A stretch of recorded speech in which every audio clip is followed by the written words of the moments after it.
sing it loud and strong. Feel our hearts beat as one. Celebrating song as we rush to heights where we belong. Sound of victory love. Oh, CARICOM, hele, hele, bravo. Oh, pour your sting, CARICOM. Let wow. Hele, hele. Tabu, ya tabu, awo. Knock your drum, CARICOM.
reached the 10-year mark as the CARICOM Secretariat and the Girls in ICT Partnership in our shared commitment to ensuring that girls are not only included in the digital future, but that they lead it.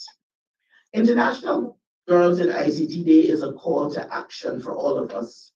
Globally, around the world, women now represent just 28.2 of the technology workforce, and that figure has slowly inched up from 26.1 in 2016. Women and girls hold only 27.6 of the jobs across technology-related careers, and only 17% of technology companies across the world have a woman CEO. While many fields show promise, women comprise only 51% of operations research analysts, and nearly 92% of software developers are men. Equally troubling is the retention gap. 50% of women who enter technology, studies, or streams leave by the age of 35, saying that they're dissatisfied, they're burnt out, and that there is no recognition. In recent technology layoffs across the world, women were 65% more likely to be impacted by men. These are not just women and girls issues, they're gender issues. They are continuous challenges with profound economic and social consequences. Diverse teams made up of both women and men are more innovative, they think of more new things, they produce more, and they're better able to solve problems in the world. And all of us, I think, want to be problem solvers. One positive statistic is that women and girls who work in technology fields earn 33% more than women in other industries. So there is lasting hope.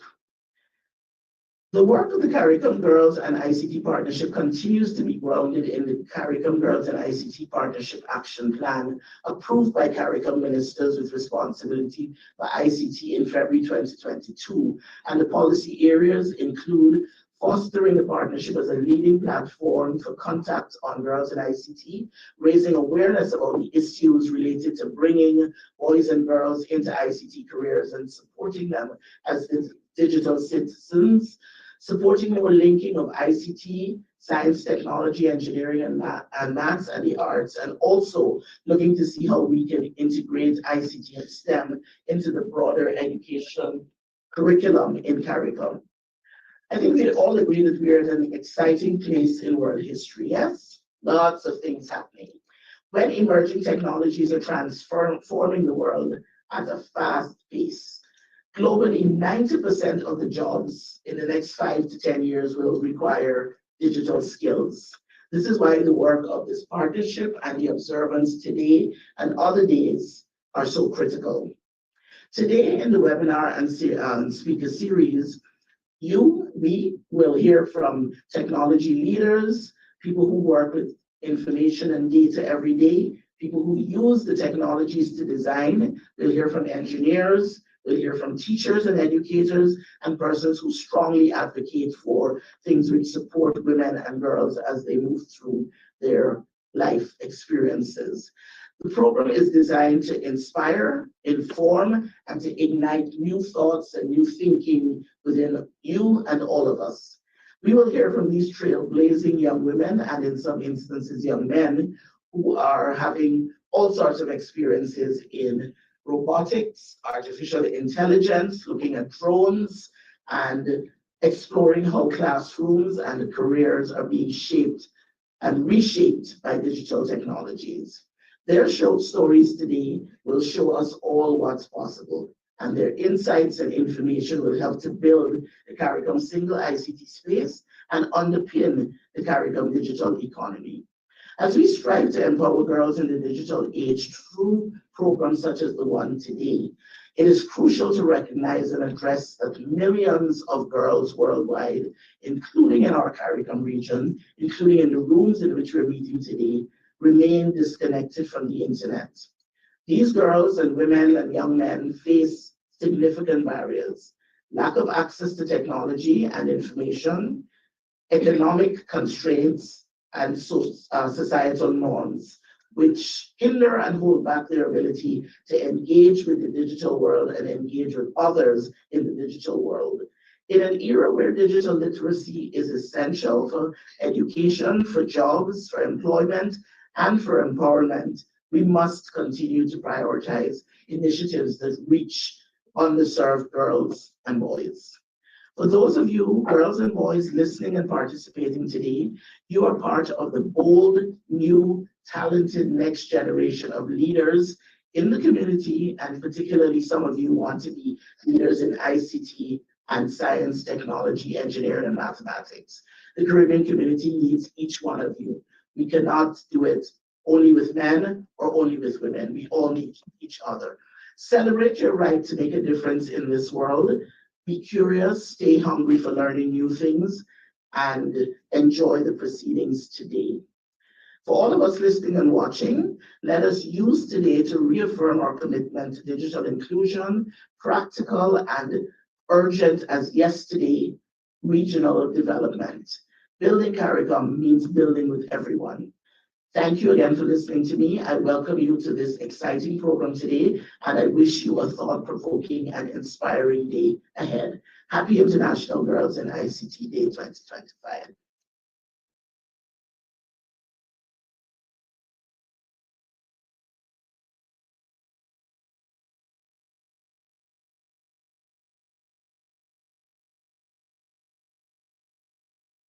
We will now listen to a video message from the International Telecommunications Union Director, bringing greetings on for Girls in ICT Day.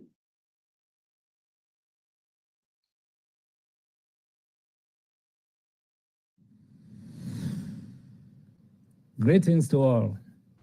Under the theme, Girls in ICT for Greetings to all. Under the theme, Girls in ICT for Inclusive Digital Transformation, this year's International Girls in ICT Day, observed on 24 April, underscores the critical need to ensure equal and equitable digital inclusion for all young women and girls, particularly those in vulnerable situations. Our data highlights persistent gender disparities in digital access and use. Nearly 30% of people in rural areas of low-income countries remain unconnected, and girls and women are the most affected in these countries and regions, widening the digital divide and limiting opportunities and full participation in societies. To build inclusive digital transformation, we must empower all girls and young women, providing them with equal and equitable access to ICT, skills development, and leadership opportunities in technology and innovation, regardless of their educational and socioeconomic background or geographical location. We cannot afford to wait.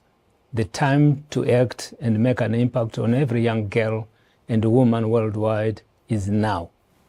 I hope we all get together on this year's Girls in ICT Day and throughout the year to organize programs, trainings, activities, and actively engage and collaborate with other relevant stakeholders to make every day a Girls in ICT Day and promote STEM education, gender-inclusive ICT policies and strategies, and foster mentorship opportunities for young women in tech.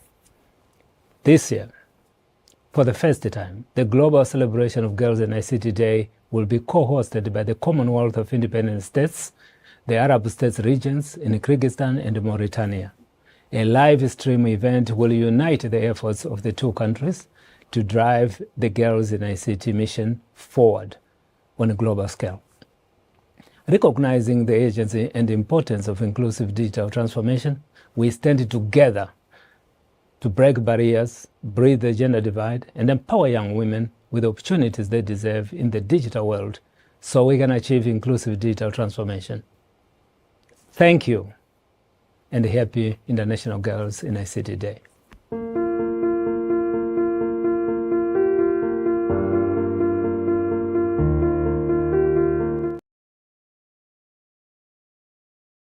Organization looking at things ICT, information and communication and technologies across the world, and he is a strong advocate for girls, boys, and youth in digital technologies and making sure that they benefit from using those technologies.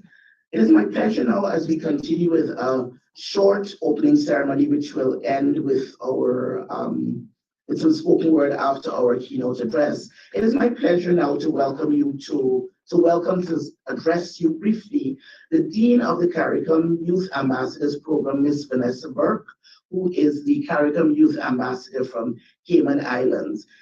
Vanessa is the Dean of the Youth Ambassadors Program, and she can tell you how long. With a background in marketing and communication, she holds bachelor's degrees and associate degrees from various universities. She leads regional youth initiatives focused on digital inclusion, mental health, and policy advocacy. Passionate, you'll see her passion, I'm sure, as soon as she takes the mic. Passionate about equity in the digital space, she continues to champion daily access to technology as a fundamental right and a key driver of youth empowerment across the Caribbean. It's my pleasure to ask you, Vanessa, to take the microphone and address us briefly, and then to introduce our keynote speaker. Thank you. Hello, everyone. I hope that you guys can hear me. What a pleasure it is to join everyone here gathered today in celebration of International Girls in ICT Day. So as mentioned, my name is Vanessa Burt, and I have the honor of serving as the Dean of the CARICOM Youth Ambassadors and the CYA for the Cayman Islands. It is inspiring to be a part of such an important event today. Before I dive into my remarks, I would just like to take a moment to say thank you to our distinguished speakers who already set the powerful tone for today. As I present virtually, we are reminded of just how powerful technology is in shaping our world. The fact that we can connect online despite physical distance speaks volumes about the opportunity the digital age offers us. I hope you're ready to shift the energy a bit, because we're not just here to gather for another webinar series. Today, we are here to talk about the extraordinary potential of girls and women in digital and tech landscapes. Now, as we discuss technology, we often hear about the gaps in the digital divide, the gender imbalances, and the challenges we face in ensuring equitable access. These gaps are real, but today I want to start a bit different. I want to focus on an opportunity. I want to focus on opportunity first. And this is because what happens when we flip the narrative and when we see potential instead of just barriers. Most young people in CARICOM are born digital. Technology is not something we adapt to. It is the language we grew up speaking. We are the scrollers, we are the coders, and some of us are even content creators. Technology is a second nature for many of us. Some of us even shop online and get next day delivery, or we use online banking. And sometimes we use it to even turn off our on and on our lights. We hear things like, "Hey Siri," or "Alexa," and that is just how much technology is integrated in our daily activities. But here's the challenge. When we hear the phrase tech entrepreneur or a business tech person, what image comes to your mind? Too often, it is an image of a white male in a hoodie. But what if instead we saw an indigenous girl from Dominica, or a female coder from Jamaica or Guyana, or a game designer from St. Lucia, or a robotics expert from the Cayman Islands?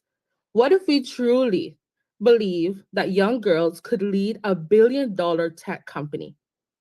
We don't just need these to close the gaps in access. We need to close the gaps in our belief and our mindsets.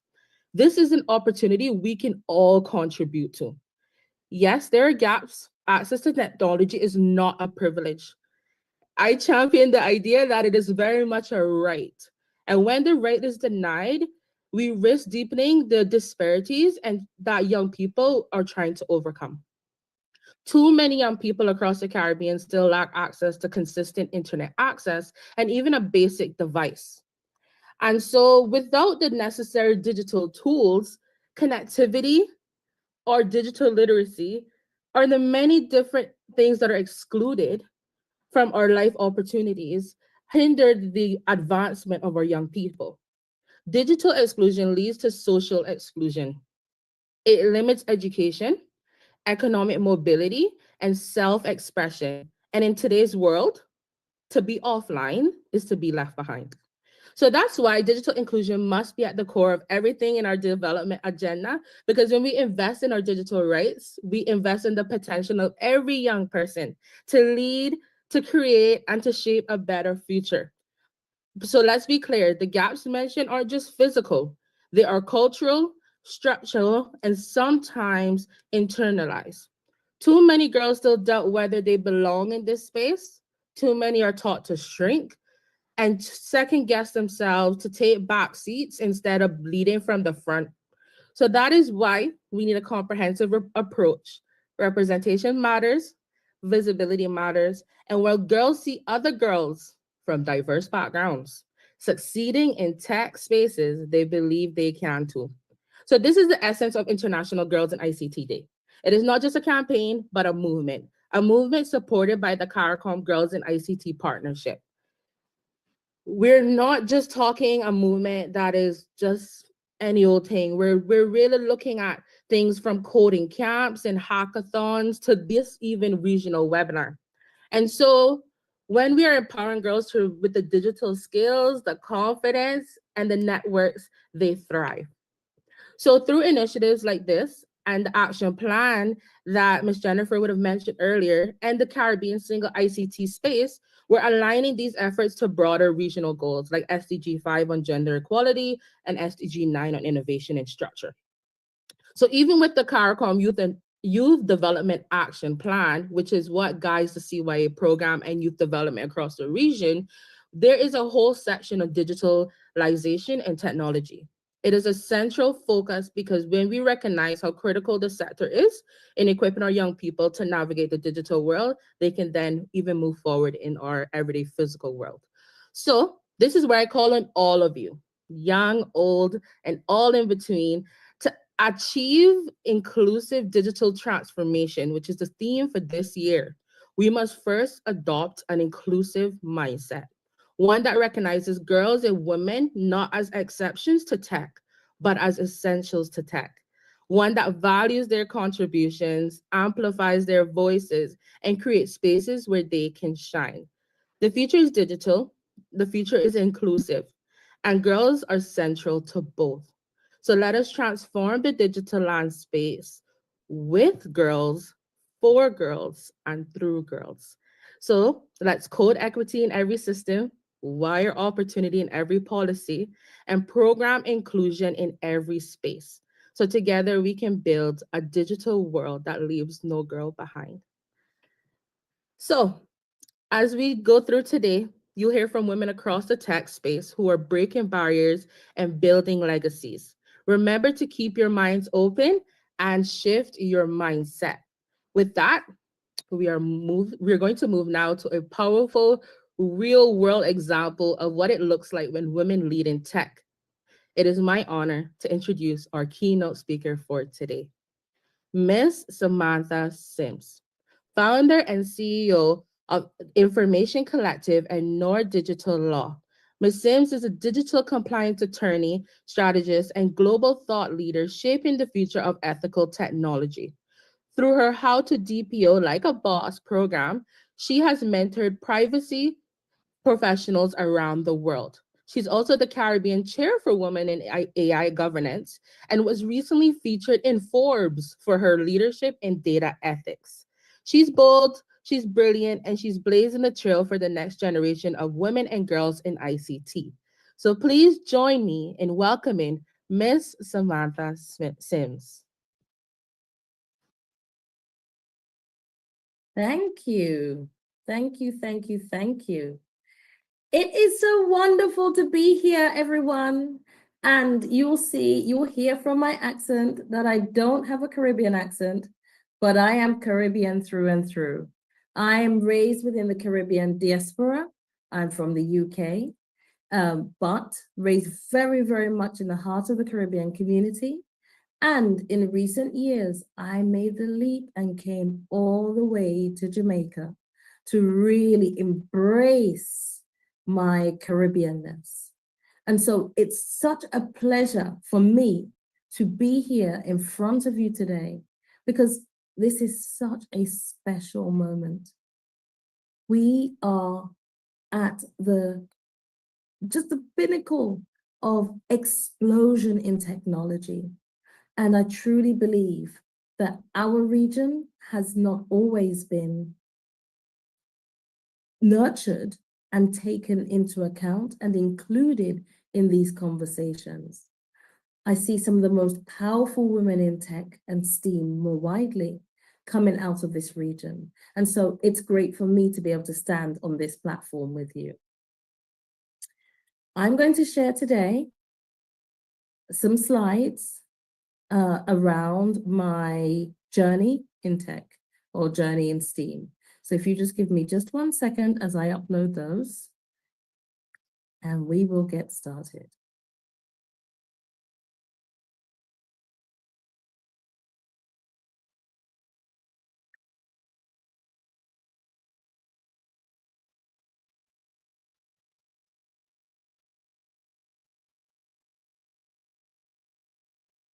Okay, so my session today is around growing into greatness in STEAM and building tomorrow. As I said, my name is Samantha Sims, and I'm a proud woman in STEAM. But guess what? I'm not a techie.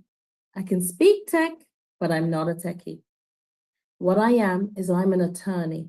I'm a lawyer who helps to set the rules and maintain the rules around using technology. For over 20 years, I have worked in the area of data privacy, making sure that individuals' information, especially when used in technology, is not only secure, but is used in a manner that is transparent, that is fair, and that is in accordance with what we said we were going to do about that data. But moving that more forward, as our technology has grown, I have grown with it. As technology has become greater, I've become greater with it. And now I do a lot of work in AI, and in particular in the area of AI governance. And that is putting in place the standards and guardrails that we need to ensure that this new technology that we're really embracing now works for us as humanity. So with that, I'm going to take you on my journey. And I've warned you, it's not been the perfect journey, but it's been an interesting one and one I'm proud of. So this is me at 4 years old. What do I remember about being 4? Well, actually, I remember this picture was taken not long before I started school. I remember the man coming to visit us and take the picture at my home.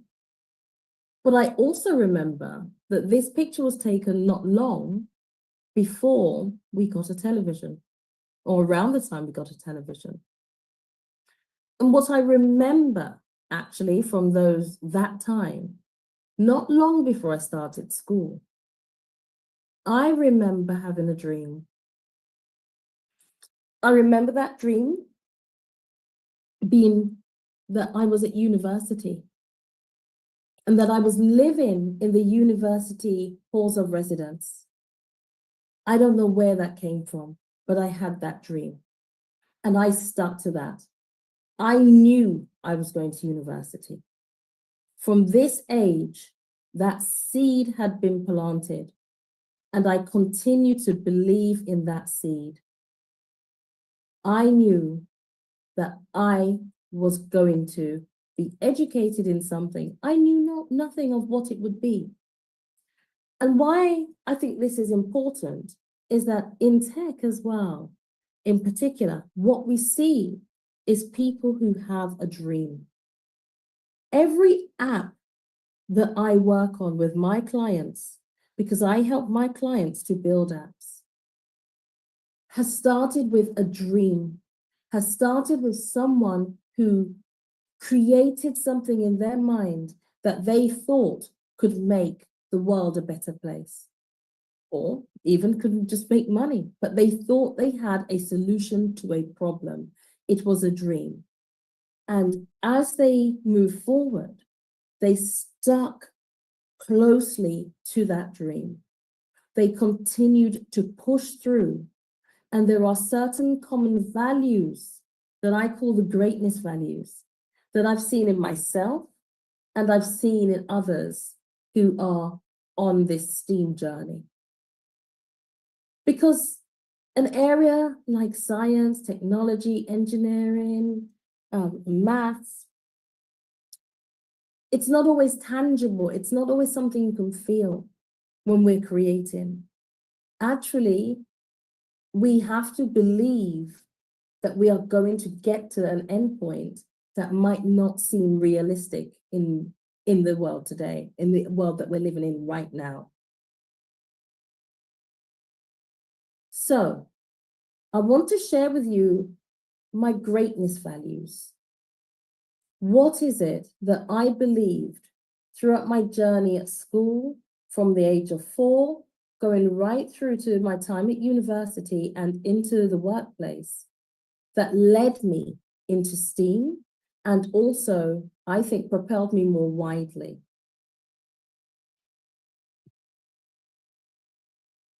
As I said, it started with a dream, and we all have to have vision.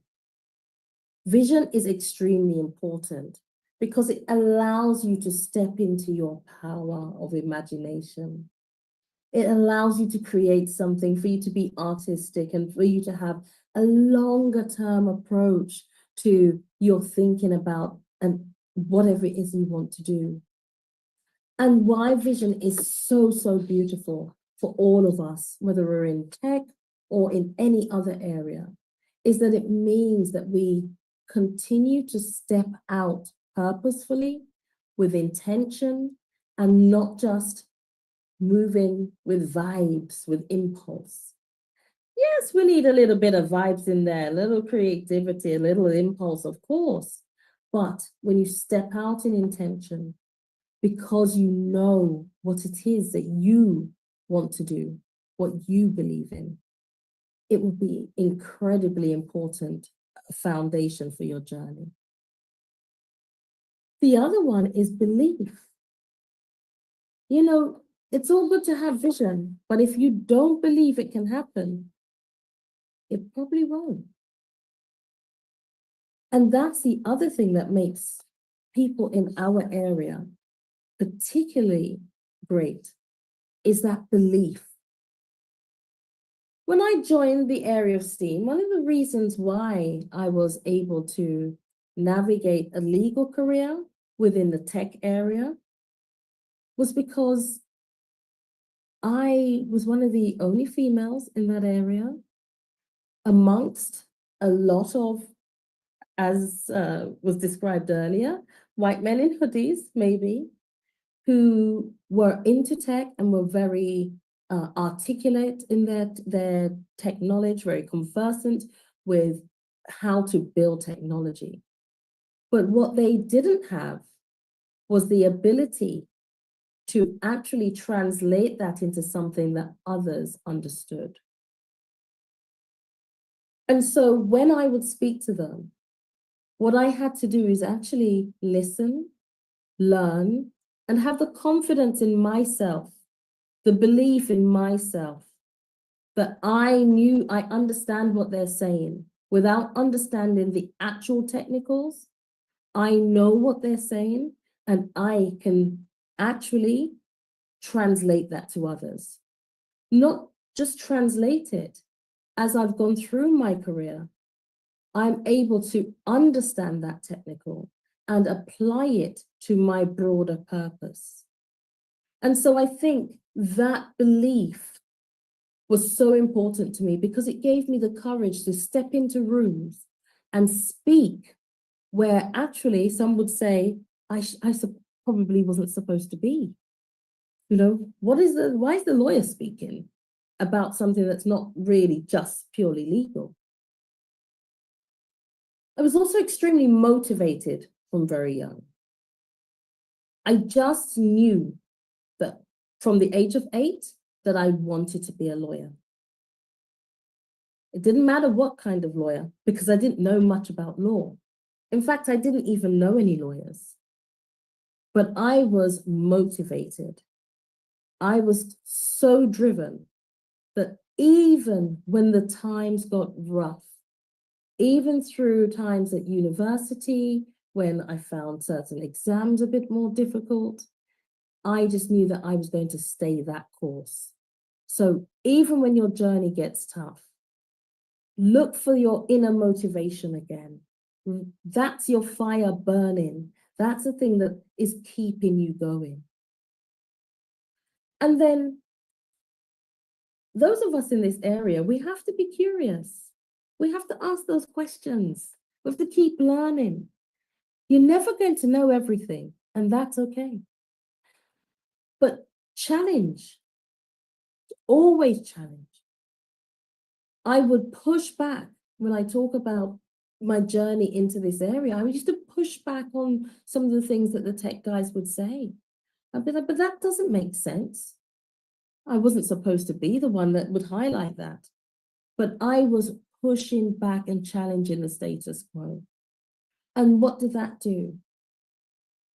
That allowed me to grow, and that allowed the teams I was working on to also grow. And I continue to push back. As the chapter chair for Women of the Caribbean in AI Governance, which is a hat I really proudly wear, I'm organizing an event next week, and we are going to talk about digital colorism. Now, colorism is an issue that affects us in the Caribbean. And as we continue to develop technology, it's going to affect us even more, because what we have the ability to do is to code our very own biases into technology. And so I am continuing to bring that dialogue, and courageously too, to the table, to make us think, to even challenge some of my own biases, and so that we can grow and innovate together. Now, along the way, things get tough. Let's not deny it.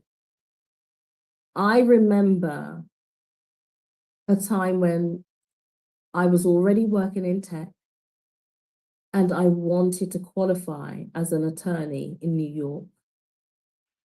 And I'd submitted an application for that to be funded by a particular group. And it got rejected. And I remember sitting there one day at the underground station and just thinking, where next? Now, I could have just stayed where I was, but I was determined that I was going to be a New York attorney. I knew that's what I wanted to do.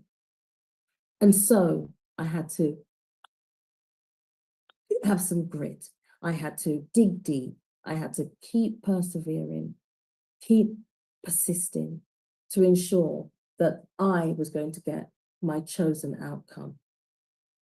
And I think after you've gone through a difficult time in your professional or personal life, what I love about determination is it enables you to look back and say, I did that. I really did that. And feel like someone who has, like a phoenix rising out of the ashes. You recognize your own power, actually, when you look back at a time that has been more difficult. So I encourage all of you to be determined, to stick to your intentions, stick with your vision, believe in yourself, continue to be motivated in this area. But something that we also have to do, on the flip side of that determination, is to be willing to adapt. It's not always going to work out the way you thought. And we see that a lot when we build tech apps. When I work with clients in particular, clients have an idea of the outcome that they want.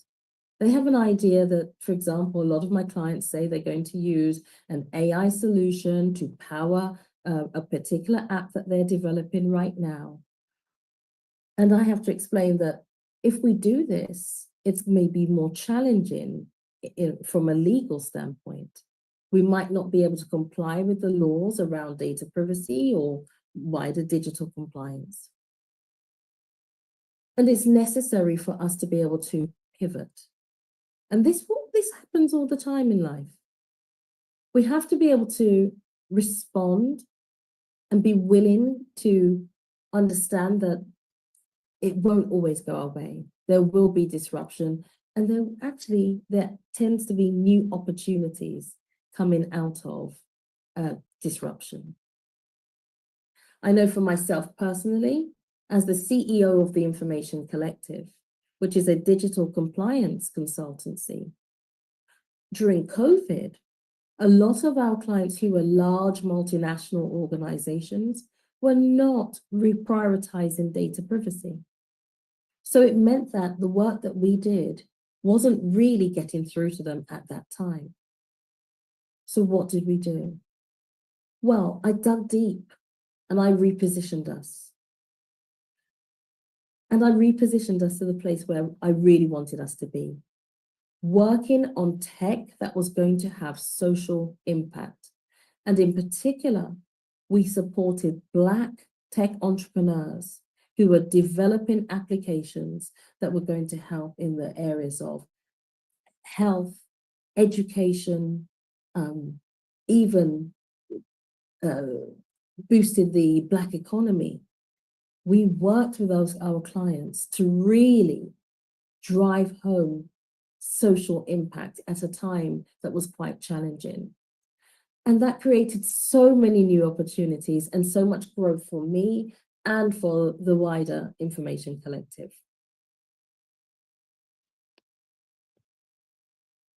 And something I've always lived by, from around the age of 19 or 18, I went on a trip run by the Caribbean Development Foundation. And they encouraged us to sing a song. And the chorus of the song always said, "We know we will." And as we embrace AI in particular, we're looking at a time when humanity will change. That's without a doubt. How we as individuals interact with tech is going to change.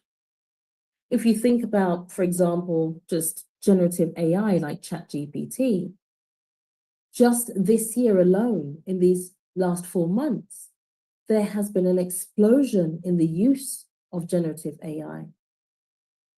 We're not even looking at the internet as much anymore. We're going straight to ChatGPT, for example, to get some of the answers we want, to help us to shape some of the solutions that we're looking for.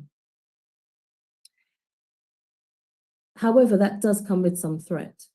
But I'm a firm believer that together we will build technology that is human and heart-centered, that is focused on inclusivity, even in this age where there is a war on truth and a war on rights.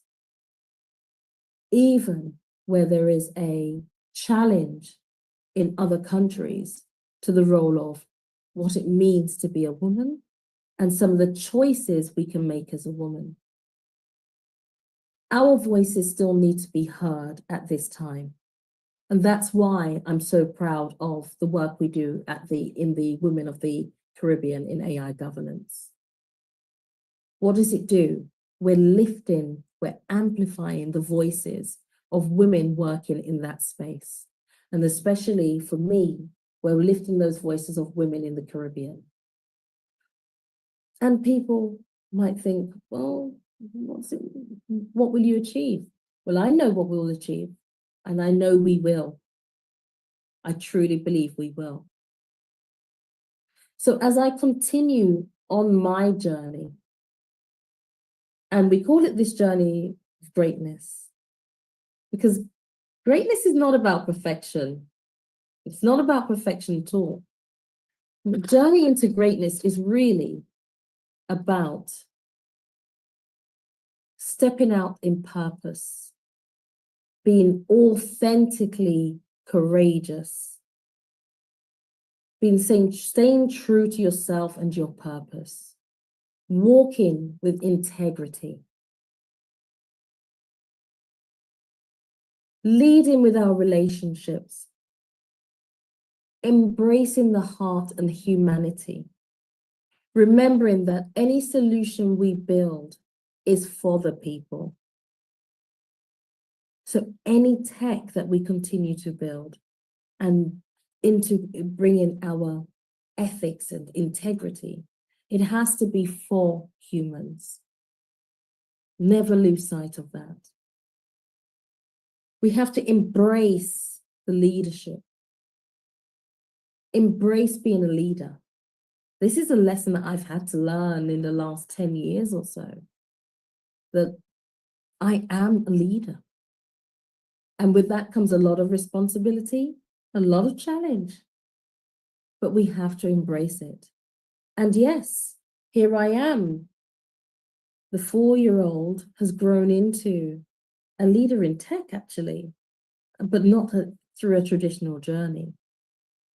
And with that, there are times when we make mistakes.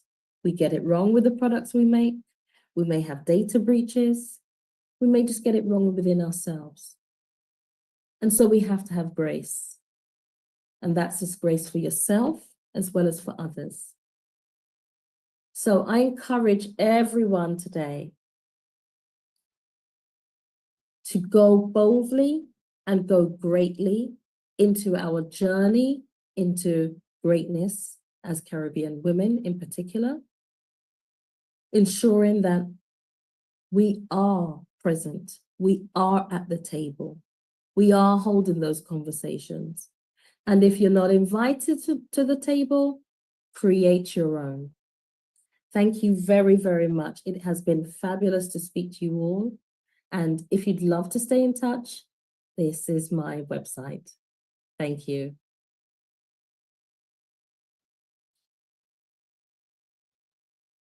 Thank you so much, Ms. Sims, for that engaging presentation on your journey. I think it was truly reflects with many young women who are just navigating their path. And I love the fact that you gave your personal touch on what that means to you and how tech is just more than just in the field. It's all the supporting areas and industries like law. And so in this, I would like to ask, what would you recommend to a young person, especially under the age of 20, who are just going through it, they're not sure, how would you tell them to utilize tech to propel themselves forward? I think it goes back to what I said about being curious, right? One thing I love about technology is where am I today? I'm sitting in Jamaica. I'm speaking to people in Guyana.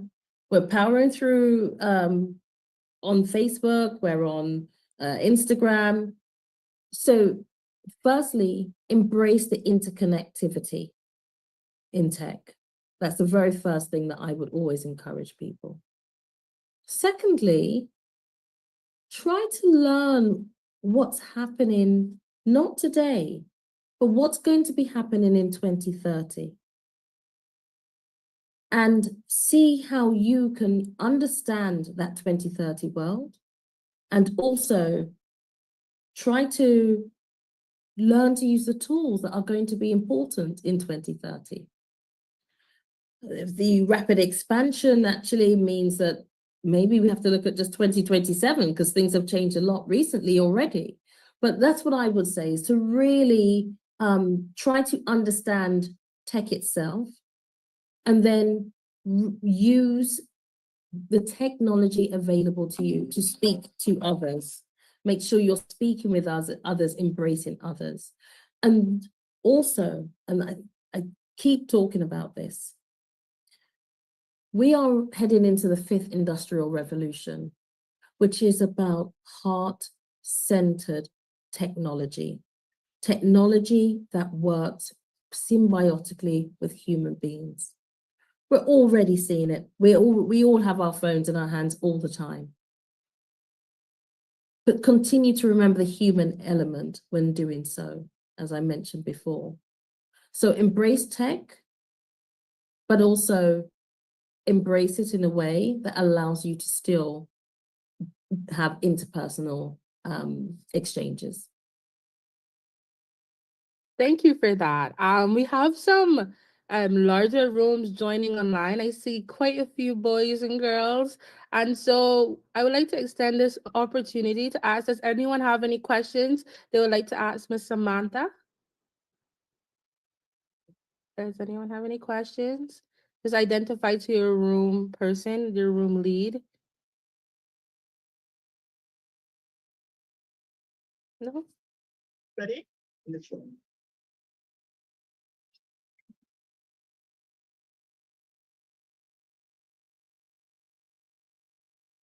I'm not seeing any in the CARICOM room. I'm not seeing the other rooms. You and Diane, anybody has a question?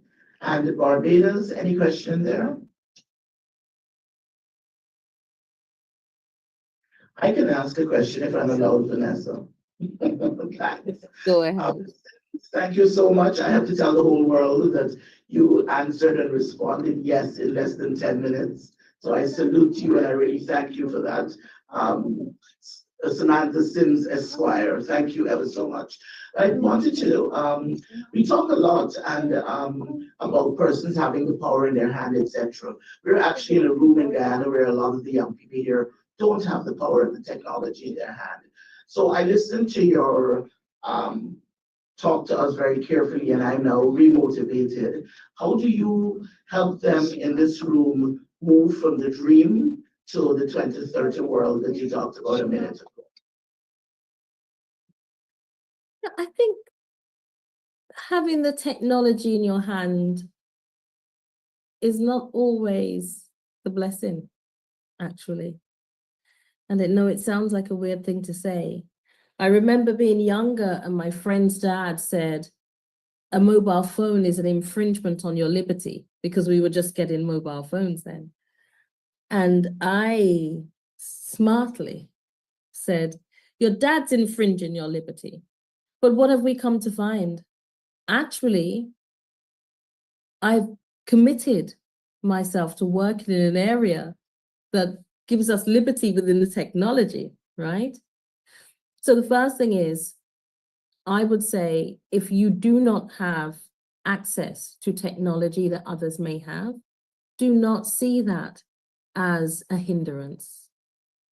There is a lot of beauty in still being able to be creative, still being able to think for yourself without the dependence of technology, still being able to mobilize in a way that others are not, because they're sitting at their desk or they're hunched over their phones or whatever it may be. But how do you connect with that 2030 world? We still have the availability to us in the Caribbean as well to, on the television, we have some of those UE series on TV. I think that those are fantastic. UE provides excellent lectures in many areas. We have the ability to be old school in a way and get resources and read some books even. So that's available to us. You know, the other thing to take into consideration is that 2030 world has been being talked about for a very, very long time. And actually, there are some concepts that I find myself not necessarily looking forward today. I find myself reading backwards. Books by George Orwell, for example, that talk about utopian and dystopian societies, because we're forming a new era. And within that new era, we're building and shaping our ethics. And I personally think that, yes, we can embrace technology. But if that's not available to you right now, it shouldn't be the hindrance. Because actually, as I said before, we still need people who understand certain concepts. And that I find is being eroded at the moment. But in the meantime, embrace everything that comes your way. All of the resources you have at school, take full advantage of them, because they will serve you well. Thank you so much. I think that was so reflecting to think about not just what you don't have, but what you do have at your hand and what you have access to, you know. In addition to what you said, I would just like to build on the fact that, you know, yes, sometimes not having the tech is a blessing, but at the same time, it's a call to action to the leaders and the people, the powers that be in this world. So think about the next generation and their access to information. Tech allows us to be resilient in this world, you know. We know during COVID, tech was essential to education and how young people can tune in online. So have leaders consider like what the growth of the next generation looks like, and the fact that we have to exist with tech. And so bridging that gap of just the inequality of not having tech is something that we're all going to have to talk about until every child has a phone, just as every child has food almost, because that opens up the opportunity. We have children joining now in rooms, and what if they could have done it from home? What if they could have done it from their communities, you know? And you know, that helps to mobilize people as well online to tap into information that may not be accessible physically to them.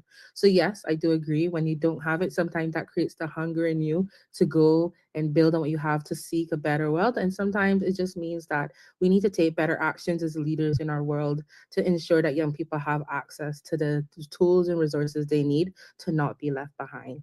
So with that being said, go ahead. I mean, I don't know, you want go I'm ahead. just about to say, I completely agree with you, Vanessa, but in the Caribbean right now, there's something else that we need to look at, and which is the potential of digital colonialization and ensuring that we have digital sovereignty. So, you know, it's a double-edged sword, and that's why I talk about sometimes going backwards to propel forwards. Why? Because actually what we could benefit from and what our leaders, we should be asking them for, is a digital society that we have control over, one that doesn't necessarily end up in another country who can use the data to push other things on us. And that's why I come at it from a different position slightly, that it's not always a hindrance. We definitely need to embrace it. I agree. And see, that is where your expertise in the legal field really shows the guardrails we need in this space.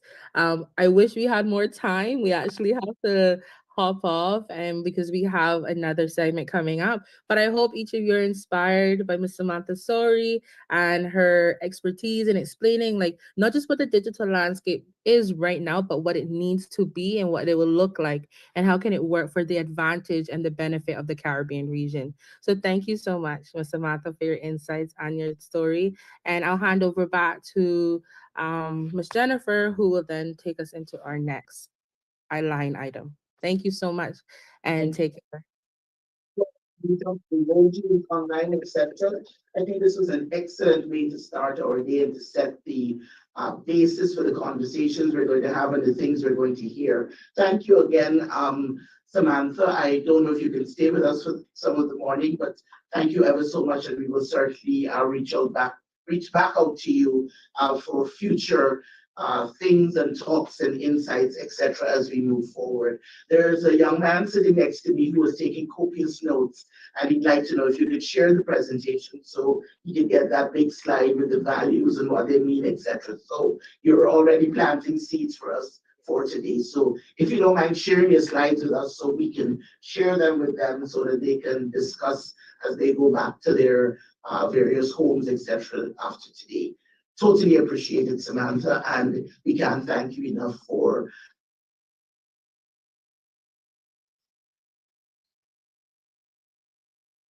Samantha. Are you saying something? I see you still on screen. Say Yes. anything. I was Okay. just saying certainly yes, and I was trying to send you a note. So I'll be staying in the background for the rest of the session. Thank you so much. Thank you so much. And if you feel like interjecting or asking a question as well, please feel free as we go along today. I just wanted to do a little shout out to the rooms that are connected. I see you and Diana, so can you give us a little wave so that we can know that you're hearing us as well? I don't see the Barbados room. Barbados, if you're connected and you can open and speak, you can just open and say hello to us. This is the UN room, it looks like. I see blue and I see the UN logo. Just give us a wave, UN room, so people know you're here and you're listening. You can't hear us. Ms. Doris is waving, but the room is not waving. They can't hear us. Maybe you're distracting them with a lovely snack or something. Thank you, Ms. Doris. And where's the Barbados room?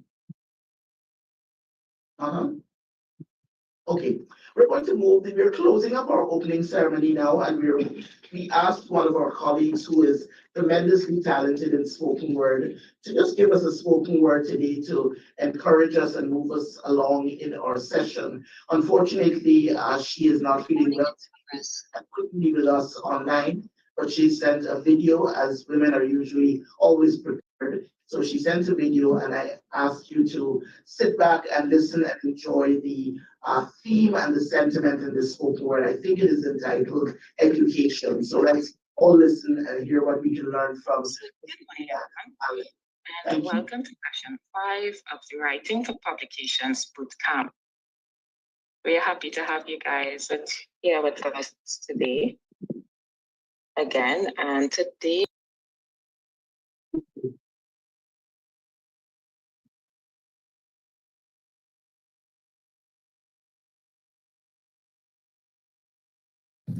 This piece is entitled Educational Freedom. I hope you enjoy it.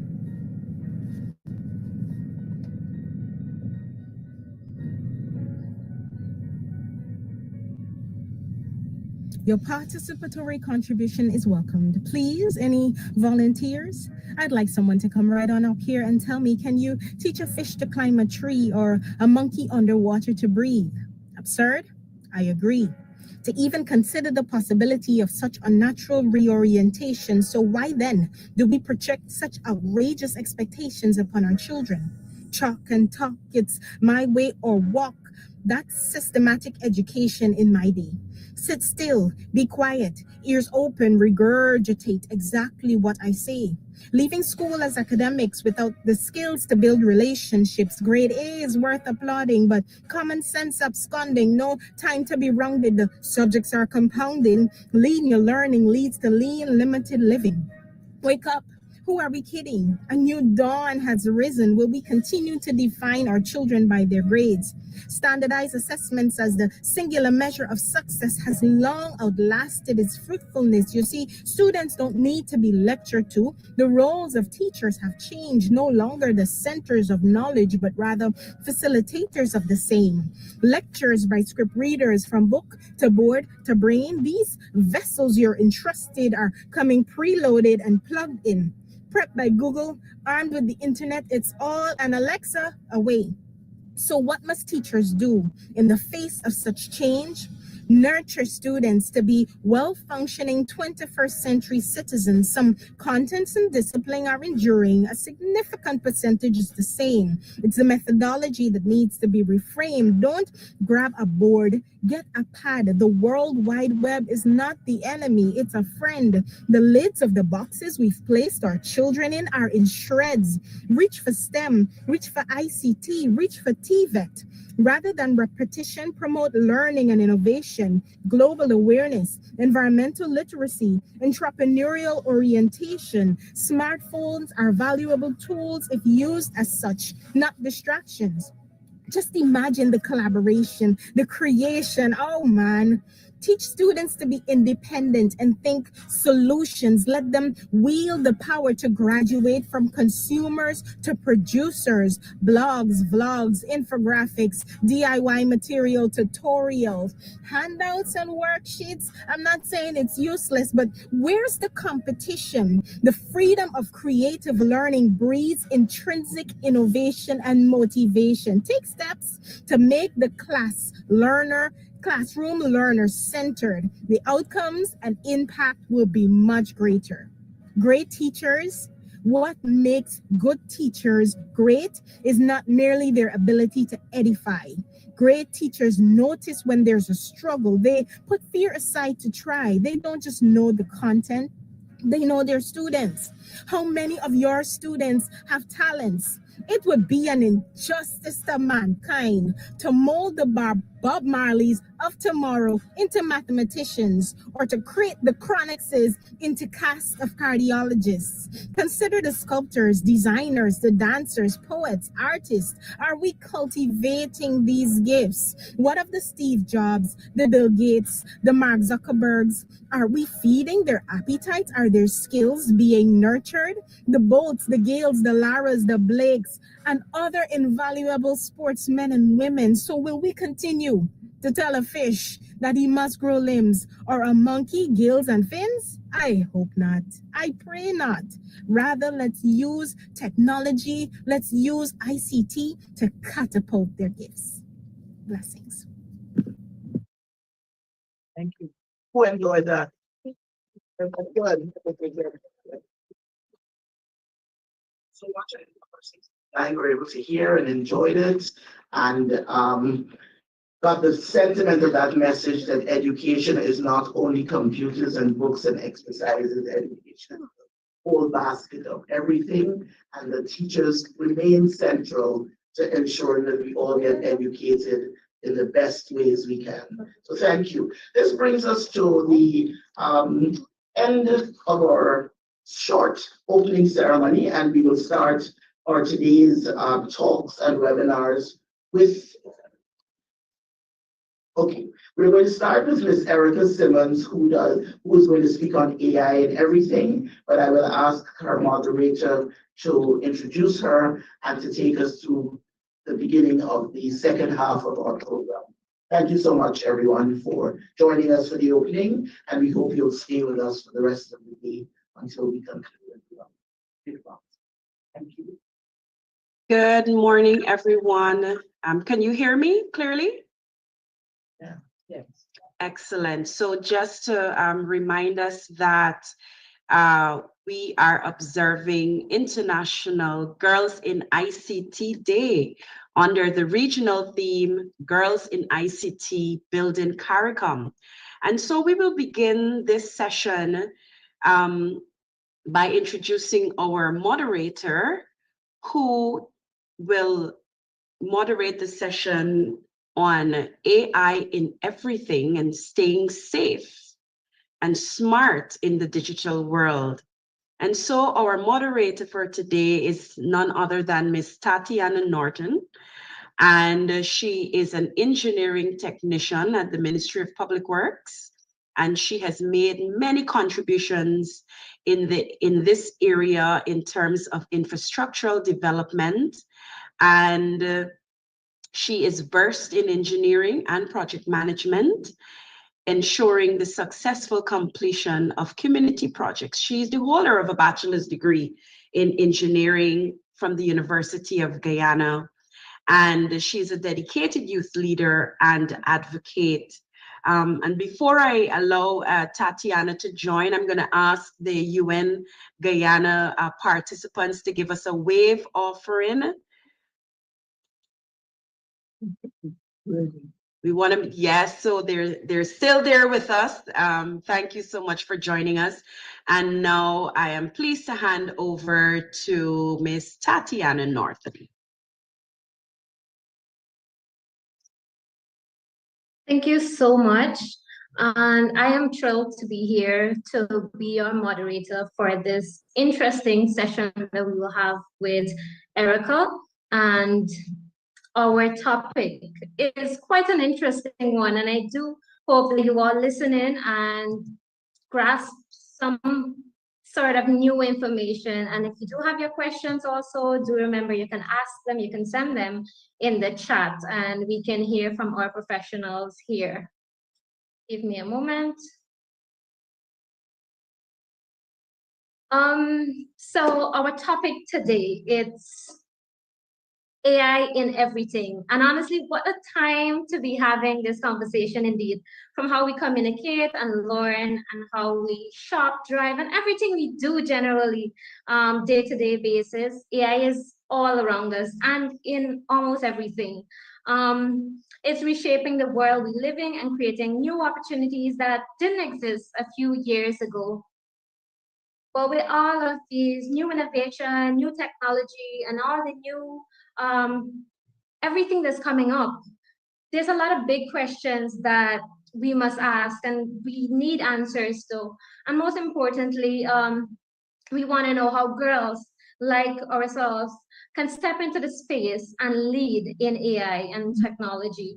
To help us explore these questions, we are incredibly honored to be joined by someone who is not only a leader in technology, but also a fierce advocate for ethical innovation and inclusive development. Erica Simons. Erica Simons is the Global Director of Tech Development at ServiceNow, a powerhouse in enterprise software. With over 25 years of experience, she has helped shape global conversations on AI ethics, policy, and the future of work. She serves on the UNESCO AI Ethics Expert Group, chairs IEEE Jamaica, and continues to inspire through her work across the Caribbean and beyond. Welcome, Ms. Erica Simons. We are so thrilled to have you here. Oh, hello, everybody. Hello. I'm so excited to continue to support our Girls in ICT Day. I think it's incredibly important that we execute meetings like this to give examples of how women can actually contribute to technological advancement and development. So today, I'm going to share with you some of the work that I've been doing in the enterprise technology space to give you a peek into where the future is going, and also to show you where some potential opportunities lie for us. So if I'm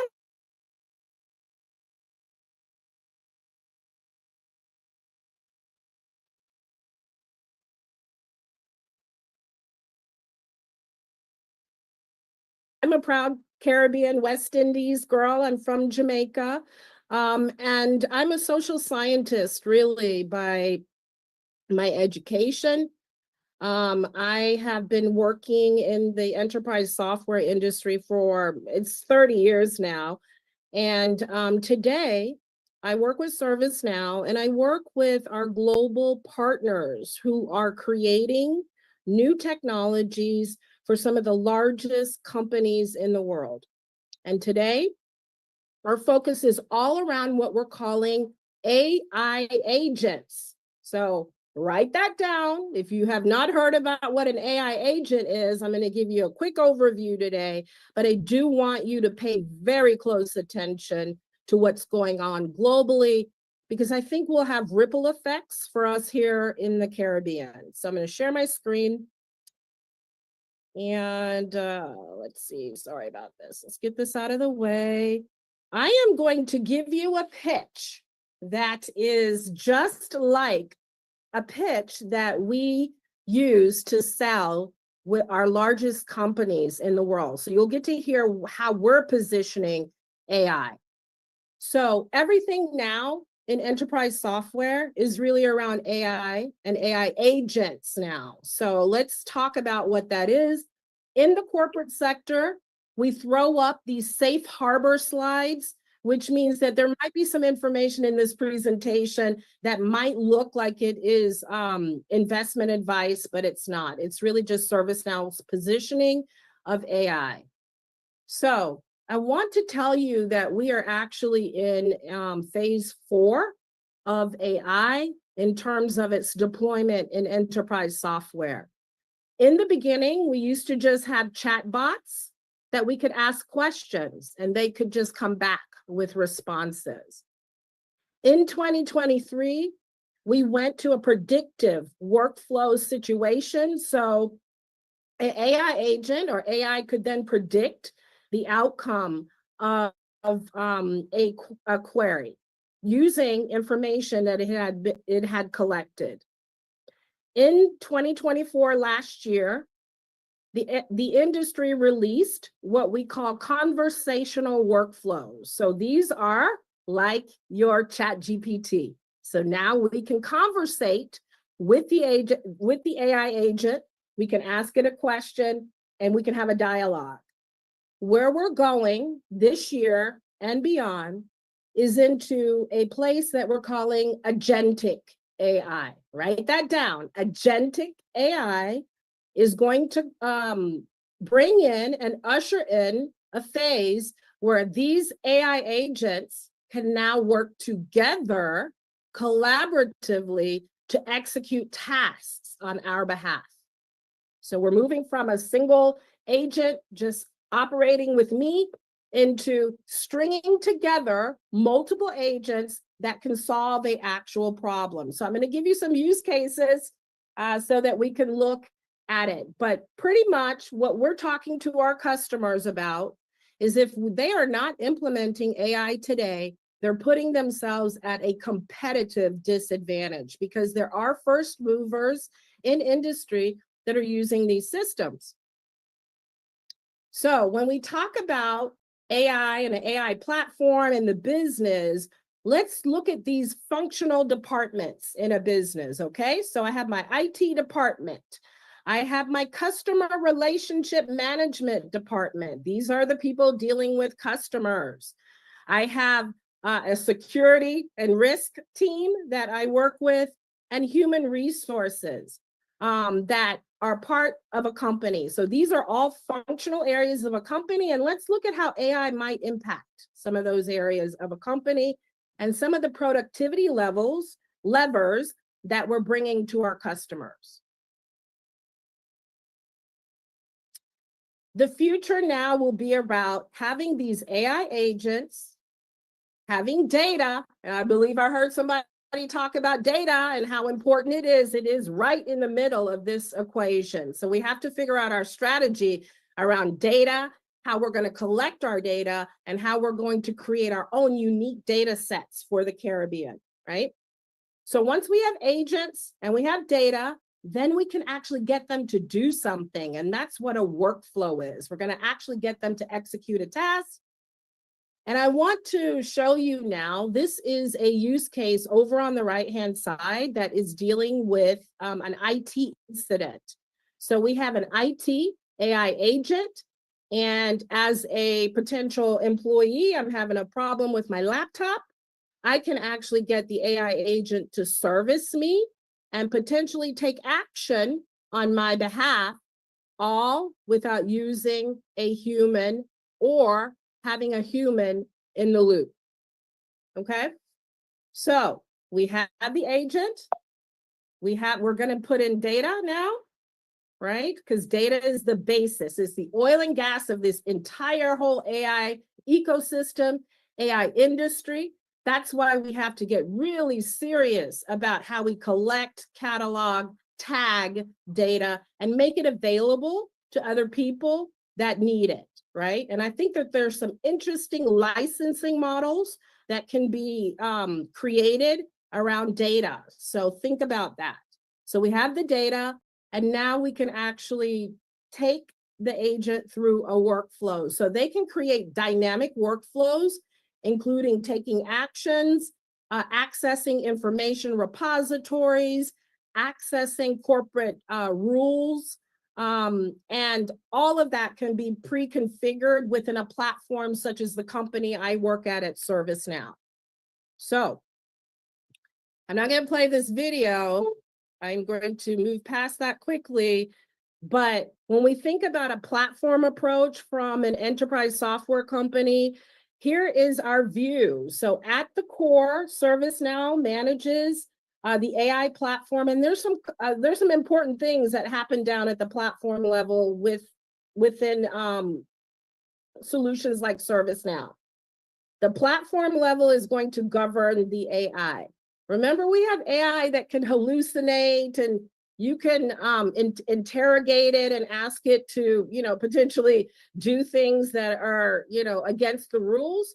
So we have an AI governance model down in the platform level that will bound the AI. So when we talk about having guardrails, we can actually control what the AI does, how it responds. And feeding into that platform now, we have HR AI agents, we've got procurement AI agents, we've got security operations AI agents, IT agents, customer agents, people that are running your operations. So, and these aren't people. I don't want to use that word. They're not people. They're software programs, but you can kind of see where this might be going, right? I think in the Caribbean, we have lots of like BPO. We have business process outsourcing, where we are the first line of defense for customers who might be asking questions. That position is going to be eroded in the future. And we are going to have to think about higher order processes and things that we can take a hold of. And also think about how we're going to add to creation. Because if these AI agents are the thing of the future, which is what the whole industry now is saying, it's going to be important now. And I think an important transition is actually happening in the industry, and I'm seeing it for myself. In the past, the big software companies would handle the application layer, which is creating the applications that handle HR and customer service and procurement. But in the future, they're really going to just be mostly concerned with the data layer and making sure that they can collect data, they can categorize it, and they can give it to other systems to be able to activate on it. This is going to lead to a tremendous opportunity for us to be able to create software now. Create an HR agent, create an operational agent. So the future for us in the Caribbean as young people is we need to be focused on how we're going to create these agents. Because I will tell you that agents perhaps that are created in the US are not going to have our Caribbean context. So they're not necessarily going to work completely here.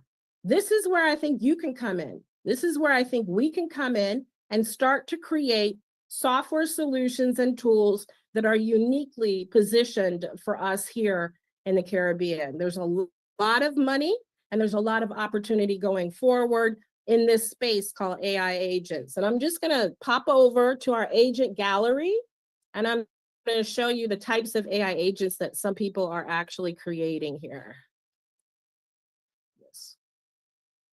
Okay, so at ServiceNow, we have an AI agent gallery. That means a customer can come in and buy an agent that's going to perform a process for them. So we have agentic workflows, case resolution and triage agents, pitch deck generation agents, resource recommendation agents, and workflows. And so these are the things that we're going to be building. And you can imagine in a company, there are thousands of processes that would require workflows and agents. And let me just pop over and show you some of the agents that are currently in the customer support agent gallery. Case resolution agent, change summarization agent, customer service management, knowledge article generation. So these are all new solutions that have just been created. And you can see there's only like, 6 in this gallery? I think in the next year, when I come back and speak to you all, we should be having more than 1,000 agents in this gallery. This is like the App Store at the beginning of the App Store. And I'm saying that loudly because I want you to hear me. that this is an opportunity for us, right? The big software companies are not going to be interested in creating these little agents anymore. And they're going to be focused down at the data layer on collecting information, governing AI, and being able to really, the value, as we talked about, is going to be in the data layer. So I'm going to stop there because I'm sure I'm over my time, and just say that I think it's the most amazing time to be a young person. Oh God, I wish I was back 18 with you all in the classroom. There's so much opportunity for us in the Caribbean to generate wealth and to improve our position using technology, but we cannot be on the sidelines. We cannot stay on the sidelines and not participate. So that's what I had today.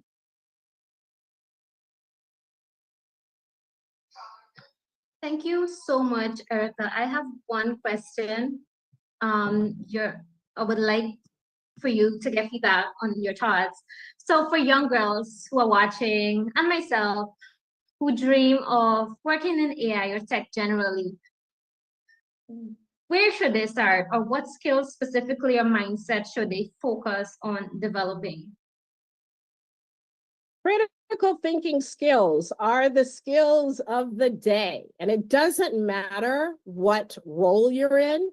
You could be in HR, you still need to have critical thinking skills. And when I talk about the software industry, it's not just about the engineers.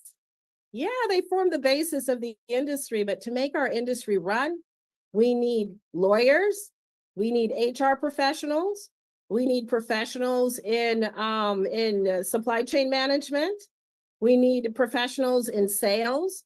So I would encourage you to look at the software industry holistically, okay? And anyone, if you're an HR person, try to look to see if you can get an opportunity in the tech sector working in HR for one of these companies.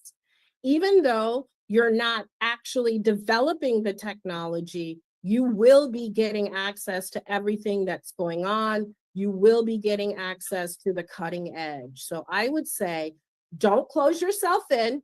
Don't think that because you're not an engineer, you're not a software developer, that you cannot get into this industry. I'm the perfect example of that.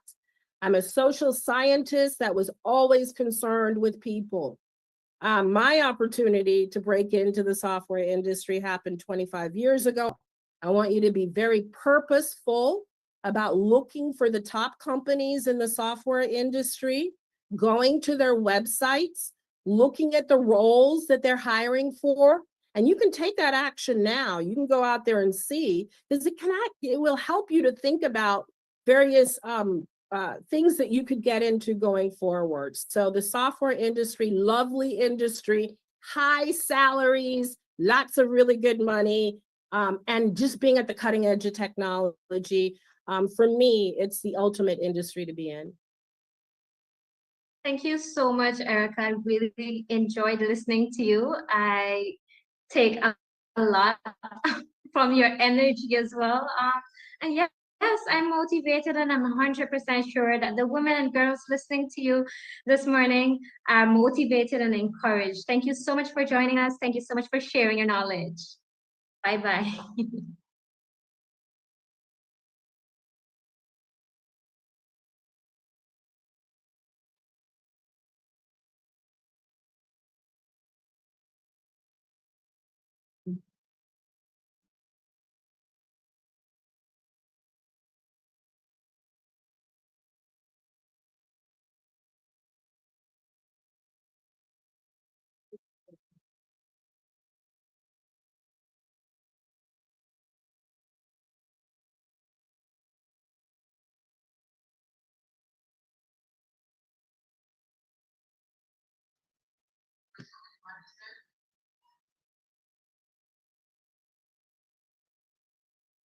So thank you all for staying with us. Let's continue this empowering journey through CARICOM Girls and ICT Day 2025. We're now diving into a topic that affects each and every one of us, The topic is staying safe and smart in the digital world. Because let's be honest, the internet is quite powerful. It connects us, it teaches us, entertains us, and even helps build careers. But when it also comes with risks, especially for young women and especially for young people as a whole. Miss Ayo is a passionate advocate for vulnerable communities, especially women and girls, and this makes her a perfect voice for this specific moment. Miss Ayo Delgeti Dean, she is the founder and managing director of Blossom Inc. Guyana. Miss Dalgety Dean is also chair of CISPRO Inc., an indigenous oil and gas company, and holds leadership roles in several other enterprises. Please help me welcome Ms. Ayodele Dalgety Dean. Okay, thank you so much, Tatiana. So I'm here today to kind of be a slight damper on everyone's, on the trumpet of IT. My role here is to talk about staying safe and smart in the digital world. So as Tatiana said, my name is Ayo Dalgety Dean, and I am the founder and managing director of Blossom Inc. here in Guyana. Now here we serve children and families affected by sexual abuse and exploitation. And I'm going to speak to you, the future of CARICOM, our future innovators, our creators, and change agents of our digital generation.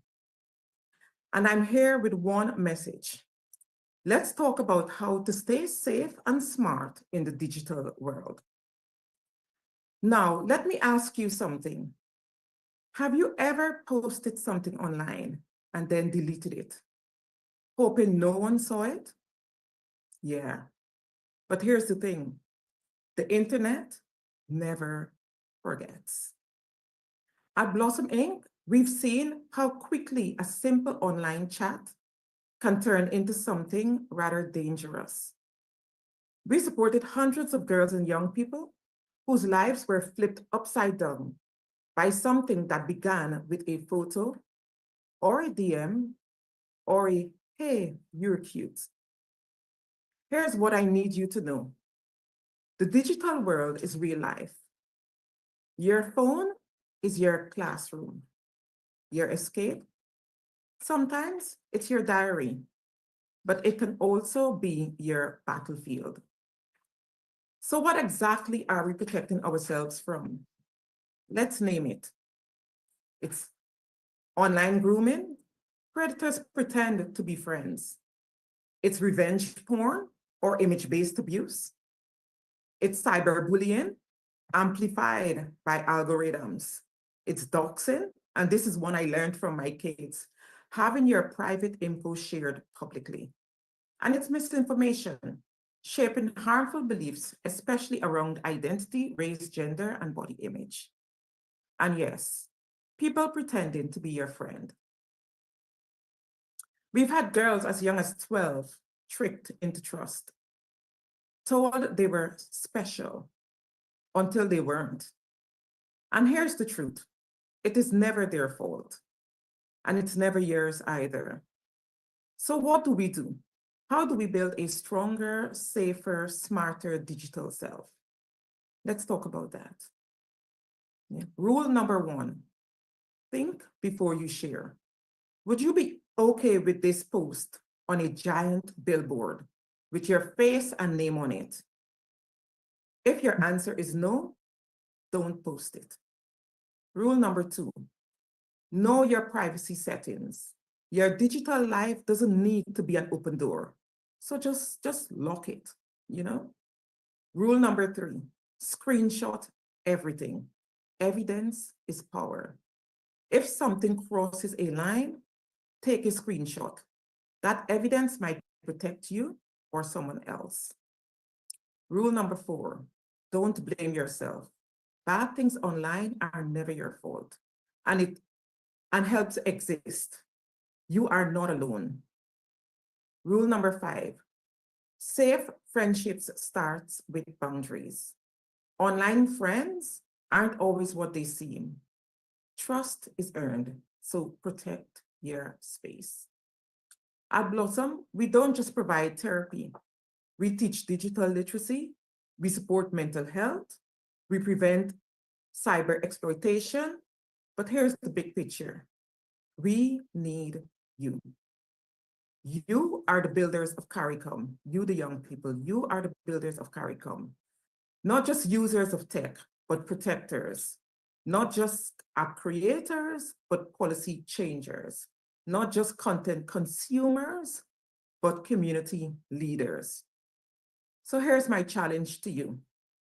Raise your voice, call out abuse, create safer platforms, and design with ethics, with empathy, and with power. Technology is powerful, but power without protection is very, very dangerous. So let's work together to make this digital world one where every girl can explore, express, and excel without fear. Thank you very much. And just remember to stay safe, stay smart, and do this always. Thank you. Thank you, Ms. Ayo. I would just have one question for you, one advice actually.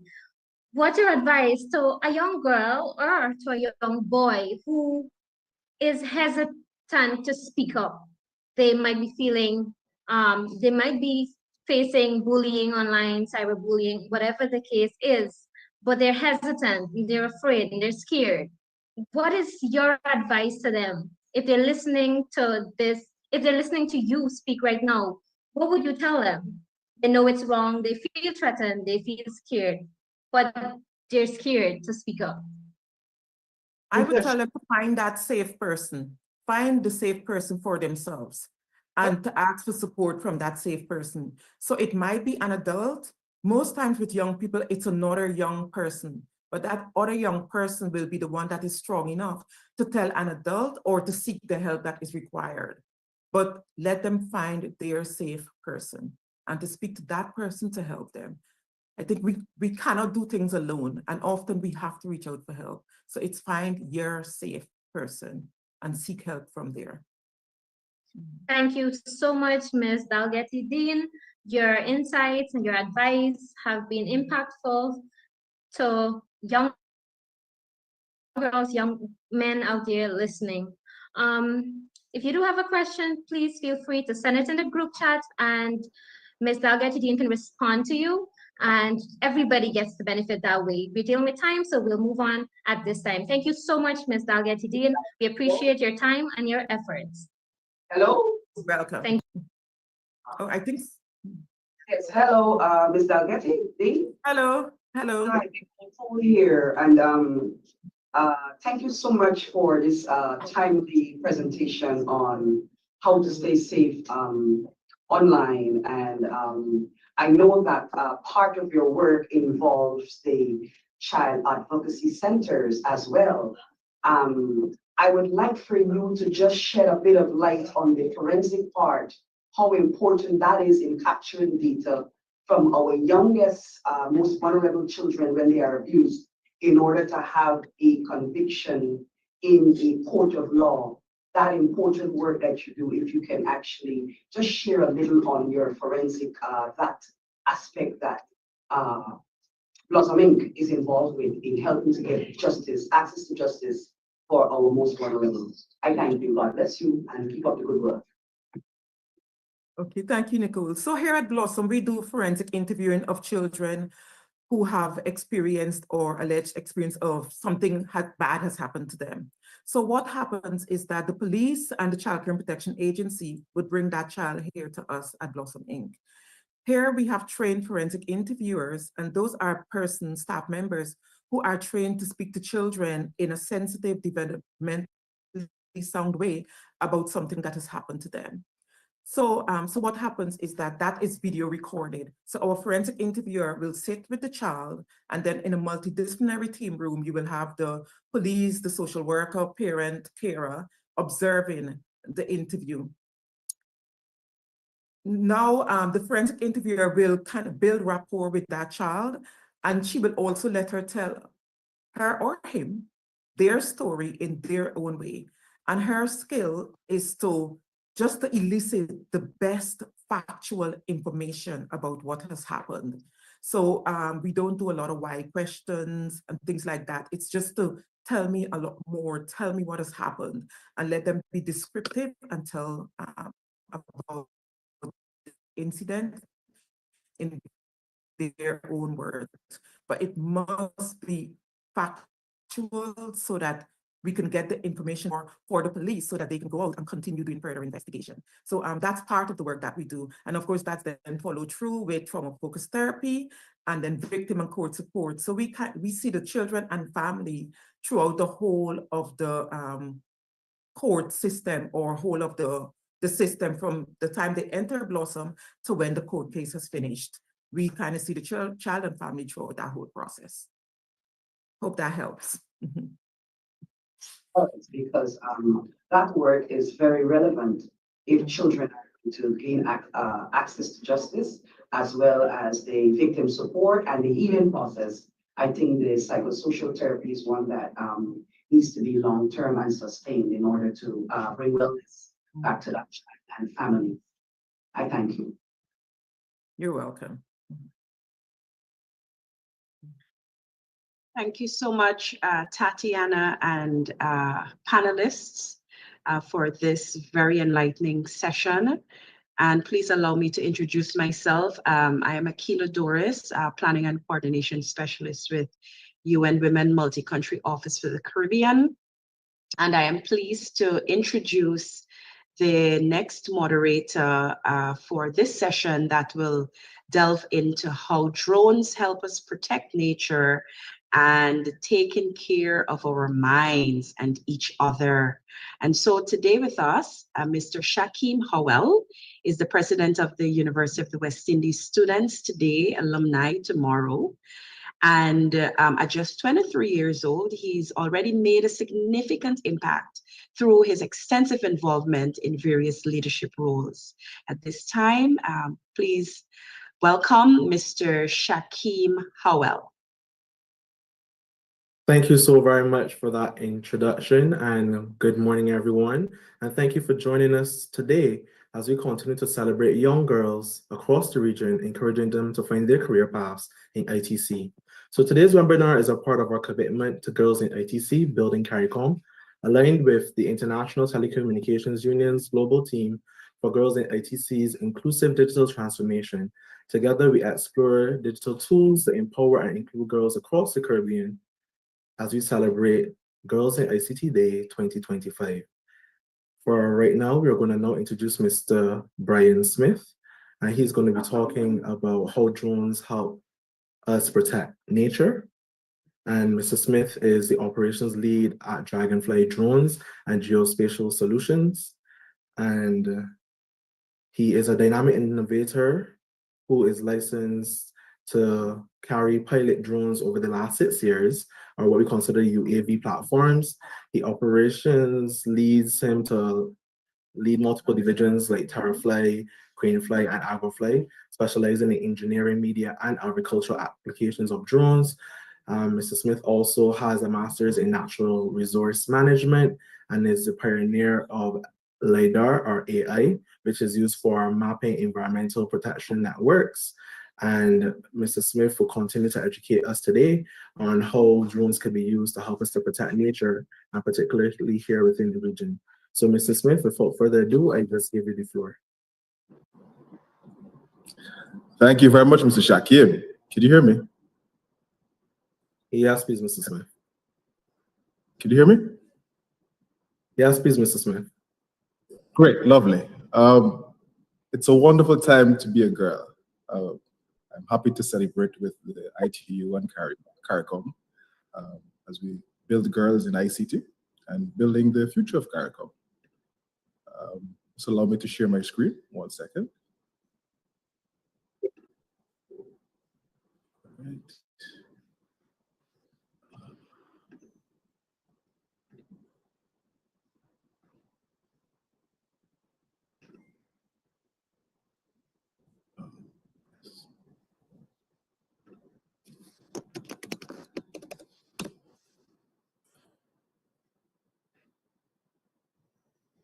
While we allow Mr. Smith to find his presentation to share with us, I just want to remind everyone that this is an interactive session. Continue to send your questions within the chat box as we continue to have a focused exercise here this morning and inspire the young girls and boys of the region also who may be interested in the ITC space.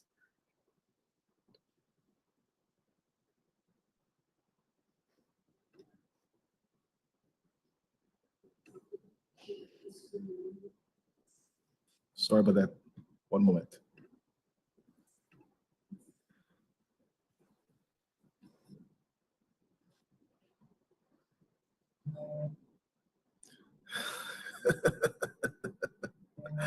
All right. It's been a long morning. I'm sure you guys are more than eager to learn about drones and what drones can do. Drones are these fascinating things that you see taking pictures, but they have so many different applications. And now is the best time to be involved in drone technology. All right. While I was waiting on my screen to catch itself and we start to share, I just want you to understand that 41% of STEM graduates are women. That's 41% of graduates who are in science, technology, engineering, and mathematics actually are women. But only about 30% of them actually reside in ICT jobs. So that tells you that we have a challenge. What happens along the way? The gender gap gets even wider when we go into like lower income economies. And I think that initiatives like these help to inspire the next generation of women who should be leaders and can be leaders. And one of the best places to be leaders in is technology. Drones matter, especially because there's not a sector you can think about where drones do not play an important role. You can think about any type of solution, and there's likely a drone, any type of scenario, and there likely is a drone solution that can assist, from agriculture, disaster response, urban modeling, environmental monitoring. Drones can do it all. The global drone market is a multi-billion-dollar market, and it is projected to increase by 40% over the next 2 years. However, interestingly enough, in the Caribbean, we tend to import lots of the drone skills. You'll find persons from out of the region teaching us how to fly drones. You'll find companies and industries using external help to deploy drone technology. And this is something that young people, young girls can easily tap into, a market they can easily tap into. The Caribbean has this as its priorities, food security, disaster management, resilience. And these are sectors which are Caribbean priorities already that drones can play an extremely important and impactful role.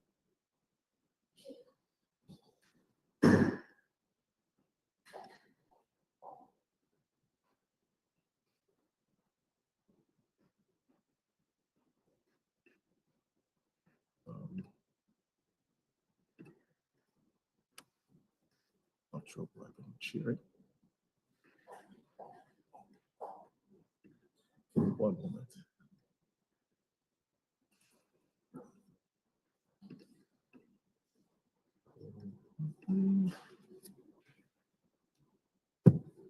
Sorry. One second.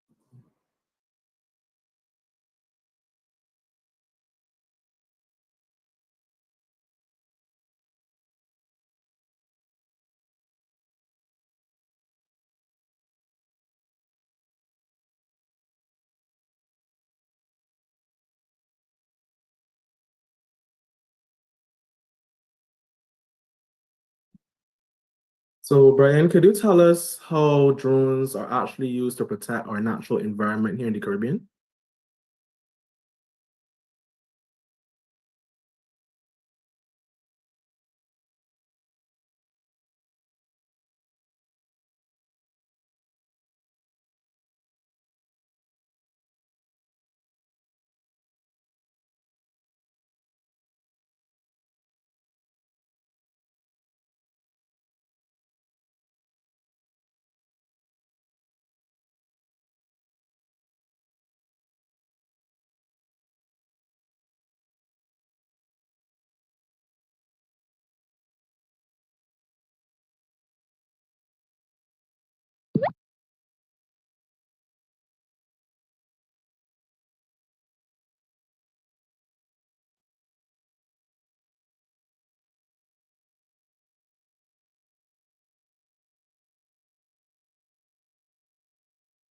Brian, can you hear me? We are experiencing some technical difficulty from our end. And so in less than a minute, we should be able, we're having Brian rejoin us now. So please bear with us.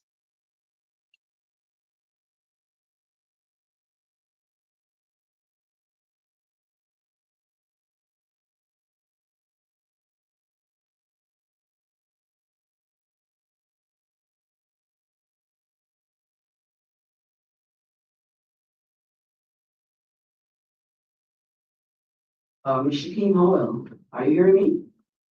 Yes, please. Yes, in the meantime, you can tell us about your, just give us a brief of what you do in your sphere so that we can fill the space that we have here. I thank you. Sure. No problem. Well, thank you very much first for the opportunity to moderate once again another year as we observe Girls in ICT Day.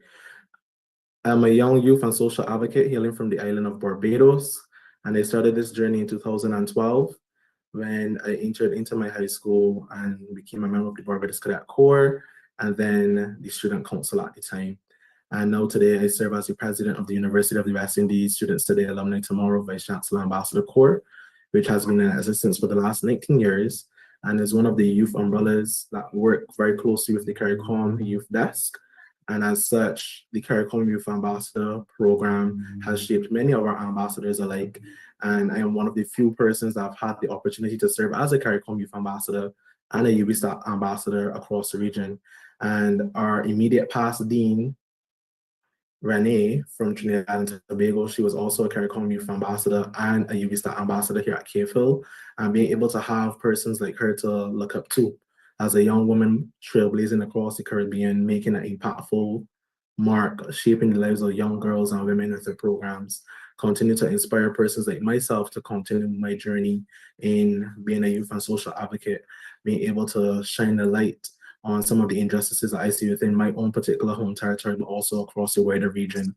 And I found that this year's communication is so timely because when I visited Qatar last year, as we observed the 30th anniversary of the International Year of the Family, we were able to see how family structures across the region shape the opportunities that young girls might be able to have from time to time. And seeing the role that CARICOM is playing to ensure that our young girls are seen, heard, and included.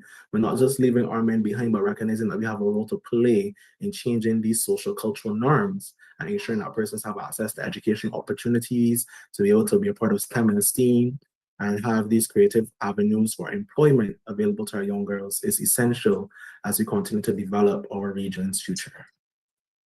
Thank you. Welcome back, Brian. Thank you, and congrats also on your work. Pretty impressive. Thank you. So before you had bumped off, I was going to ask you to share with us, could you start by telling us how drones are actually used to protect our natural environment here in the Caribbean? Oh, great. Quite simply, drones are very important in, for example, mangrove monitoring. Where we are, there is a group of pioneering girls with the in the Burima Mora Passage, and they actually use drones to be able to monitor the mangroves in the area. So drones are used, especially in our cases, for mangrove monitoring.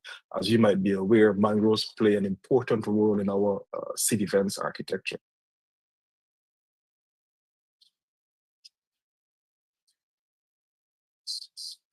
Yes, please, I am aware, and thank you so very much for that nugget of information, and you could continue to segue into your presentation. Great, no problem. Thank you very much. Apologies for that little snafu we had there. I was telling you about, 41% of STEM grads are women, but only 30% of them are actually in ICT jobs, and just trying to give you a perspective as to what drones can do and how girls can essentially take over the space, right? Drones are essentially flying computers, and they're very much involved in precision agriculture, detecting crop stress, allowing farmers to be able to monitor the application of their chemicals, reducing their inputs. If you know anything about farming, saving costs is paramount.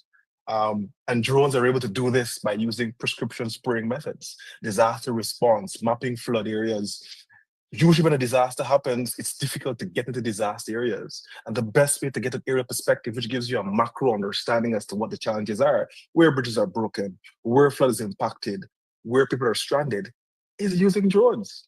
In our business, using drones for surveying, we have a lot of greenfield, which is essentially virgin land is being used now to advance infrastructure development. And we were able to use drones to help surveyors, instead of them having to do the hard and laborious work sometimes of going through swamps and forests, to be able to get the same data, accurate data, survey quality data with drones. And as I mentioned earlier, environmental monitoring of mangroves and forests using drone technology.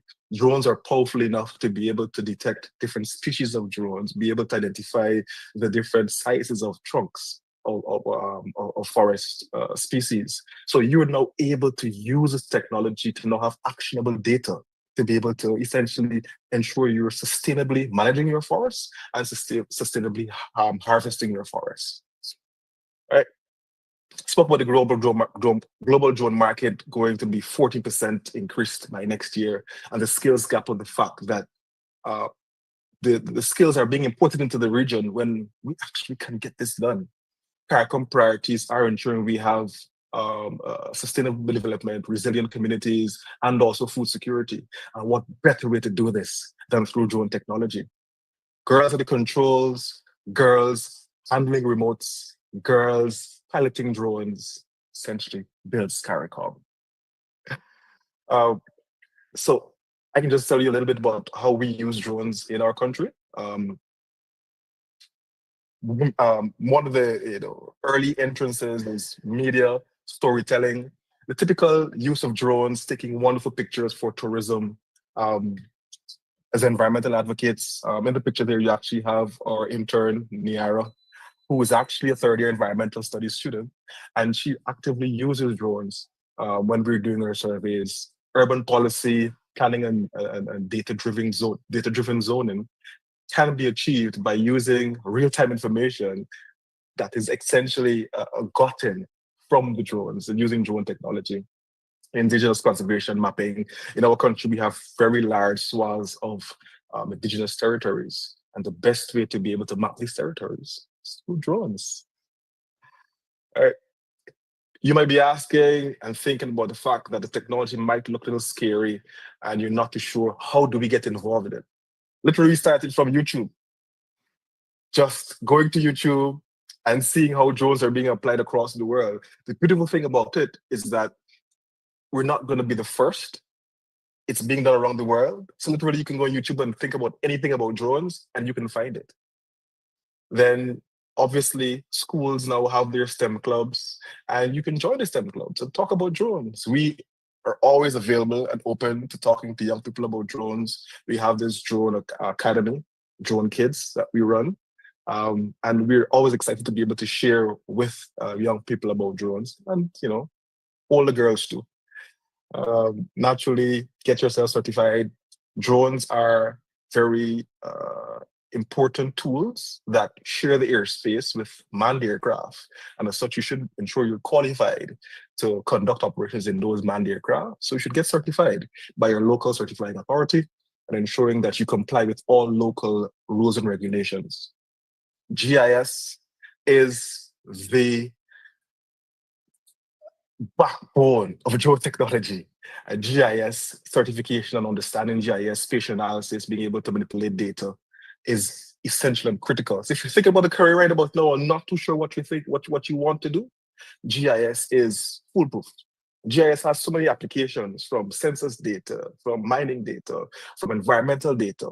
GIS is just such a broad spectrum in which it can be applied. It's essentially a no-brainer that we should be encouraging girls to invest in GIS technology and in GIS education.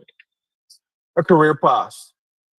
Now, the drone space is not linear. Persons have joined the drone space from different areas. And I believe that the more diverse you are in where you're coming from enhances the drone technology. So we have persons who've entered drone technology who are sociologists, and use drones from a social side, understanding settlement.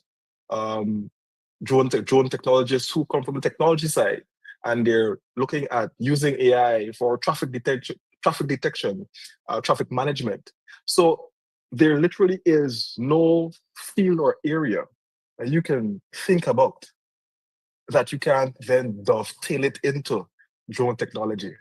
And that's why it's so wonderful. Quick backstory on me. My background is international relations, diplomacy, political science. And yet here I am as a drone entrepreneur, taking pictures at international events like Cricket World Cup, doing LiDAR surveys and tower inspections, and doing some motor cinematography. So the more diverse you are, I think it brings an added element to the application of drone technology where people might not even think about. So I just wanted to show you right here quickly what we do with the drones. Essentially, it's an area of land that is heavily forested. And to survey this would require entering hazardous environment. A drone LiDAR scan populates the data from the location, gives you elevation, gives you all the details of the land without actually having to walk into this densely forested area. And then you're able to manipulate this data. So much so that the client is able to, one, understand what's happening in the location, understand what needs to be done if they're interested in developing this location. And even one of the fun parts that I like to show people is, these are all, the gray areas are classified as trees. And then we're able to take away the trees. Why is this important? Because now you're able to understand the topography of the land. Traditional methods of doing this are extremely labor intensive and extremely costly. This is about a 3-acre location and took us about 3 minutes to get done. This is the type of data, this is the type of solutions that we can bring to small islands, vulnerable states. So we're able to understand what are the challenges that they would have, especially when it comes to saltwater intrusion, understanding the topography of the land, and understanding exactly what interventions and the cost of those interventions without having the initial cost of actually having to do this in a manual traditional method. So yes, drone technology is awesome, basically. All right. Drones can be applied in so many facets of our society. As I mentioned earlier about food security, prescription spraying solutions, saving farmers costs. The technology requires you to be coders, data analysts, pilots, and innovation leaders in your infrastructure as you enter different fields like energy infrastructure management. Drone technology is right there. Agriculture extension, drone technology is right there. Social change mapping, drone technology is right there. Drones are everywhere and they're the future. Well, I should say they're now. Now is a great time to get involved in drone technology. So yeah, what do you do next? Well, obviously, reach out to us.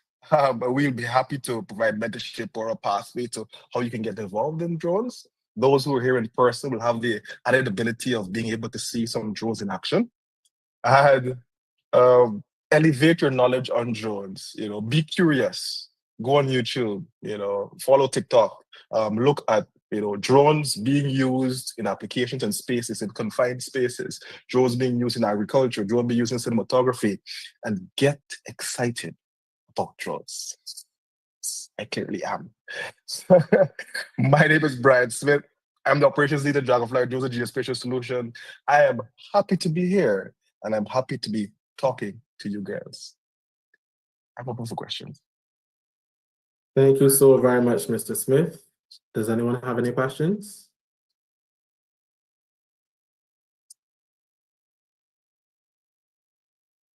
I must have done a good job to get you excited. It's lovely. Question, Mr. Smith. While it doesn't come from the children, it's coming from the whole call. And that's right.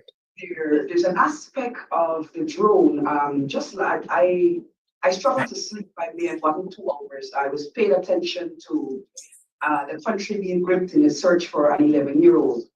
And all the time, people keep saying, use the drones to try to help. So my question to you is whether drones can be used in crime fighting. For example, someone has gone missing and we want to be able to locate that person within a timely manner to actually save life. If that drone can be deployed as a solution and a tool to aid law enforcement, because this was the call. I kept this in my head. The people keep saying, use the drones, use the drones. Unfortunately, that child has been found dead. A sorrowful situation, but can you answer that? Drones in crime fighting. I thank you. Thank you very much, Ms. Cole. To answer the question quite simply, absolutely. Drones are equipped with sensors like thermal sensors that can detect the bodies that are essentially in forested areas or bodies that are in water. Drones can be deployed to support security operations or surveillance, reconnaissance.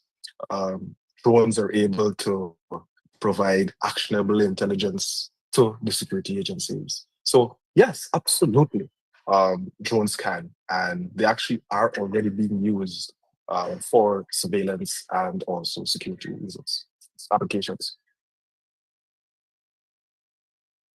We have one question here. Yeah, you can come.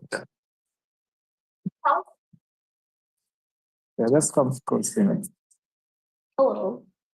How can drones improve disaster preparedness and emergency response in the Caribbean? Textbook question. So they are, it's, to answer simply, multi-level. Pre-disaster, post-disaster. Pre-disaster, drones can actually do monitoring of locations. For example, in a country like mine that has essentially is lower than the sea level, drones are able now to pre-monitor the rate of the degradation of the infrastructure, the sea defenses. So you're now able to create a model of your seawall or your sea defenses, and you're able now to predict its maintenance. So you now are looking at averting a disaster. When a disaster does actually happen, then the drones are able to, especially if it's water and flooding, which is something that happens where I'm from, is able now to access areas that are inaccessible because the road is broken. Instead of having to deploy a helicopter, which is going to take time, resources to get to the location, you're able to use drones, high resolution data, to be able to analyze what is happening, where is affected. And then if it's in an agriculture area, you're able now to, if so, let's say, for example, it's a saltwater intrusion that's affecting crops. You won't necessarily see this visually in the early stages, but you're now able to see this using the multispectral imaging to be able to understand where the plants are being affected. So drones are able to assist at varying levels, both pre and post disaster.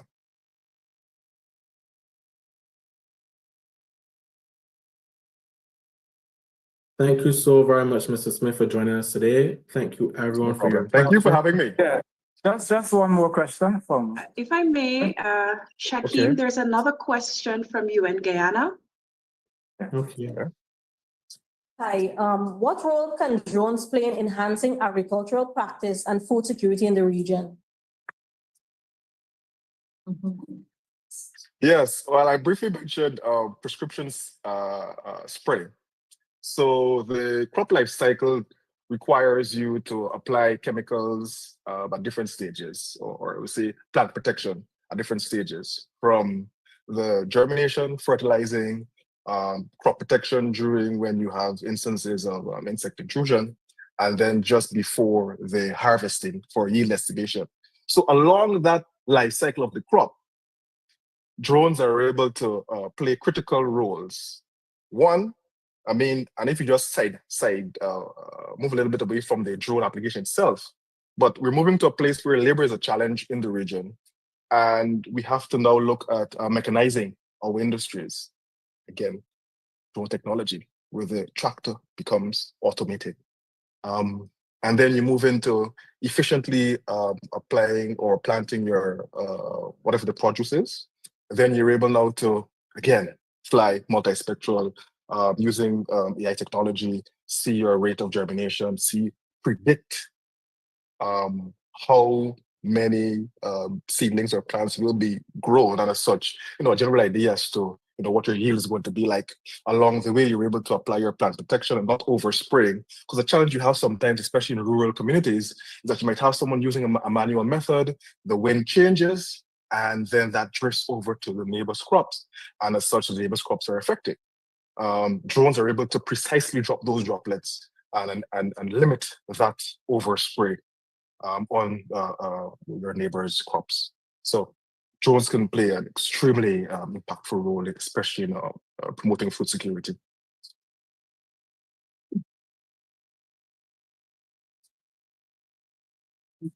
Thank you so very much. Are there any more questions? Thank you. Okay, thank you so very much, Mr. Smith, for joining us once again today. And thank you for having me. We're engaging with you in the future. Yes, thank you very much. I'm sorry that the guys online can't get to see the joint action, but maybe next year.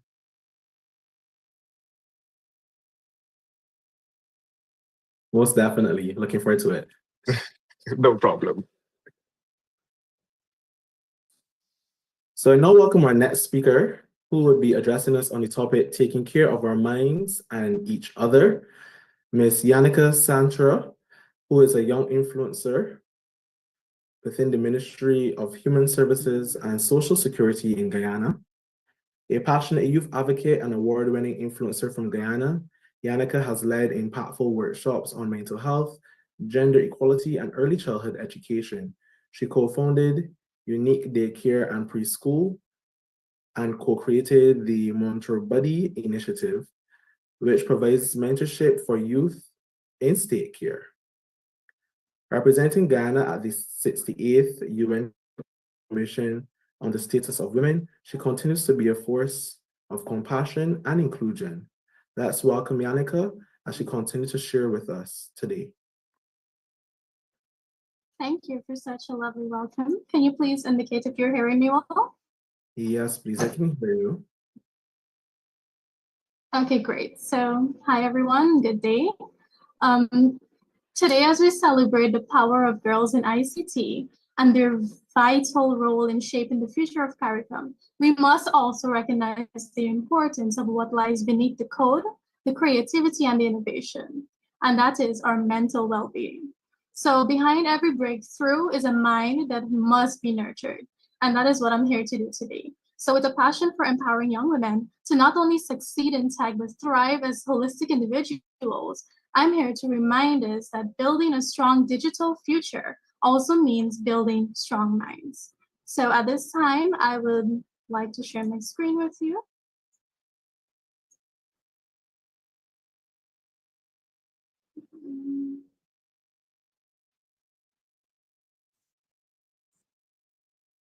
All right.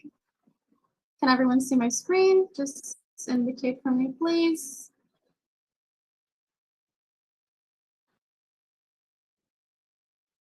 Yes, please. All right, great. So I just prepared a short presentation for you all. I know that we usually say the topic of being mentally stable or being well and mentally intact, but a lot of times we do not actually take the time to do the things that will ensure that our mental is there. And when we're talking about tech, there's something called our digital well-being as well that we'll be taking a little look into today. So we'll be discussing taking care of our minds and each other, as well as digital well-being and safety. So I will just go right in to mental health in the digital age. So in the Caribbean, the digital landscape is rapidly evolving, offering immense opportunities for young women in ICT. However, high-intensive ICT use is associated with concurrent symptoms of information overload, depression, and internet addiction. We all know too much of anything might not be so good for us. But with everything, we must ensure that we take our precautions and we must take that time to check in mentally. So with increased connectivity comes a challenge of maintaining mental well-being. A recent initiative, the Youth Caribbean Minds, launched by UNICEF and partners, provides a regional Mental Health Resource Hub, highlighting the growing recognition for mental health and the importance in our digital lives. So as we navigate the digital era, it's crucial to prioritize our mental health alongside professional aspirations. So let's understand a little bit of what digital well-being is. So when we talk about digital well-being, we're also talking about the choices we make online, the interactions we have with others online, the content we see online, and how long we spend engaging online. So our overall well-being is determined by our daily physical and emotional experiences, but these are the things that will determine our digital well-being. So in other words, digital well-being encompasses the impact of digital technologies on our mental, emotional, and physical health. Mental health risk in ICT-heavy lives. So studies from the healthcaribbean.org indicates that approximately 60 million adolescents between the ages of 10 and 19 live with a mental disorder, with anxiety being a leading cause of disability among 10 to 14-year-olds. Some major mental health risks includes information overload. So simply this occurs when individuals are exposed to more digital information than they can process, leading to stress, anxiety, decision fatigue, and reduced focus. We all tend to, well, not all, but in some cases, we tend to overload our minds or crowd our minds with a lot of information, and a lot of times we don't have outlets to express ourselves. And this over time will cause a lot of mental fatigue and anxiety, and these are things that we're looking to stay away from. All right, the second will be digital fatigue. So digital fatigue and Zoom burnout caused by prolonged screen time and back-to-back virtual interactions. They lead to symptoms like exhaustion, reduced concentration, eye strain, and emotional depletion. All right. And thirdly, we have cyberbullying. And this is one of the major effects and health rate and mental health risk in ICT. So cyberbullying is very common amongst our youths, and it involves online harassment and the digital behaviors that involve using technology to intimidate, threaten, or humiliate others, contributing to anxiety, depression, low self-esteem, and social withdrawal. So now that we have a clearer understanding of what some of the health risks in ICT are, we will be talking about some safe digital practices. All right, so how can we combat risks? So I have a little bit of information here for us. In Jamaica, research shows that 39% of youth aged 13 to 29 have experienced cyberbullying, leading to increased risk of depression and anxiety. So it's vital to establish healthy digital habits, some of which will include setting boundaries. This includes taking time off from your devices, from whatever you're doing that involves a lot of mental capacity, taking time for yourself, establishing some do not disturb rules. You know, I bet you are going to give yourself a few hours on your phone, but then at a certain time, you put that aside. You put all of it aside to spend some time with yourself, maybe read a book, you know, connect back with reality a little bit, because a lot of times we tend to get sidetracked when we are occupied and we have so many things to do digitally. This would also include setting some screen time limits. So there are devices that offer features where you can set limits for yourselves just to ensure you're not overusing your digital platforms. We also have mindful consumption. So with this, you can create your online space and control your feed. So the World Wide Web is free, and there's a lot of negative and what some may term toxic things that you may come across. A lot of times there's a lot of arguing, a lot of, you know, very disrespectful things that you may come across online. And in some cases, we are allowed to block those pages or those outlets that provide this type of negativity. So by removing yourself from spaces that are prone to that and including yourself in online spaces, that will help you to develop yourself, develop your skills, and everything else that is good for your mental health is what we're advising. So mindful consumption, all right? unfollow toxic accounts, and limit doom scrolling.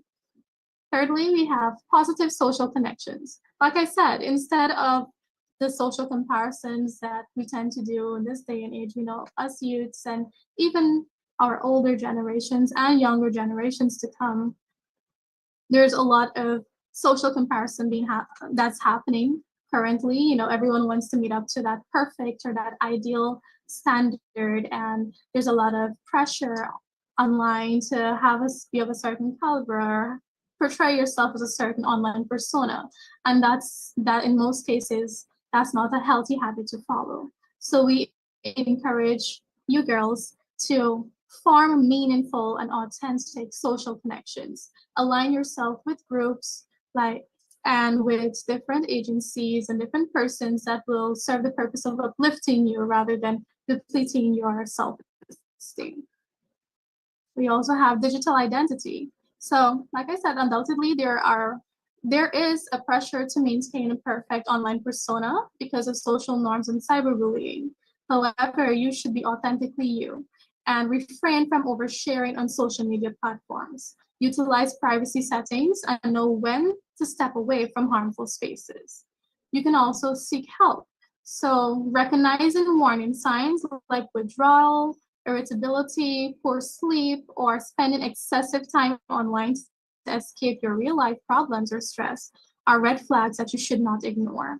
In such cases, you can use platforms like the Young Caribbean Minds and the Mindcheck Jamaica, which offers self-help tools, chat support, and mental health resources. And of course, the most common mode of help that you can receive is talking to an elder, talking to a trusted adult, or talking to someone that you feel comfortable and you can confide in, and you express the things that are bothering you, express the things that are making you feel less of yourself, and you can work towards overcoming those feelings and becoming the best version of yourself. And next, we will be moving on to taking care of each other. So fostering a supportive digital community is crucial. In the Caribbean, initiatives like the Caribbean Youth Mental Health Call to Action emphasize the importance of collective efforts in addressing mental health challenges. By promoting empathy, reporting harmful content, and supporting peers, we can create safer online environments. As future ICT professionals, integrating mental health considerations into technology design and policies will further enhance digital well-being. All right, so these are things that we can all think about.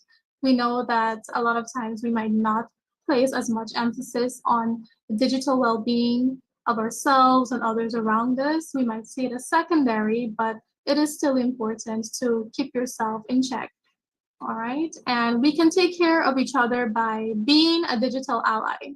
So speak up against cyberbullying. You see something that you do not like, something that you do not believe is right, you don't have to accept that. You can step in and speak out. You can check in on your friends and your family, privately or publicly, and you use the platforms for good. All right, also start conversations. Normalize spreading awareness on digital stress. You can create safer space by promoting empathy where needed and stand up for social and environmental causes in forums, in group chats, and social platforms.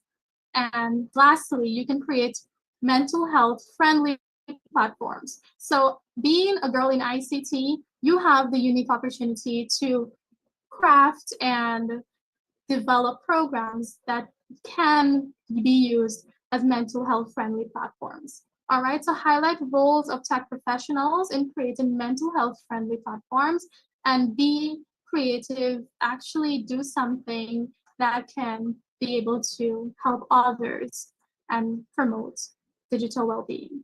And before Thank I you close so today, very much, Yannicka.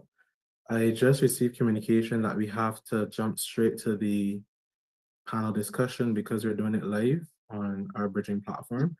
So I'm just going to wrap up quickly, and I appreciate your time today. so that's a yes. So in your spare time, because we don't have the time today, you can sit and do up a digital mind map. What you're going to do is take a piece of paper and you write the words digital mind map in the center, and then you outline things that are part of your life that you use your digital platform for, whether it's work, whether it's school, studying, gaming, messaging, social media, news, whatever the case may be. And you then write the emotions that you associate with each of these things. All right, this will allow you to be a bit more conscious of what you're doing in your digital life and also help you to track your behaviors and better your outcomes. All right, so I will be wrapping up. That's all from me. If anyone have any questions, I'm open and free to respond. Thank you very much. Any questions in the room? No? Guys, your transportation is going to be here at 1 o'clock. We're going to let the younger ones go first. And I'm going to ask our photographer to take a group picture of each of the two groups in front here, in front of the CARICOM backdrop, and then we'll send it back to your caretakers and your counselors. And so you can see it at a later date. But we'll let the younger ones go first so they can perhaps, if you want to leave the room now and just, get some walking time and stretching while we go into the next session, it will probably be useful. And then when the van comes back for the second group in about half an hour. So thank you for being with us. I hope you enjoyed it. I know it was a little boring because you didn't have any activities to do, but I hope you enjoyed it and enjoyed the time out with us.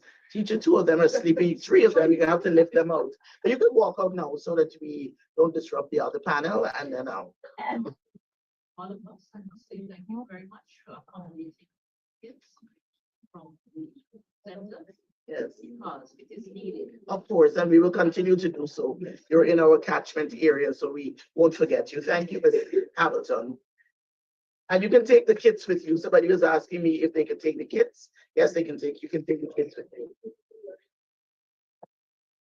You can leave your boxes if you finish eating. You can leave your boxes on the table. If you're not finished eating, take it out with you, please. And your juice.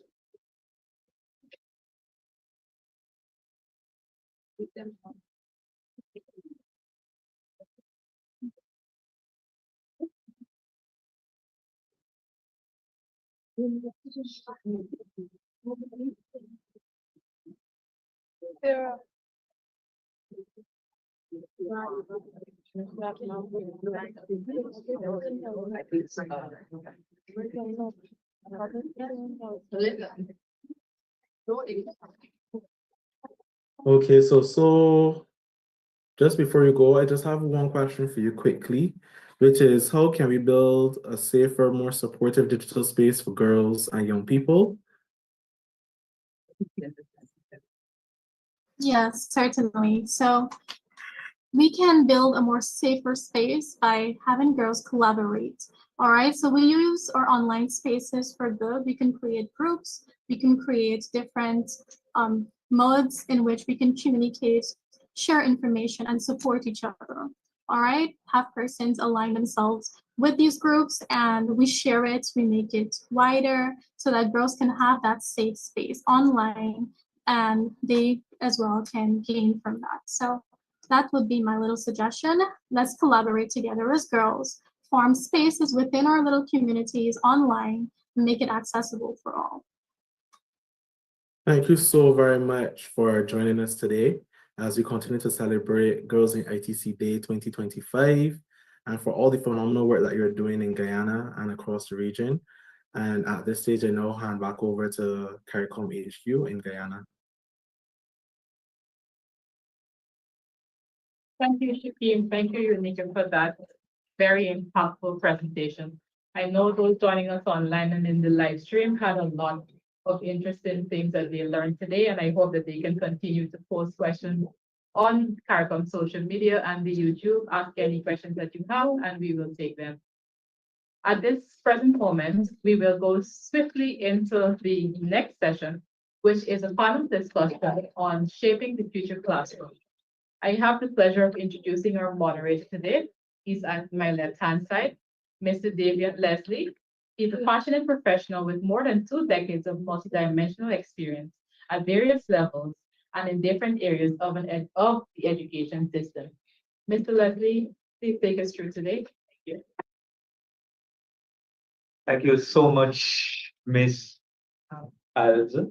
forgive me, I have a way of being very informal, especially when I am online, because the online environment does create such a formal space that is so cold and uninviting that perhaps using first name is always a little bit more effective at creating the idea of a community. So thank you, Utica, for that introduction. And I'm very happy to be here today to have a discussion around the issue of shaping the future classroom. One of the undeniable outcomes of the COVID-19 pandemic is that it forced us in a direction we really ought to have found on our own. Coming out of the pandemic, there has been a greater commitment to technology and a keener understanding of its potential to transform learning. Not that we have fully realized what that understanding means.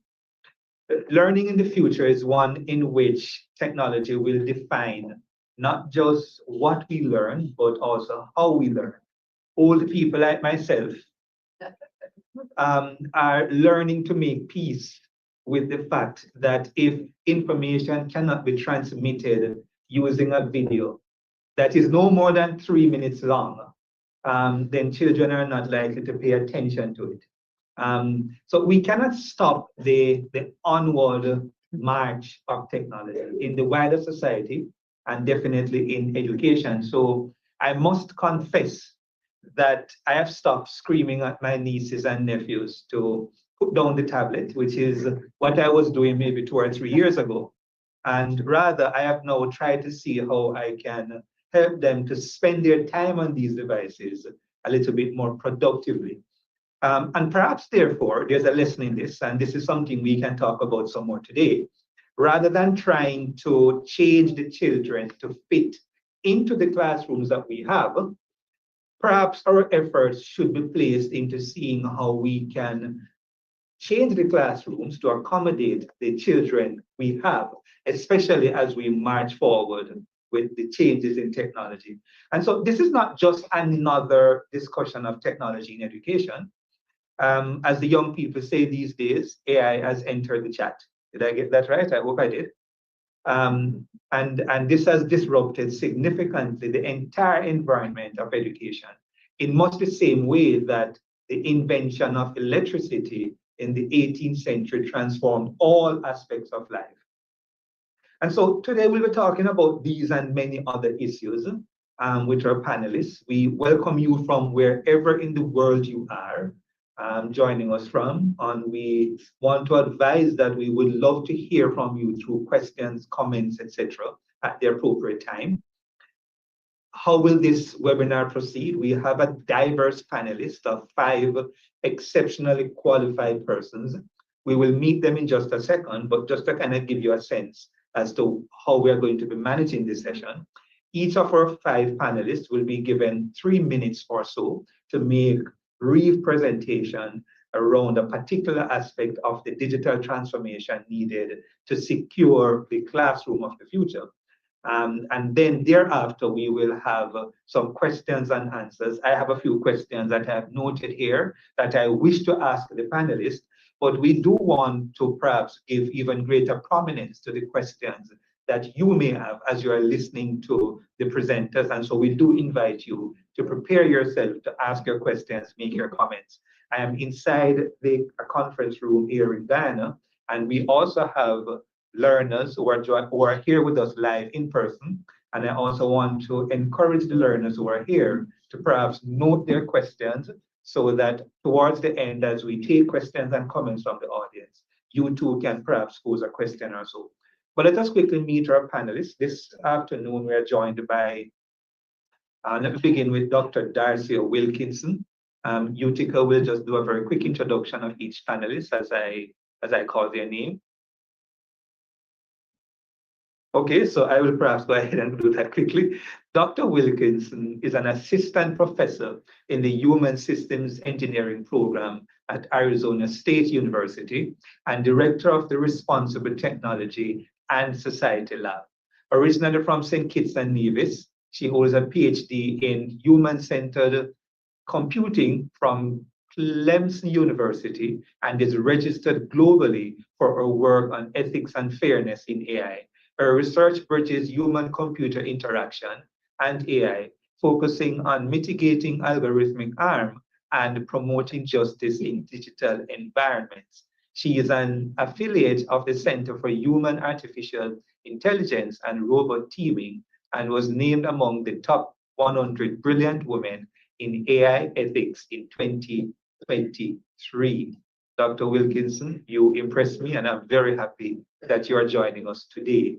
In addition to Dr. Wilkinson, we also have Mr. Raj Ramdas.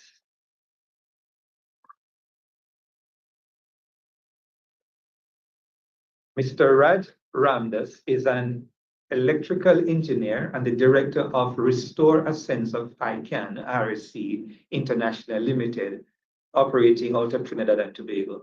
A pioneer in education and technology, Mr. Ramdas has developed AI-based learning tools, including the Caribbean Secondary Education Certificate, CSEC Math Tutor, Math AI Tutor, and AI Avatar Agents. He has presented at international conferences, including Mobile World Congress and Network of NGOs 67 Forum. Mr. Ramdas's work supports education in underserved communities through initiatives like Thoughtful Thursdays and his nonprofit, Restore a Sense of ICANN.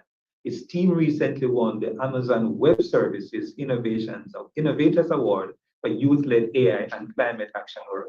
Mr. Ramdas, we are very happy to have you today, especially as somebody who is in the industry using AI.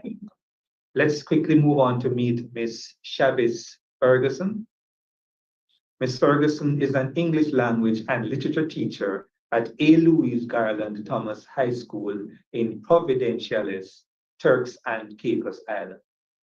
With over a decade of experience, she integrates AI tools into her teaching to promote personalized learning and student engagement. A passionate advocate for ethical technology in education, she brings practical insights from the classroom and a strong commitment to youth development through innovative teaching practice. Ms. Ferguson, very glad that you're on the panel. We are particularly keen to hear of your experiences in the trenches, so to speak. We move on now to meet Dr. Tashane Haynes-Brown.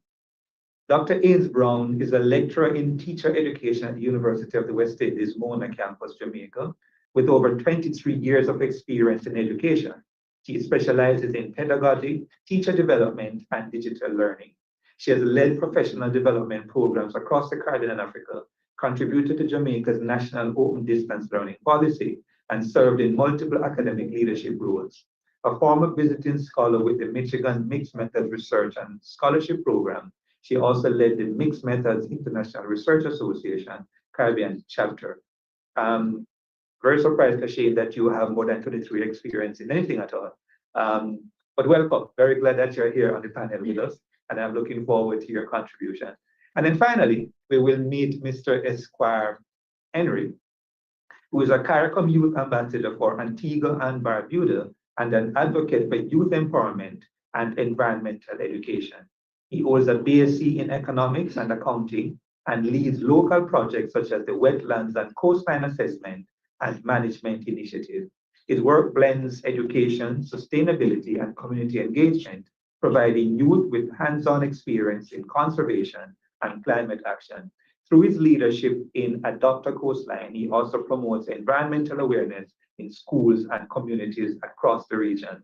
Mr. Henry, very glad that you're here with us and looking forward to your contribution as well. We will quickly then transition into hearing from our panelists. And so at this point, I will invite Dr. Wilkins to make her 3 minutes contribution to the discussion. Dr. Wilkins, you're up. All right, could you hear me okay? Yes, we're hearing you great. All right, wonderful. And thank you so much for that very kind introduction. I'm very honored to be a part of this very important conversation on the future of education in the Caribbean region. Now, as someone working in responsible AI, my focus is on ensuring that emerging technologies, particularly when it comes to AI, they're developed and deployed in ways that are safe, but also empowering. And this philosophy also translates well for the classroom too. I'm Sure, we've all heard throughout all the different presentations today how AI can help to personalize learning and making it more interactive in the classroom. AI-driven tools can adapt to a student's pace, recommend resources that can fit their learning style, and help to identify areas where they might need additional support. But there are many knowns and unknown risks that come with these technologies as well. And we have to be careful that these tools don't reinforce existing inequalities. For example, by only being available in schools for people with more resources, we're leaving others behind because of their socioeconomic status. Being cautious in adopting ready-made AI tools that end up creating more friction with our curriculum, and adding unexpected risks of uses of students' data in ways that actually bring them into more harm. Now, in my work, I've also looked at how AI systems reflect the values and the biases of the people who build them. That's why local innovation in the Caribbean is so vital. We need AI tools that are contextually and culturally relevant, not just imported technologies that treat education as a one-size-fits-all solution.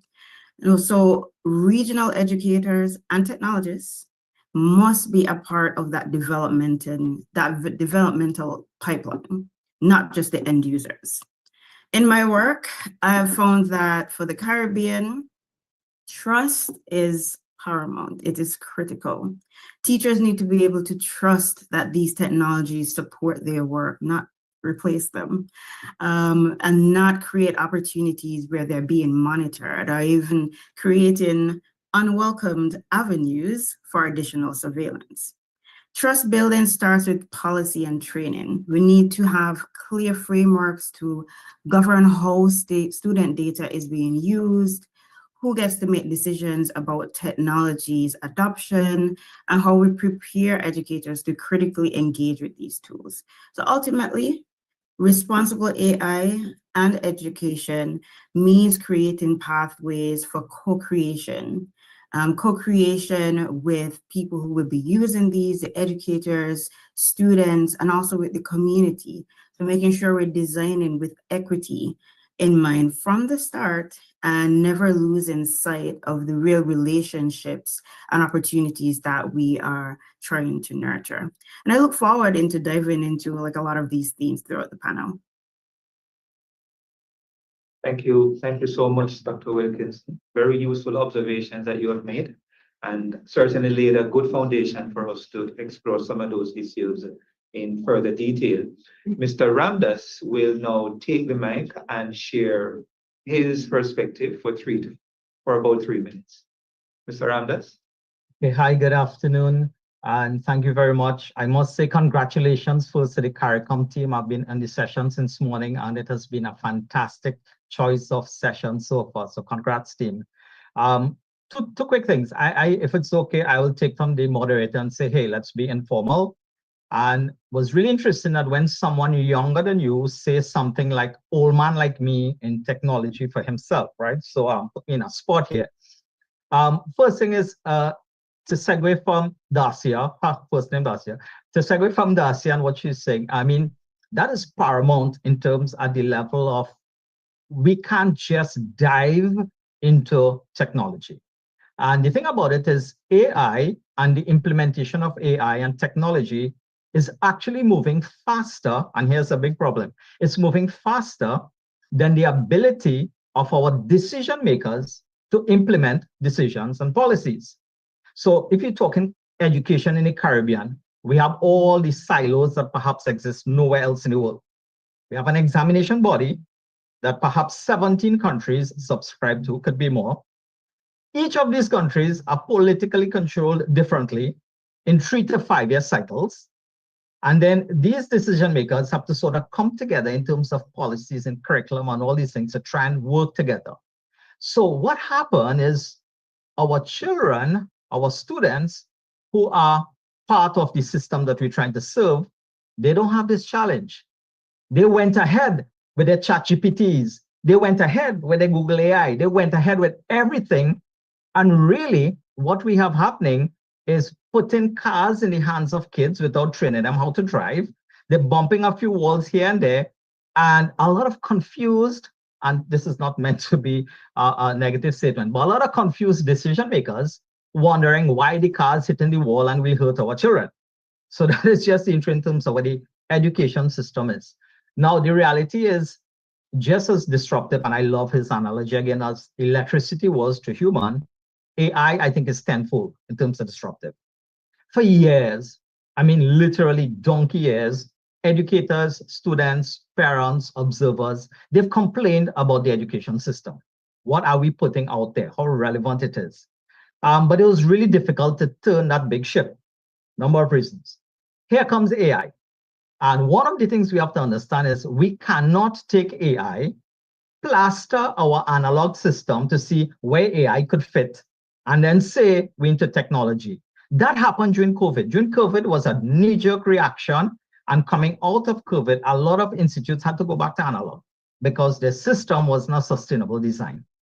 So with respect to the classroom of the future, the thing about the classroom of the future, it might not be a room. It still is going to be a room, perhaps where kids are coming to and so on. But the classroom of the future has to be teacher-centered in design. You try to implement technology and you don't have teachers AI literate, understanding that AI, and I love how Dacia said, it's not going to replace them, it's going to make them superhumans. Gone are the days where a teacher who's teaching biology must be the biology expert. A teacher has to be an educator expert. And AI, for example, at RSC here, we built AI avatars. We launched like about 70 avatars in January teaching cybersecurity. We launched an avatar teaching math. Now, honestly, some teachers didn't like it because maybe not in the Caribbean, but in Trinidad and Tobago, we do have teachers who earn considerable income in part-time lessons. But if a child could have an AI teaching them, human or AI, teaching them at their, and Dacia spoke about it too, at their level, moderator spoke about it. The AI can speak to the child and all the child have to say is, I don't understand. Just like how we're talking here. And the AI will convert, instead of teaching at 15 years, it'll teach at 11 years. I still don't understand. The AI talking like, I can't say Caribbean, right? Our AI talks like Trini a little bit, but we're training it to talk Caribbean. The AI understands Caribbean and the AI could communicate. With respect to another point made, this AI and the AI to be used in our education system cannot be open-ended AI. You do not want biased data, like already mentioned. So the question is, how do you solve that? Well, the thing is, AI can be trained specifically to what you want it to be trained, and you could put boundaries. And you know, I probably run out of 3 minutes here, but you know, the far cry thing that everybody does beat. We don't have infrastructure, we don't have internet, we don't have devices and all of that. Here what? Divide, social divide, gender divide, digital divide is a problem in society. So what we got to do is we have to understand what is required to move forward.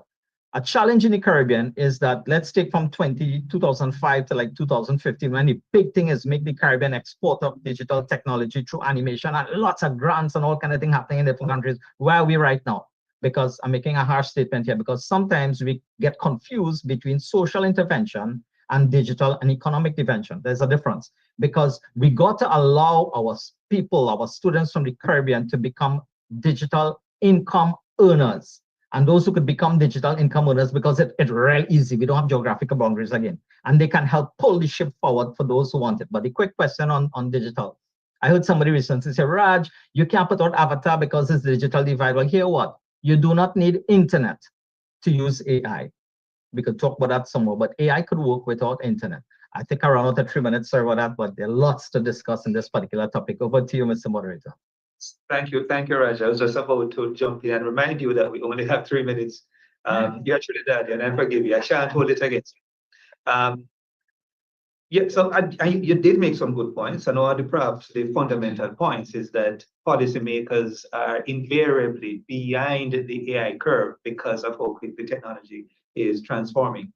Jarvis, we are particularly keen to hear about your engagement with AI and technology in the trenches, so to speak. You are on the forefront of the AI transformation or the digital transformation, being a classroom teacher. Go ahead, Sharice, you're up.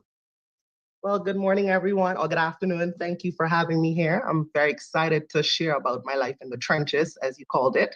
But AI in our classrooms is definitely changing the way that we look at education, changing the way that students receive education, changing the way that they participate in education. And I know, like, as for me as an English teacher, I think people might say, oh, she doesn't have the skill set to talk about using tech in the classroom, but we definitely do it. Our good friend ChatGPT has become a thorn in our flesh, where children would give us an entire essay written from ChatGPT. And I'm like, oh my gosh, I use it too. I know that this is ChatGPT. So instead of telling my children, you cannot use these devices, you cannot use these AI tools, I've now had to learn for ways to kind of integrate it within my teaching and learning process, to make it easier for our children. And our children, the retention is not there, they're not interested, they don't want to be there. But when we use AI, we can find ways to make learning fun, engaging, and easy for them to understand. Although our children are in the era of digital, they're digital revolutionaries, they don't know how to use technology. So they are illiterate in the form of technology. They know how to use Snapchat, they know how to use TikTok, but can they send an email? Can they write a resume? So these things, they're struggling without the assistance of AI. And we can't chastise them. We can't take it away from them. Like you said earlier with your niece's iPads, we can't take it away from them. We have to teach them how to use it responsibly, how to be ethical, how to have integrity when using these AI tools in the teaching and learning process. So I know Mr. Raj had said earlier that in the future classroom, it has to be teacher-centered, where I agree that we have to teach our teachers how to use the AI tools. I feel as though our future classroom will be one where students are more independent. And for decades, we've been saying that we want to have student-centered classes. This is the perfect time. We can have our students learning more independently through the uses of AI, but we have to also be there to monitor and give it that human touch that is needed. So I know Mr. Raj took some of my time, so I allowed him because we're all comrades here. So I'm gonna cut it short for you guys, but I hope to speak more about life in the trenches and using AI in 2025. Thank you so much, Sharice, for being a good sport. And Dr. Tashin Ains-Brown, we're now going to give you a chance to share your perspective.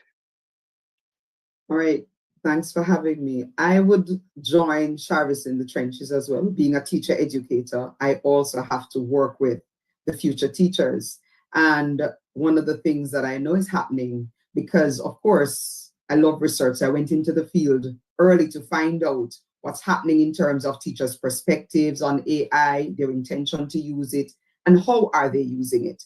And what we are already seeing is that our teachers have begun to explore the AI tools. Of course, we know ChatGPT is the main one, Quillbot, SlidesGo, they are utilizing it for their own learning.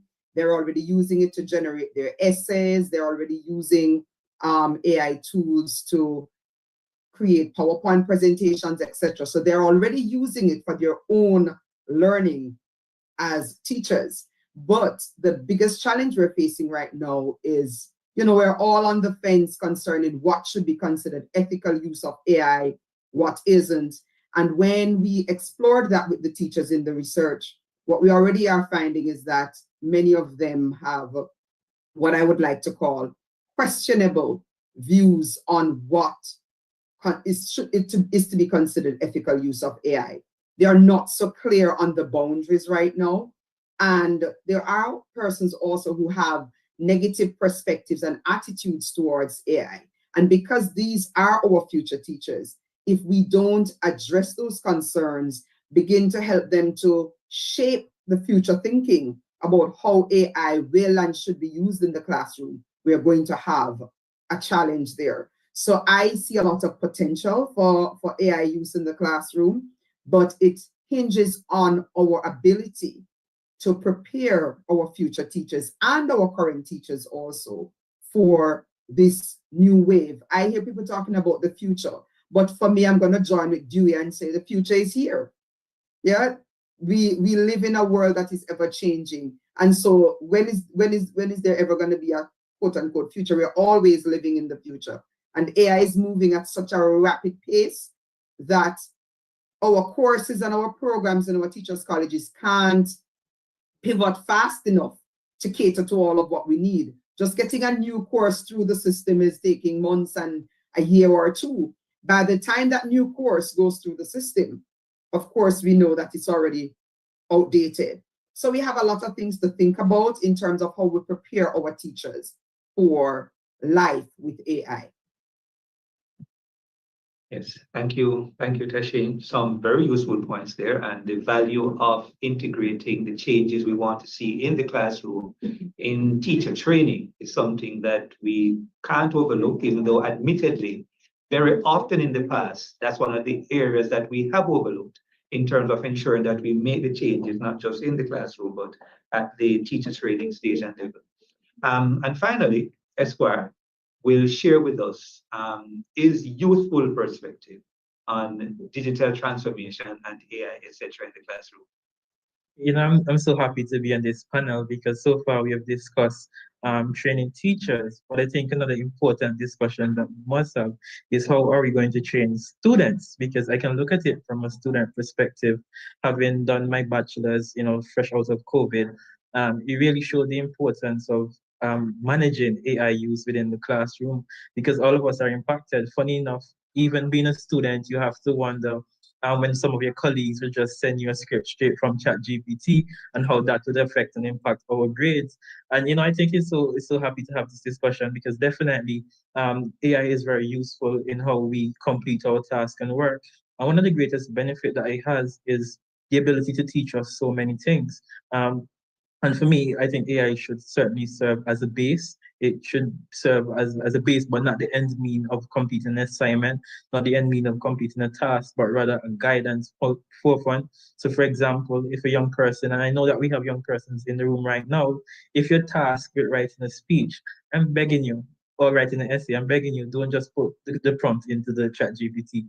Or rather, what you can do is put in a prompt and ask for, hey, can I have an essay outline on how I could structure my essay? And these are things that I really believe we should teach our students going forward. Hey, not that technology is bad, but how best you could utilize it and also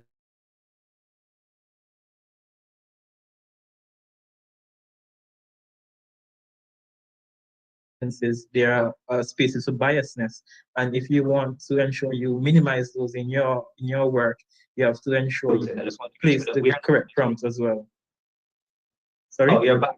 We lost you for a second, Esquire, but I think you were making that general point about ensuring that our young people are empowered with the skills and tools to successfully and effectively use technology, including AI, as they learn. Certainly. Yes, so thank you so much. That's certainly one of the points that we need to consider. Perhaps we might say that that is the central point that we ought to be considering, and all of the changes that we're going to be talking about, including at the teacher training level, should be done with that in mind. How do we empower our learners to effectively use technology, and in this specific instance, AI? So we have heard from the panelists. I want to thank you so much for the ideas that you have shared and some of the themes and so on that have come out. If I can continue the analogy of the invention of electricity a little further. When electricity was first discovered, there was general fear of its properties. And if you could travel back to the 18th century, that's the 1700s, and find a citizen who lived at that time, and if you could tell them that there would be a time in the future where electricity would coexist in domestic spaces with children, they would tell you that you were being ridiculous. They couldn't envision that this dangerous thing called electricity could run through the walls of homes where children lived and pets lived, and that we could figure out how to manage the risk of electricity while leveraging its potential. And clearly we have figured that out. Electricity is right now just a light switch away, and we are comfortable enough with it so that we have it in our homes, even with toddlers and babies. And in the same way, AI, I suppose, has that property. We have to figure out how to manage the risk and the potential pitfalls while taking advantage of all that it offers. And we have been talking about some of the policy issues and so on. And so I want to start there. What are some of the changes at the level of policy, perhaps, at the level of regulation, that we need to be considering that would, one, create the enabling environment for the use of technology, but also, two, would protect the users of artificial intelligence? I suppose Darcy is in a very good position to begin to answer this question, but I wouldn't mind hearing from other persons at the panel around that issue. The policy changes, the legislations that we need to be thinking about in order to ensure that AI is effectively and safely implemented. Yes, I don't mind going first. All right, so I want to preface this by saying in my prior work, I actually dedicated my dissertation to finding and figuring out what online safety means, especially for the Caribbean. And one of the later studies that I did was actually conducting a legislative comparison study looking at the online safety laws across Caribbean, particularly CARICOM countries.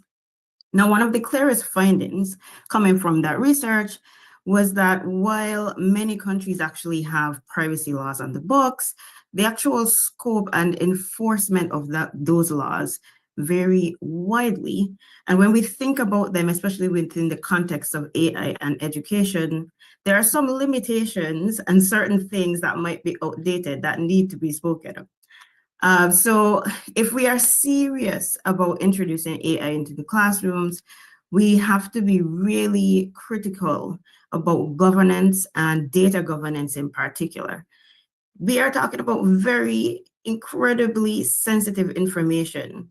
Students' learning patterns, their behavioral data, emotional cues, and in some cases, it might even be biometric data.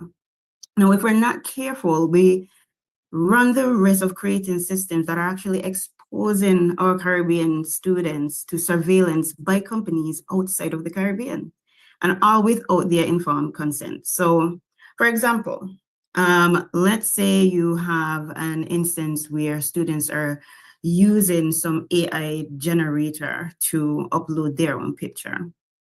Now, the privacy policies of these companies are notoriously dense, and oftentimes a picture that might be of a minor is used to actually train their models, which could run students into some blurry areas.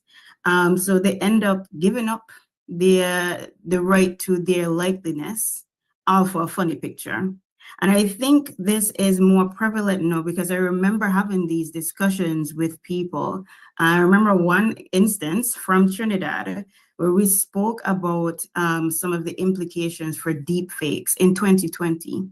So imagine now, because that was before the Gen AI boom. So imagine now what are the implications when students are uploading their images and those could be used for deep fakes that could be spread at a much more complicated rate.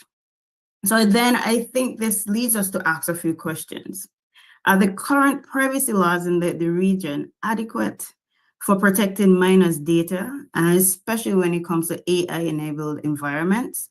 And critically, do these laws actually offer proper redress mechanisms for students and families if something goes wrong? We need to make sure that whatever mechanisms, whatever feedback loops, that they're actually in place. So when things happen, the problems that people are facing, the laws could actually reflect that rather than just having inconsistent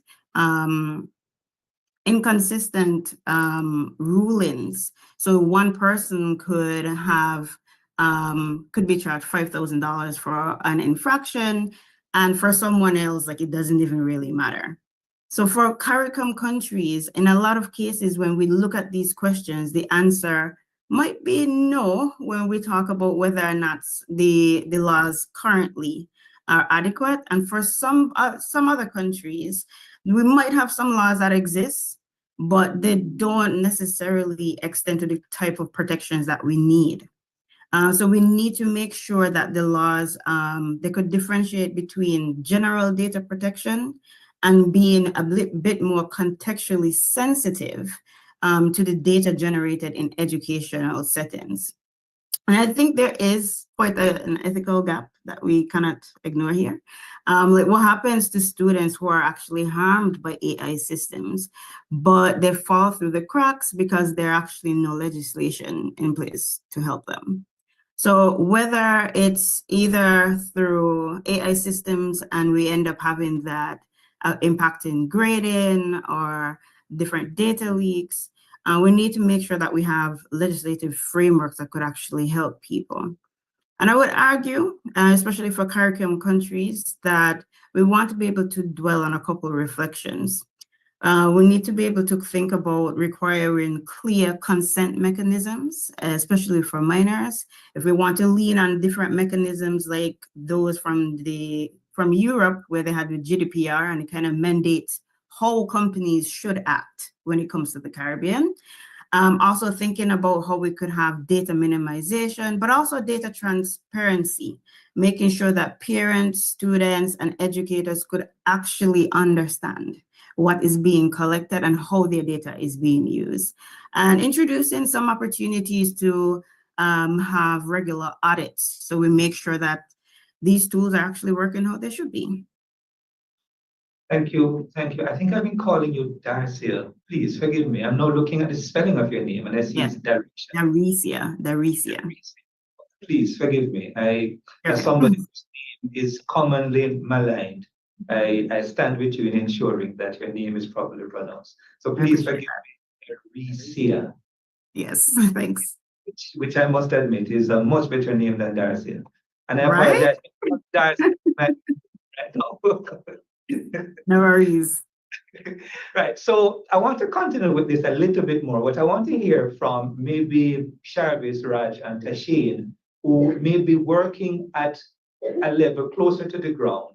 And have there been instances where you have seen the inadequacies of the policies and legislation surrounding AI, perhaps in your interaction with parents or how students interact with AI? Have you noticed inadequacies that maybe your institution might need to think about, or the policies that they develop need to address this, or even at a higher level, or the country at that national level need to develop legislation to address this? Daricia, for example, spoke about some of the data issues and how data is captured by AI tools and who owns that data, et cetera, et cetera, et cetera.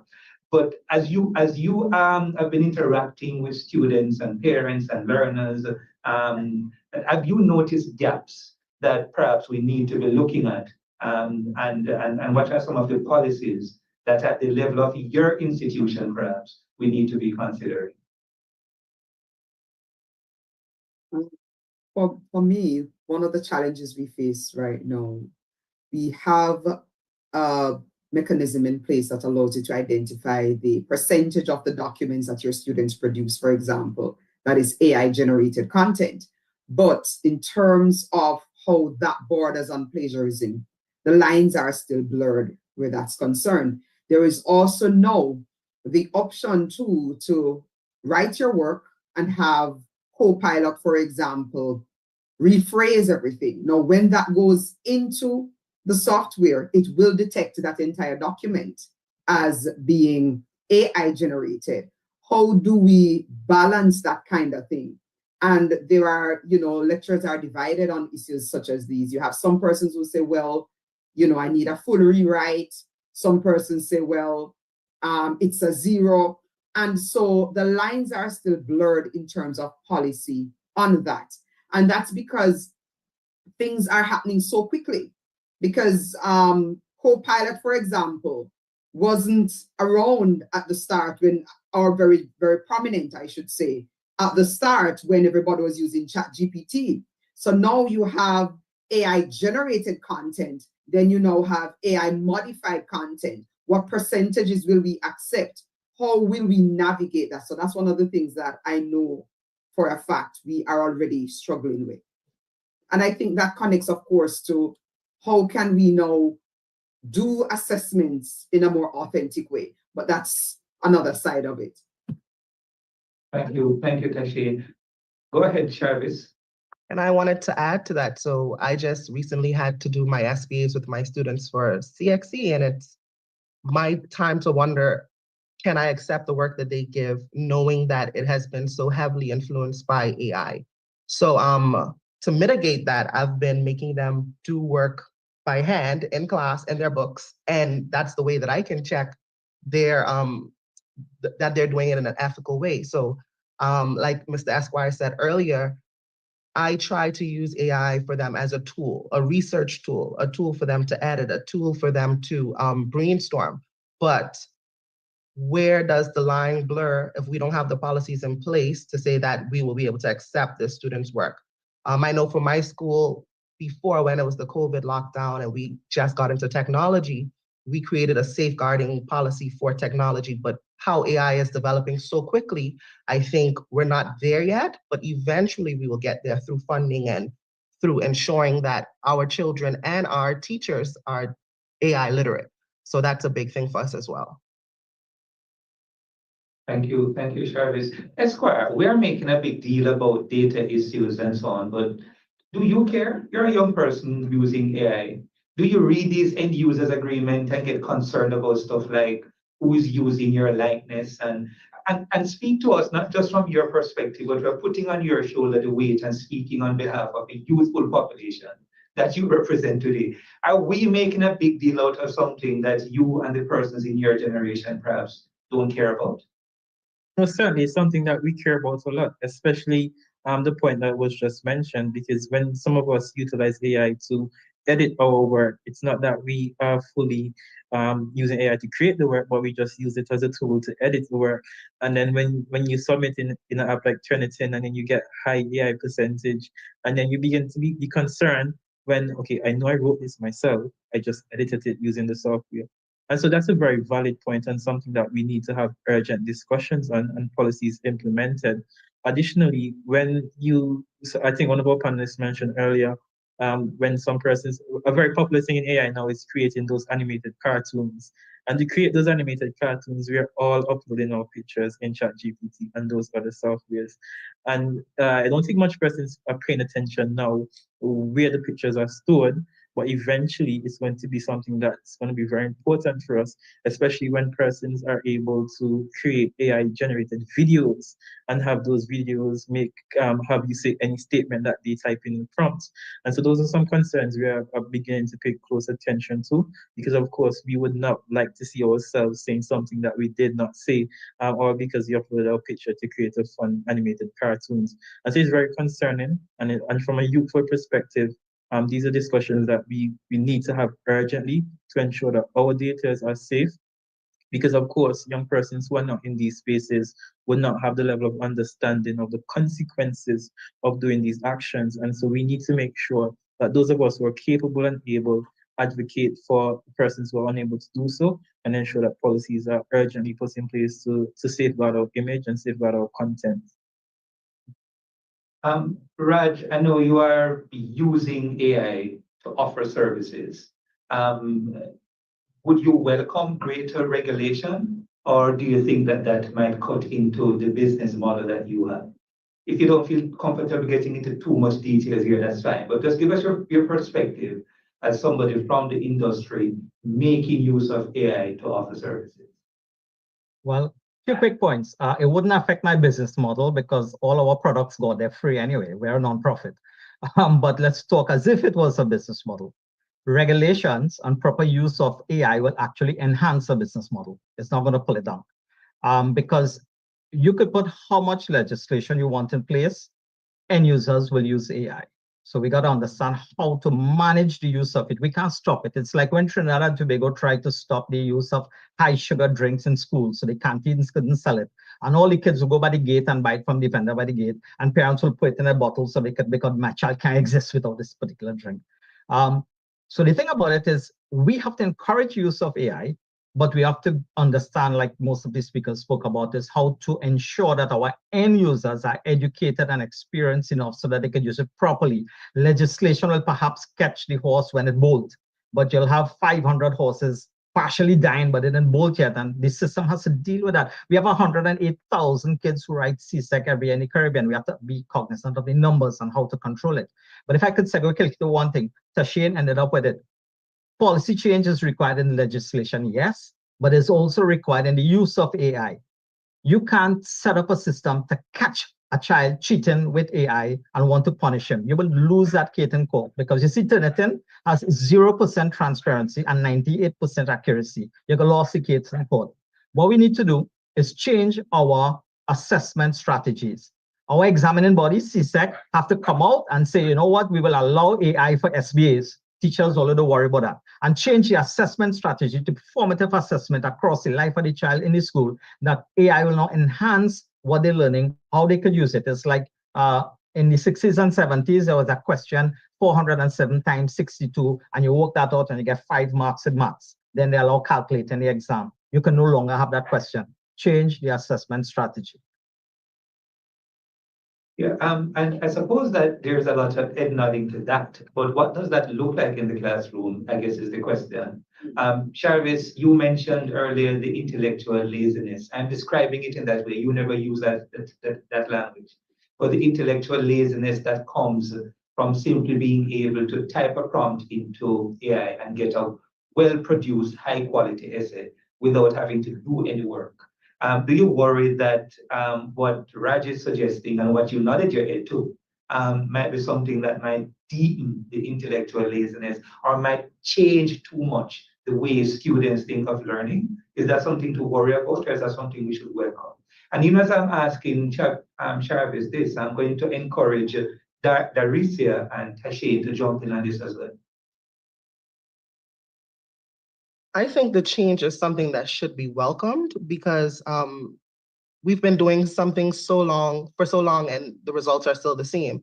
And our time is changing. So in order for our children to be adequate for this day and age, this digital era, we have to also change the way that we assess children. But one thing I've observed when using any of these AI software for the students to submit their work is that the work loses creativity. Our children, everything is the same. They're doing the research through ChatGPT or Copilot, and the work that they produce is the same. I've had students from 2 different classes give me the same AI-generated essay because it's just putting out the same work. So our children are losing their ability to be creative. They're not able to think freely for themselves, and we have to start finding new ways to challenge them in this digital era. Yeah, thank you. Darisia and Tashane, I know I'd say you should prepare yourself. And I'm perhaps going to give you 1 minute each because I really do want to get some questions from the members of the audience. And we do have a question as well from somebody here at the Secretariat's meeting site. So Darisia, Tashane, just 1 minute each, I beg you please. And then we will start taking some questions from the other participants. I think asking people in education to speak for 1 minute is tough, but okay, I'll try. I want to +1 what Jarvis was saying. So I think within this space, another trajectory I think that should probably be explored a bit more. And when we think about like how we actually transform the future classroom, I think what needs to be put at the forefront is actually metacognition.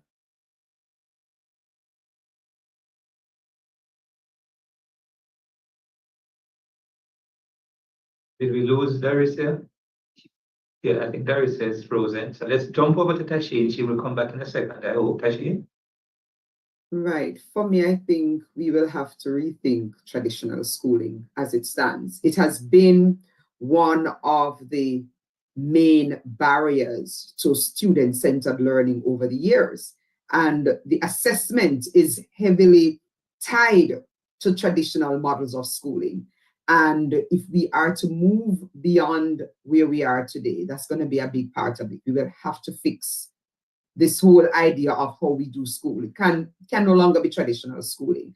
And I concur with Jarvis. We cannot push it away. We'll have to embrace it. But that's going to take a whole rethinking and overhaul of the way we do education. Thank you, Tashane. Darisia, we lost you for a minute. I see you're back. Welcome back. We are definitely going to jump to the other members of the webinar. Let's begin with somebody here in-house at the Secretariat who will ask a question, and then we will jump over to any question that persons online may have. Thank you so much to this erudite panel. I want to ask you to weigh in on the controversy. The Nobel laureate who received the award admitted to using AI to author a part of the book. Controversy erupted by persons saying that she actually cheated. She did not really generate it through her critical thinking skills. If you were to weigh in on whether someone who has used AI to help produce a book, author a book, and having to receive such an auspicious prize as being a Nobel laureate, how would you do that here in the Caribbean? For me, I agree with the persons who said, look, this is not the way, because I absolutely agree with critical thinking skills and more creativity. When you author a book, I don't believe AI content should be there to generate it. I thank you. Thank you. Anybody wants to quickly give a perspective on that? But then I would quickly jump in and say this reflects back to what the panel was discussing, because then my question would be, before I can even make a statement, is in what capacity was the AI software used? The context would be important. Certainly. I see you would nod your head. A quick response to that as well? Yes, I agree. I think it's very different if the author would have said, hey, write me a paragraph on how CARICOM affects blah, blah, blah, blah, blah, versus if they specifically said what they want to say. They already thought through the entire thing, what they wanted to say, and it's more like a collaborative effort. I know even that is controversial, but I think there's a lot of movement right now with different companies trying to push AI where it's more of an extension of your mind versus a tool that just pushes out different outputs.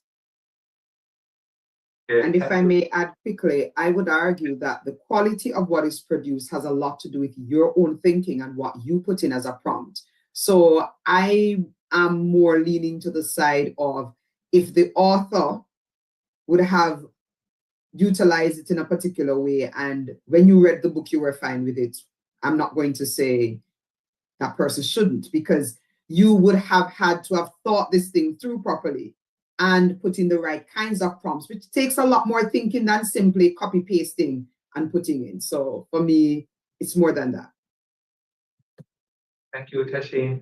I'm going to allow anyone who might have a question online to, at this point, raise their hand and make that intervention.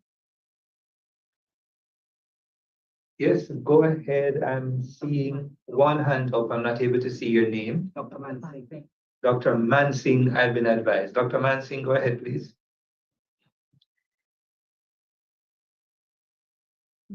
Good afternoon, everyone. What an interesting panel this was. Lots of insights from all of you. I agree with what all of you were saying and how we have to change our whole teaching curriculum methodology and how students are using AI tools in classroom. But I have another question, which I have been doing some workshops for high school teachers. When these GPTs were released, we felt that the students were using it and the teachers in classrooms were not empowered enough to use them for the various activities. And I was wondering, are we paying enough attention to using these generative AI tools for empowering our teachers in how they even teach certain concepts? Like sometimes when I'm being idle, I will search through for some of these workshops, how you can use music and art to teach physics or to teach chemistry. And I was surprised with some of the things I was getting. Now, the thing is, I don't know if they're all true. I have to know chemistry to understand if all that is true, because we have to understand this world that everything is actually a hallucination until we figure it out for ourselves. In the Caribbean, for our own curriculum, can we have a place where we create innovative methods of teaching, especially sciences, the STEM subjects, which our students in the region are struggling with, in a way that is not that every teacher to themselves, but there is some concerted effort where we wet it, we come up with new ways of teaching, and we can use these tools to brainstorm, as a brainstorming place. So is there something that, collectively we can think about even in CARICOM? Thank you. Yes, thank you, Dr. Mansing. That is certainly a great question. I know there are concerns too about the cultural relevance of AI development solutions and papers, because as I understand it, AI is really just drawing on the wide pool of data available online. And if it is not trained on your local content, you're going to just get content that's developed for other spaces. So that's a very great question. I don't know if Tashin Ueno is involved in teacher education, or even Raj, who is also involved in developing learning solutions, and then in response to that idea of homegrown indigenized solutions for education.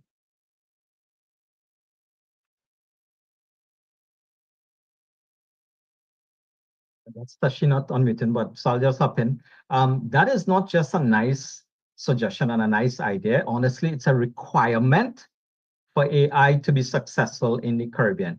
We absolutely cannot use external trained AI models in the Caribbean. We have to train our model, but here's the real problem. The real problem now is to get the collaboration amongst all the countries and all the educators to be able to do that, and then to deal, and I'll hit a real one here, to deal with intellectual property rights and who making money selling the book and who not going to make money selling the book. Don't mute me yet.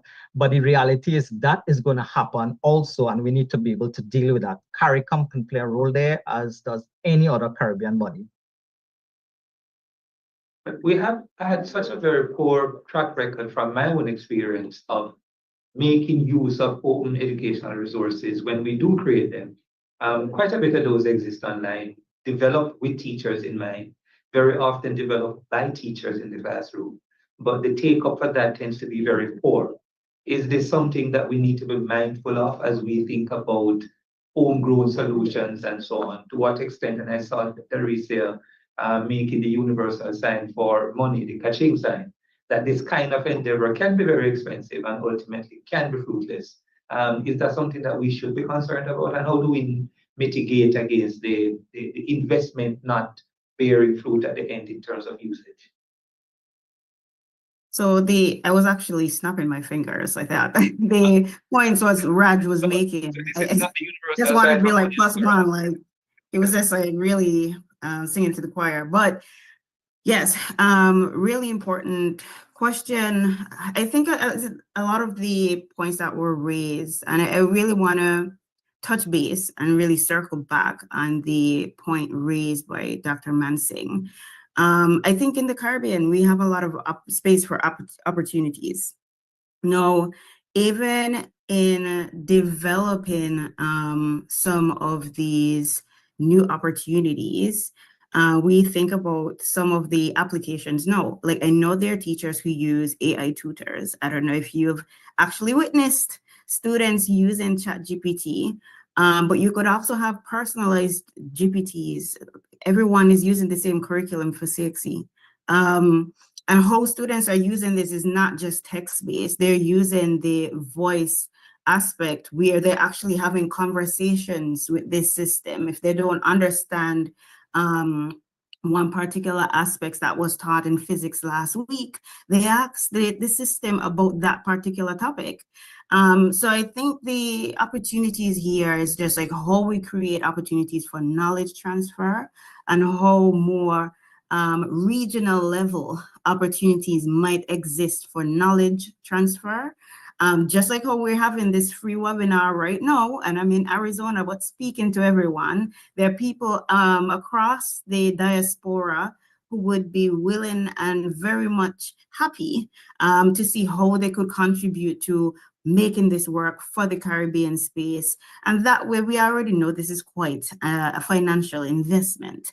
That way, we kind of cut down on some of the costs, and we think about like how we could make this work for our classrooms in particular. Thank you, Darcy. And Dr. Mansing, we do hear the suggestion implied in the question for CARICOM to lead on this. That has not escaped my attention. Well noted, and no objection to that at all. Is there any other question or comment from members of, and this is the last question or comment that we can take before I just allow each panelist 30 seconds to wrap up. Question or comment from anyone else online? All right, thank you so much, everyone, for your attention and your participation today. Let's just go around and take no more than 30 seconds, a final comment from each panelist, perhaps a forward-looking comment as to what is the most important thing that we really need to be focusing on as we seek to embrace AI, bearing in mind the pitfalls as well as the potential. 30 seconds, just a word or two, starting with Tashane. Right, for me, the future is here, it's now, and all our teachers across the globe need to be retooled, retrained, and ready to pivot. And so that for me is one of the biggest issues, because teachers are at the heart of any transformation in our society. Thank you so much, Tashane. Well noted. Raj? I could just say AI tools development is not as expensive or difficult as we think. What we need is massive collaboration and unity in moving forward. Well noted, Raj. Chavez?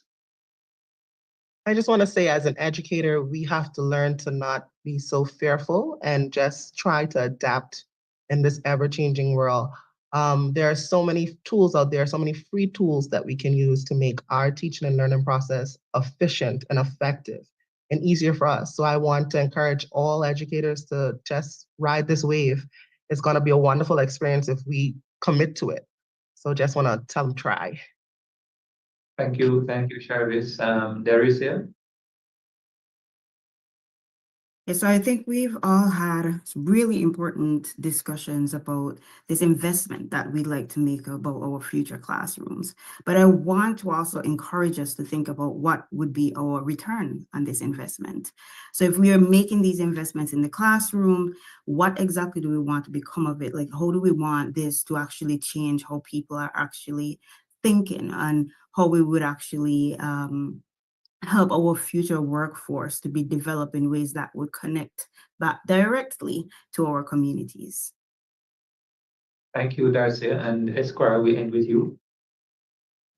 I feel lucky to have the ending statement, and so I'd use it to shed light on the need to ensure that our students are educated once again in ensuring that they know how to utilize these softwares correctly and not hamper their learning process. It's very important that we do that. And also, we're discussing AI, but it's also very critical for us to mention that some areas or some communities still do not have access to technology, and some classrooms are still banning the use of phone and are still banning the use of other important technology that can enhance their learning. And so while we're discussing AI, we must also shed light on that as well. Indeed. Somber note on which to end. Thank you so much, Esquire. And let me just thank everyone for their participation and their engagement today. It's been my immeasurable pleasure being a part of this discussion. And I hope that we have somehow advanced the education agenda in the region through this discussion. I'm going to throw the meeting back over to Utica, who will give us instructions from here.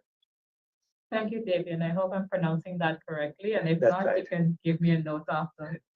Thank you to all of our panelists and to everyone that is still joining in online and on our social media. We'll now go into our first day in the live segment, Numbers, Nature, and Innovation. This will be moderated by Ms. Nicole Cole. Ms. Nicole Cole is a dedicated advocate for social justice and human rights with a wealth of experience in social work, public health, and community development. She is a steering committee member of the CARICOM Girls and ICT Partnership, and one of the first persons that is always ready to support anything that we have going on. Ms. Cole, over to you. Thank you so much, Ms. Utica, and thank you very much for to CARICOM for always ensuring that there is inclusion of a very homegrown community group, which is actually the Rastafari community. I thank you. This panel will be, first person we'll be having is Dr. Addison, who if I'm able to read her biodata. Yes. So here she is. Dr. Addison is a statistician and lecturer at the University of the West Indies for over 15 years. A wealth of experience in mathematics and stats education. She leads strategic data projects, research in climate resilience, higher education, and to top it off, she won the 2024 United Nations Climate Change COP29 for AI innovation, a woman in data science, ambassador and award-winning educator. She is dedicated to increasing data literacy and gender equity in STEM. Welcome, Dr. Addison. Please do take the floor. I thank you. Thank you so much, Chair. It is quite a pleasure to be here today to give persons a little bit of a perspective into my life, and hopefully for all the girls and boys across the CARICOM nations, this might be something that will be motivational for you moving forward. So I'll just jump in and quickly share my screen. Just doing a check to see if everyone is seeing my screen. Yes. Yes, that's great. Thank you. So my day in the life today is based on numbers, nature, and innovation. So I'm just going to give you some quick tidbits on how my life looks currently and what I am trying to do to attempt to change the world. Of course, today's theme for the CARICOM Girls in ICT Day is Girls in ICT Building CARICOM. So I'm really happy to be one of the, I still say, girls in CARICOM trying to make a difference and hopefully inspire others. So one of the things I wanted to start off thinking about, and for all of us to think about, is that we know in terms of gender equity, it has been advancing, even though there are still some disparities here and there. But females still just make up 12% of STEM leaders, and close to 32% of those senior roles in tech, science, and AI globally are held by females. But the good news is that in terms of the Caribbean and of course across Latin America as well, we are progressing and we are moving up in the ranks, which shows that we have the talent and the capability to progress in this way. Now, I am Leticia. I know my first name is usually a challenge, so I wanted to just make that pronunciation clear. And who am I? These are just some quick tidbits about who I am currently and what I'm trying to do. As mentioned before, I do lecture mathematics and statistics courses across some of the UE campuses. And I am also a project officer and statistician at the University Office of Planning, involved in a lot of data modeling, institutional research, and looking at how we can build on using data for good. With TT, or Women in Data Science, I am the ambassador, and I help to drive data literacy across not only the Caribbean, but beyond as well. But there's more to me than just the research in terms of the data-driven models for climate and education, and of course, using artificial intelligence in all of these fields. I also like to read. I am into health and fitness, makeup artistry, and just generally creating a positive change in the world. A quick look into my STEM journey. I branded this as math passion to purpose, because I think I have always loved mathematics since I was a child, but it doesn't mean that I didn't find it challenging. But from an early age, I felt very compelled to work with numbers quite a lot. I had a little tool they call an abacus. I don't know if the kids these days know what that is, to be able to count. And I think that just sparked just a real desire to really use numbers and data over the course of my life since then. I pursued math and science subjects in school. Of course, being a girl and excelling in math, I think at the time, back then, more boys were into math than girls. So it was really being in a more male-dominated environment. However, I always felt like my experience was not a bad one, because I think the boys were also very supportive as well, and we were all trying to do our best. And that led me to get a doctorate in mathematics, a PhD in math, and then, of course, be able to teach math and statistics over the course of 15 years. But what is meant for me is that I now really see the need for math and statistics and how important it is, especially in the AI age where we think just about artificial intelligence and digital transformation. I'm going to give a very big disclaimer here that mathematics you cannot escape in any field, and particularly in AI and data-driven fields, it's really, really important. So I'll probably give you a few perspectives to try to shift your love to mathematics if you don't have that already. Before I do that, some of these career highlights I know Chair would have mentioned in terms of an AI innovation challenge that I led my team to the first place in this international competition put on by the UN, and also really trying to drive use of AI ethically in the Caribbean for our needs, particularly in climate resilience, is really one of my current passions. So a day in my life, I think this graphic sums it up. These graphics really show you. I like to apply math and stats in various ways to tell a story. And using data, starting with data that probably looks like it cannot be used or useful, making it useful, sorting it into some sort of a story, giving visuals about it, generating models, and then saying, how could we use this to help and impact our region? So that brings me to data science. And data science itself really combines math and statistics, programming, artificial intelligence, machine learning to really uncover actionable insights hidden in the data and really use that for decision making. Again, the disclaimer here, and I will use a very nice Venn diagram if we still have students in the room. If we don't, I'll just remind the adults. This is really the crucial part of thinking about math and stats, marrying that with computing and IT, and then business knowledge, really to understand how the data is telling us or giving us insights about our world. And of course, there are lots of different, now I have just a very simple wheel of career options in data science currently. I mean, a statistician is actually a data scientist in some sense. And then we also have data analysts, we have data architects, we have machine learning engineers. And I think now for the current generation, you all have a lot more data-related fields that are coming up, artificial intelligence engineers as well. But in all these fields, we use it in different domains: healthcare, climate, education, finance, and we have different software tools or tech tools that would be useful to help us to shape those insights. So just a quick note now about research and outreach for innovation, which is part of every day of my life. I think I always walk through building models, doing research, doing outreach, and really thinking about how we can innovate in our spaces, not only in Trinidad and Tobago, but of course the wider Caribbean.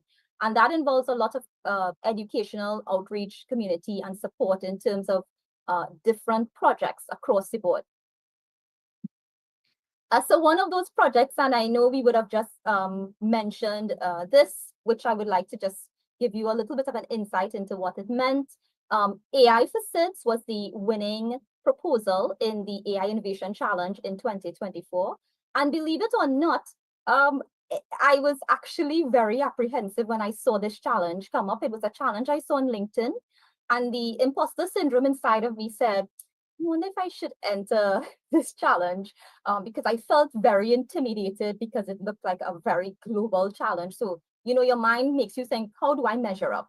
And I have a really amazing mentor in Professor Hussein, and he actually said, you know what, I think we could do this, go for it. And I pulled together a really wonderful team of graduate students at the University of the West Indies, and we really worked on a really nice proposal to really think about how do we use artificial intelligence for climate resilience in our region, because we have unique challenges. And that was the winning proposal. And we were really, really surprised but happy and also very elated that it was very, very well received. And we are currently working on building on that specific model. So for those of you, I know I can't show a demo now because of the sake of time. I do have a little QR code for those of you who want to actually see what part of our winning proposal looked like on YouTube. But just to let you know what it means, it's really thinking about using artificial intelligence to adapt to our region in terms of giving us insights in more of a real-time aspect with respect to disaster alerts, looking at using AI agents to interact with different types of data, and really making that customizable to our Caribbean region. Even though we all speak English in most of the Caribbean countries, we have different dialects and local data. And how do we put that into a platform and help us to really mitigate against the risk of disasters, be able to get data that is more real time in terms of if you are in a specific area in a vulnerable community, and to be able to help you to evacuate quickly. So using large language models, we are actually experimenting with being able to educate communities in a larger way using this type of work. And we're very excited to really continue to progress with this proposal. So that's one of the ways that I have tried to use that type of innovation in the Caribbean. Another one, which would have happened a few years prior to winning that, I was also part of another team where we won the first place challenge for a climate data challenge within the Caribbean. That was in 2022, and we used a machine learning model to predict flood risks. I didn't want to get too heavy on the math, but I'm a mathematician and a statistician, so I need to put an equation just to let you know the tech behind these platforms is actually based on a mathematical model and generating probabilities that could help us predict the risk based on specific climate data, be it temperature, precipitation, humidity, and you can build a much larger model as you go along. And some of those snapshots, there were some of the winning prototype snapshots where we had said, okay, well, if we're able to calculate these risks for these various countries, can we actually show these on visuals and have persons be able to use them and really interact with it and give some specific insights that could actually help us to really learn more about what's happening in our region. So following these types of projects and actually building on that now, I am also leading an AI and climate change research cluster, which is part of actually a volunteer group of researchers in terms of the TT Lab group, where we do multidisciplinary research in terms of STEM, non-STEM fields, science, tech, engineering, and really applying data-driven and data science solutions for more sustainable applications in the Caribbean. And I'm also leading the climate change group. So for those of you who are interested, climate.lab.tt, you could see a lot more of the really innovative research that we're doing, very, very insightful, and hopefully to continue to work and collaborate to really build more on these.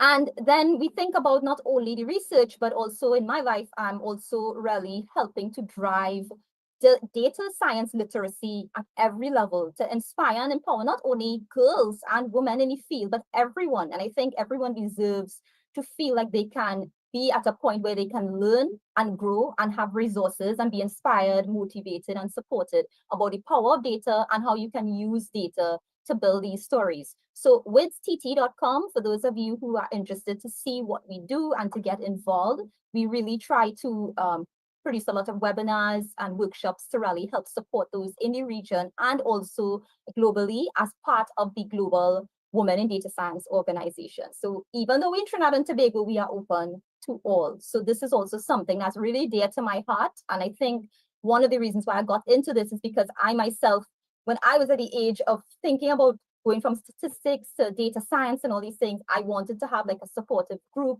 or someone I can actually, liaise with besides the classroom. So outside of the classroom, having these mentorship resources, I think have been very helpful, and hopefully it continues to inspire others. And then just moving very quickly to think about everything that I just mentioned and how that comes into tech and data. It really matters for your future as the next generation. I mean, we want to achieve the World Sustainability Goals, really keep our world running for generations to come. And thinking about gender equality, innovation, climate action, and data power is really where I think the Caribbean has the means to drive these. And in terms of your voice, it really does matter. Build the tech, solve the problems, and create change using data. And of course, in terms of AI now, we have to think about how to do that in an ethical sense. So some of the closing thoughts that I would have, especially for those of you who would want to think about how do I get into this space, how do I feel supported in this space and beyond, in terms of data science, in terms of ICT, AI, any of these areas. Continuous learning is essential.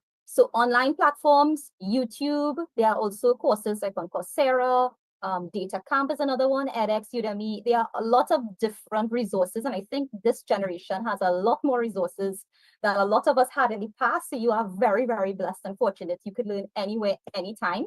And even for the large language models, I think we always brand them as taking away our creativity. I will tell you, I feel like the large language models have actually helped me think even more and even more creatively. So please think about how to use large language models to help you to actually advance your thinking. Projects online, Kaggle.com, I always recommend. Data challenges are there for you to do on your own, and you get support from with CT. Networks, LinkedIn is extremely important. As I mentioned, I entered that competition from seeing it on LinkedIn. So those networks are really crucial for you to build as you thrive and grow in these spaces as well. I know social media is a big thing now in this current generation. Mentorship, being curious, being brave, upskilling. And one of the things I want to say in terms of closing remarks is that while we want to do all of this, I will tell you, staying balanced is also very important. Please have hobbies, please practice self-care, please volunteer, and overall, be kind. We are in a very tough space, and we also need to really think about others and really help each other. And I think that's truly what the CARICOM community is about. So finally, I just want to say, there are the 4 C's that I would think about in terms of breaking barriers in ICT. Curiosity, always be willing to learn. Connections, network very early. Courage, please apply even if you're not ready, if you feel like you feel like an imposter. I still struggle with that at times because you will feel like you can't do something. Please do it anyway. And then community, get involved, and that is what is going to give you the support that you need to be able to go beyond what you think you can actually do.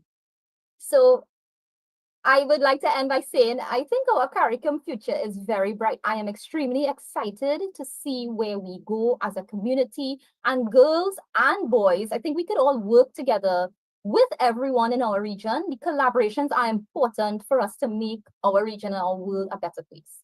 So thank you very much. There are some QR codes there if you're interested to check out some of the other resources that I provided before. You can follow me on LinkedIn, and you could also contact me via email, and I would be happy to have a conversation with you. Thank you.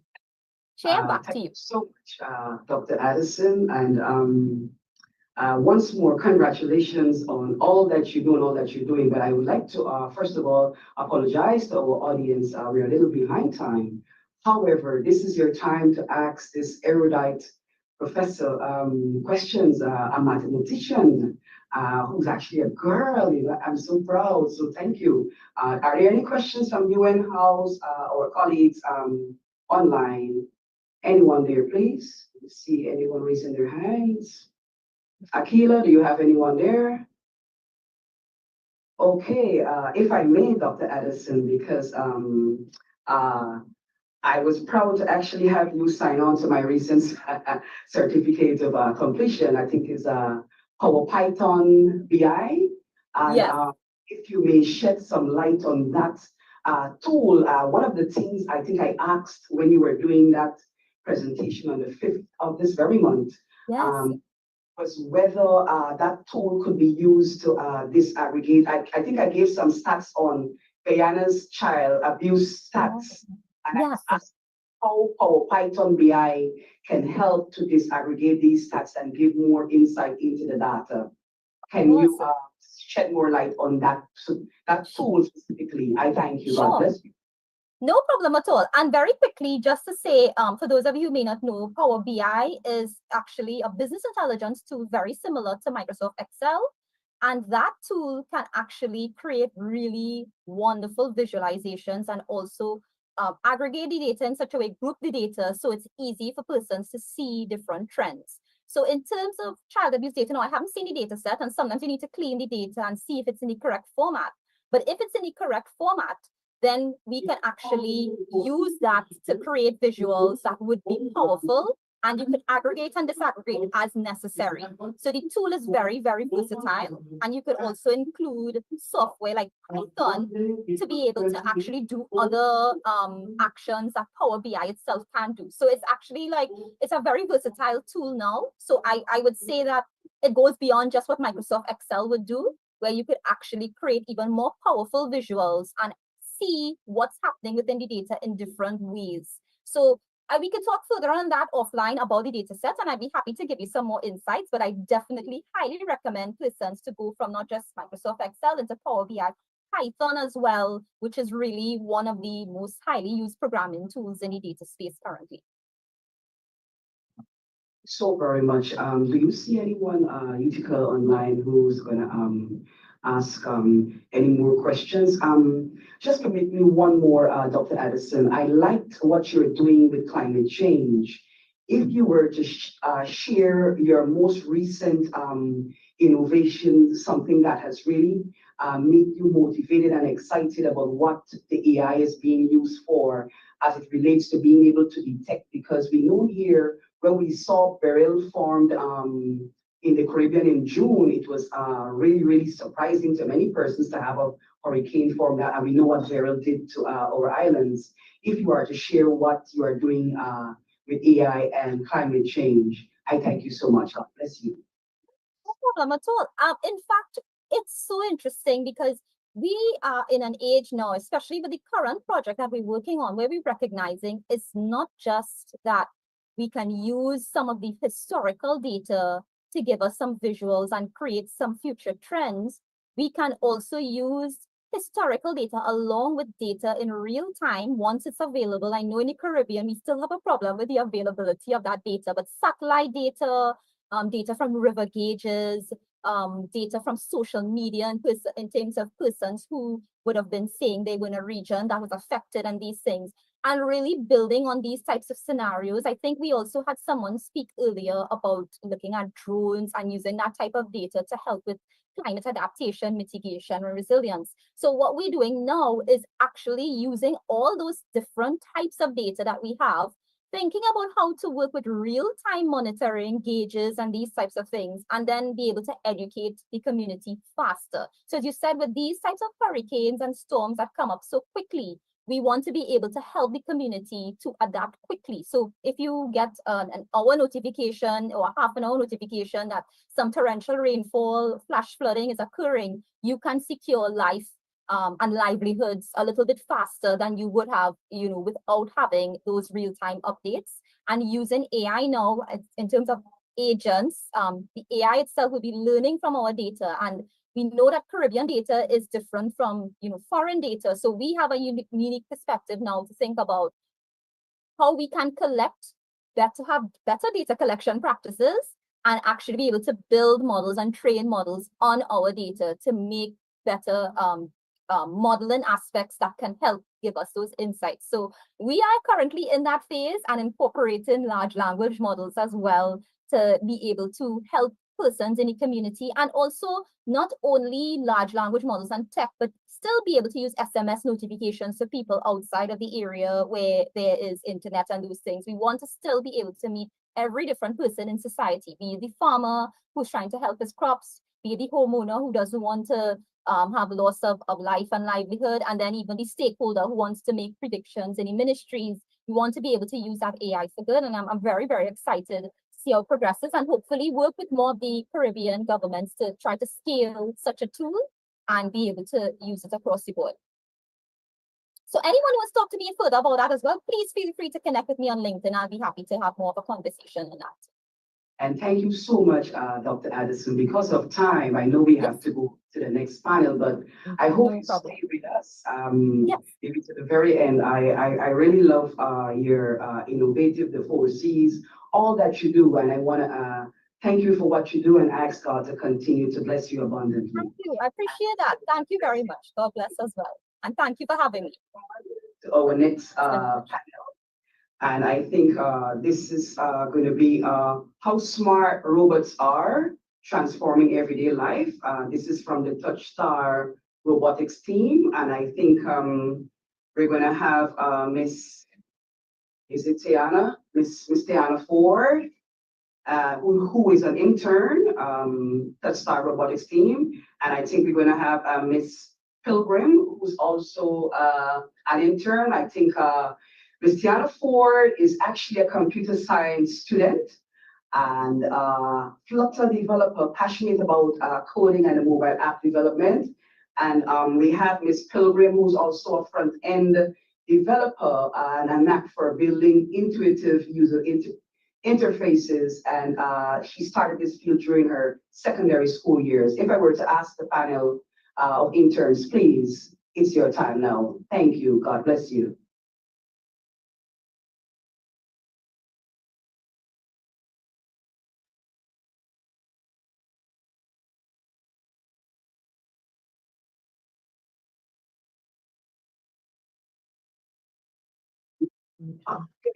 Hi, good afternoon.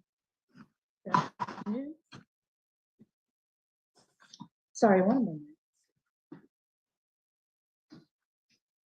Hello, can y'all hear us? Thank you. Go ahead. Okay, hello, good afternoon. We're the two Touchstar interns here. Unfortunately, Teresa could not be with us here today, but this is our presentation.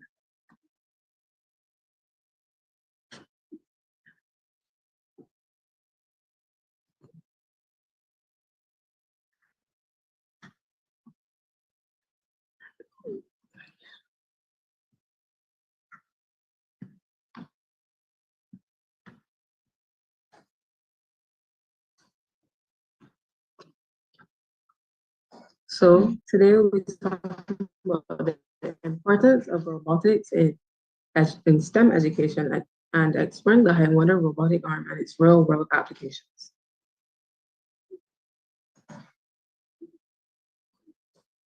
Just confirming that you can see our presentation and it's moving. Yes, thank you. We can see. Okay, just a brief about us about Touchstar. We're a Barbadian technology setup running in 2023, and the company is dedicated in developing innovative robots and artificial intelligence solutions aimed at transforming industries through automation, efficiency, and sustainability. And our mission is to demonstrate that high quality technology students. So here's our introduction of basically what we'll be presenting here today. So we have the introduction to the Wonder robot arm. It's a powerful and engaging tool for teaching robotics and AI to high school and early college students. We'll also be exploring the key features and learning about the object recognition, color sorting, and AI-powered functionality.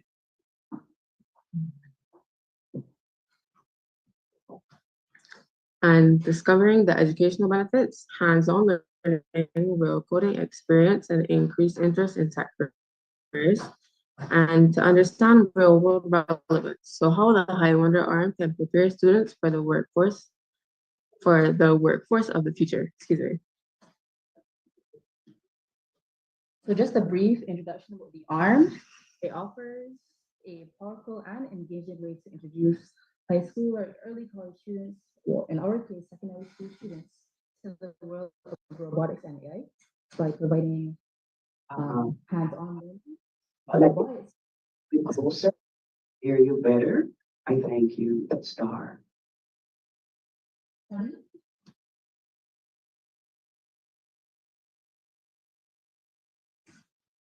Pardon? Yes, just like that. I heard you clearer just now. So just put the mic a little bit better so I can hear you. We're hearing you well. Just go right. Okay, thank you. Okay. Just a brief introduction on the robot itself. We were thinking it would be a good way to introduce high school or early college students, in our case, secondary school students, into the world of robotics and AI. It provides hands-on learning experiences, and the robot would help bridge the gap between classroom education and real-world skills, preparing the students for the world of math and workforce in the future of technology. So now we have a couple of features of the robot. So it has object orientation. The robot arm can identify and differentiate between various objects placed within its reach. It has color recognition. The robot arm can detect and recognize different colors of objects, enabling sorting and color-based tasks. Sorting, the robot arm can sort objects based on their properties, such as color, shape, or size, to help students learn about classification and categorization. Picking up and moving objects, the robot arm can pick up and move objects with precision, allowing students to experiment with robotic manipulation and control. AI-powered functionality. The robot arm is equipped with AI-powered functionality, enabling advanced features, machine learning, and autonomous decision-making.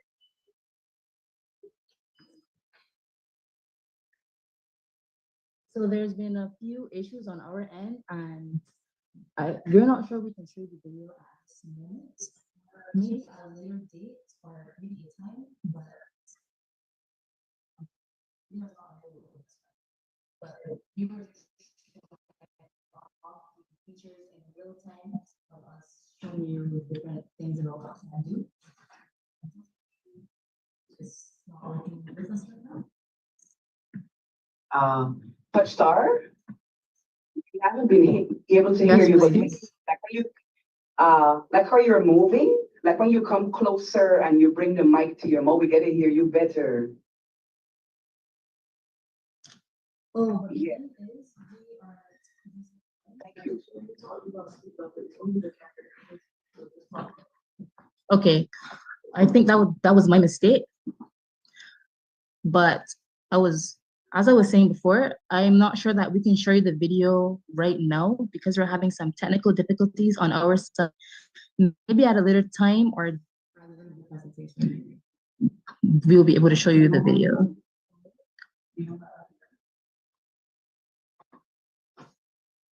Just give us one moment.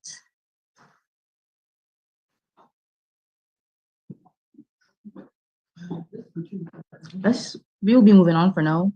We don't want to take up too much time. We're going to talk about the real world applications of this robot.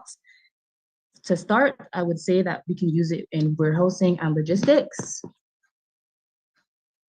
The robot arm is used for automated storage, retrieval, and inventory management, and also packaging handling. It also can help in manufacturing and assembly lines. The robot is used for precision assembly, quality control, and repetitive tasks on production lines. The robot can also be used in medical and lab automation. Robot arms used for sample processing, assistance, and automating repetitive lab procedures. It can also be used in educational and training facilities. The robot arm, like Highwonder, used to teach robotics, programming, and AI concepts to students. Now we have the benefits to school STEM program.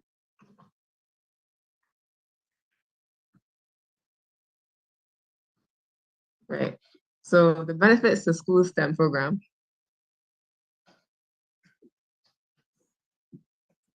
Hands-on learning. The Highwonder robot arm provides students with a tangible, interactive learning experience, allowing them to directly manipulate and experiment with robotics concepts.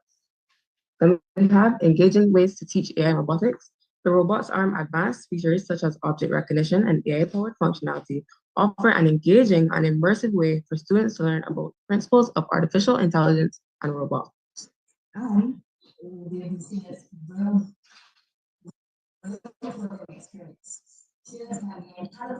Experiences like programming this robot arm itself. Okay. Pardon me? Hold the mic a little bit closer to your mouth so we can hear better. Okay, my apologies. This would also provide real coding experience. The students can gain practical coding experiences by programming this robot's arm's movements and its functions, developing valuable problem-solving skills and programming skills. And it would also boost interest in tech careers.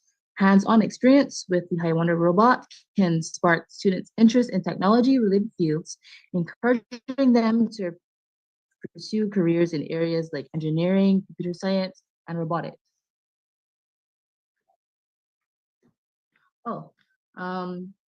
I just want to pause here. The technical issues that we were having with the video have been resolved, and we want to show off some of the features of this robot.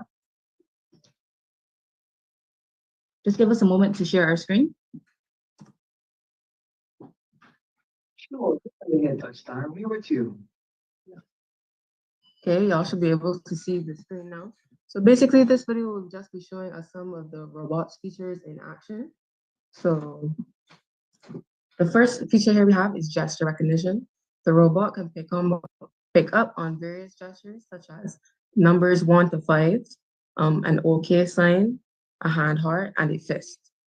So here's just a demonstration of us using the robot for y'all to see that there's the OK sign.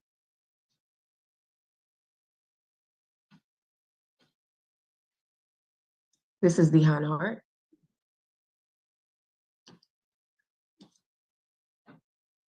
Here's us just doing the coding on the keyboard, which is inputting to the computer that's inside of the robot.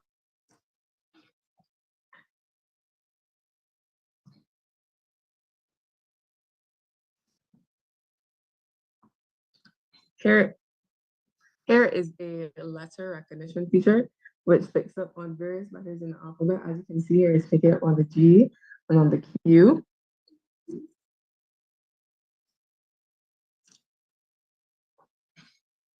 Here's the hand gesture feature again, where you can see us doing it as well as it picking it up on our TV.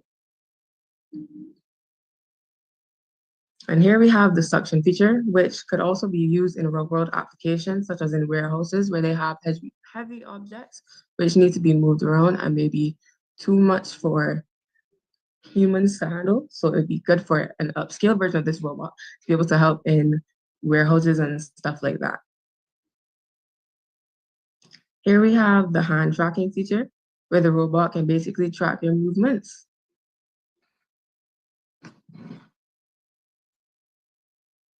And here we have a color recognition feature, where we have the robot picking up on this red block here, which Anisha is demonstrating. And here we have it picking up a green block now.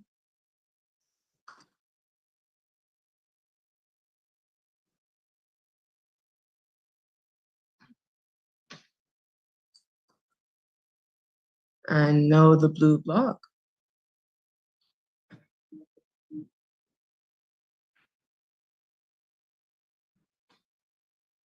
And yeah, that's it for the video. And we just like to thank you all so much for allowing us to be here with you all today to tell you a bit about this robot. And thank you so much.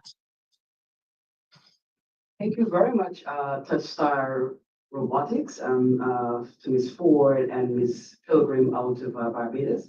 Now I'm going to ask if there are any questions online, UN House, anyone there who would like to ask this team any questions? Going once?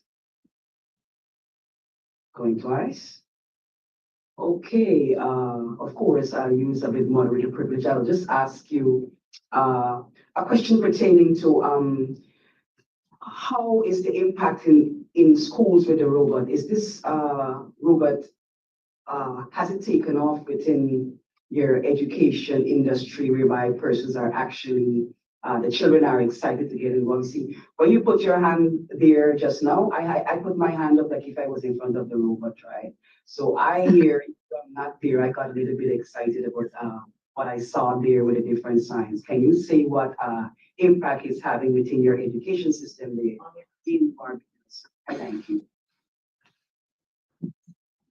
Hi, so the robot is not currently in schools. We do have a partnership with a robotics company called FANA, and we are in the works of getting robotics programs like this one rolled out into schools.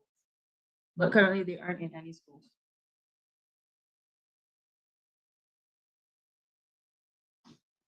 I can actually hear what you're saying. Has been a problem with the mic and the volume. No problem. So I was saying that the robot is not currently in any schools, and we are working with the #1 robotics company in America. We do have a partnership with them to roll out the robots in schools. Okay, that means it's a future project. So perhaps next year we can see we'll be able to see what has happened in the schools there with this robot. Thank you so much, Touchstar Barbados. If there are no more questions that are online, because of the interest of time, I have to move to the next panelist here, Day in the Life. From the farm to the app, and we know how food security is very important within our Caribbean region. And it gives me great pleasure. I have to now introduce Miss Rachel Renee, I think it's Gonzalez. Yes, and Miss Rachel Renee Gonzalez is a trailblazing agri-entrepreneur who launched Trinidad and Tobago's first e-commerce platform for local produce. She co-founded the D Market Movers, which now supports over 300 farmers and artisans, serves more than 10,000 customers. She runs multiple agribusinesses ventures promoting Caribbean food security. And of course, I must recognize her award and say congratulations for her receiving the 2025 Anthony Sappa Caribbean Laureate for Entrepreneurship. Mistress Gonzalez, please. I thank you. God bless you.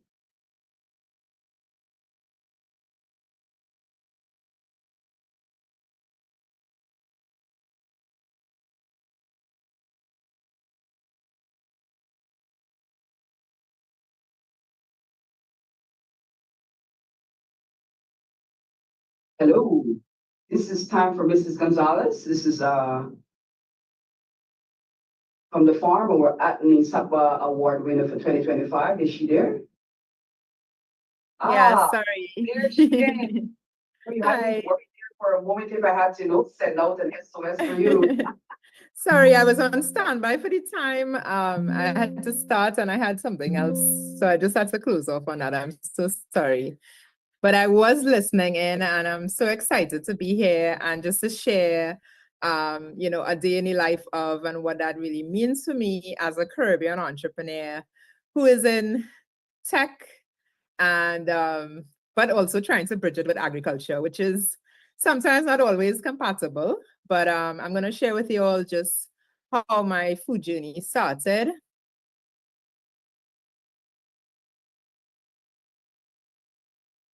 How my path kind of end up in a space where I realized that using technology and using data would be so vital to my business and the way in which I would have grown over time. So my name is Rachel Rennie, and my passion for food has led me to some amazing places. As mentioned before, I recently received the 2025 laureate from the Anthony Sappa Awards for Entrepreneurship, the highest possible award in the Caribbean for entrepreneurship right now. And I would have never dreamed getting to that space, right?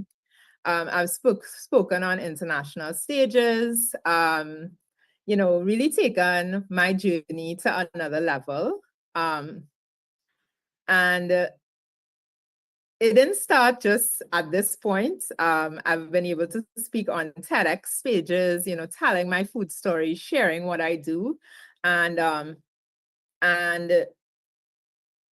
it's been a really incredible journey. But of course, it started very humble in my mom's backyard. My passion was really, I was in agriculture. I was seeing my family doing agriculture. And, by the time my brother finished plant, go to the market to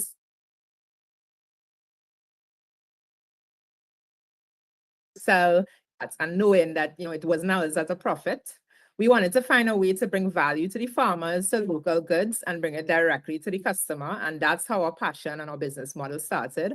I had some crazy hairstyles back in the day, but I've been doing this since I was 23 years old. And it's really exciting to see how my passion for food has sort of evolved and grown over the years. And the 4 companies that were burgeoned out of my passion for food is D Market Movers Limited. Next, we did our moving table and refresh cafe, which is a farm to table food experience where we use 95% local ingredients in every meal. Then we did Farm and Function, which is a line of Caribbean frozen fruits. And then Market Movers Design, where we now help other Caribbean SMEs with their branding, their packaging design, but all around food. And as you can see, this is a 16-year, 17-year journey. We didn't have all these businesses when we started, but we use data. And because we started in a tech environment, having the first e-commerce store in the Caribbean, in Trinidad and Tobago for fresh produce, that sort of helped us understand where the market was going and what sorts of products and services around food that would nurture the Caribbean landscape, the food landscape, I like to call it, right?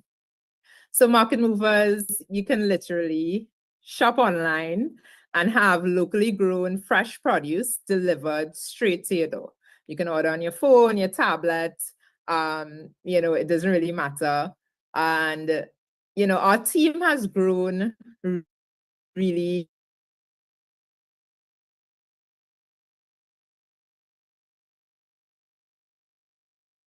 it's, we have these persons who are passionate about local food, local agriculture. And during the pandemic, when that happened, our product or services became vital at the time. And because we were online, because we were accessible to persons all across the world, people all across the world was able to send food for their families back home in Trinidad at a time when we weren't sure, what was going to happen out there, right? So you had Caribbean people shopping online, fresh produce and having it delivered to their friends and families back here. We also had persons being able to access that. And we've used this data from this online store. During that period, we grew from, whatever our monthly sales were each month. We basically got that daily for 2 years. So just imagine growing and seeing your online store sort of explode to those numbers. And the good thing is that we were sort of ready because we had the platform, we had the security, we had the infrastructure data. We knew really what customers were looking for, which was safely grown local food. And we use that data to then build our network with farmers. So as you can see, if tomatoes is our top seller, our tomato farmers are who we can tell them how much produce we need every 6 months.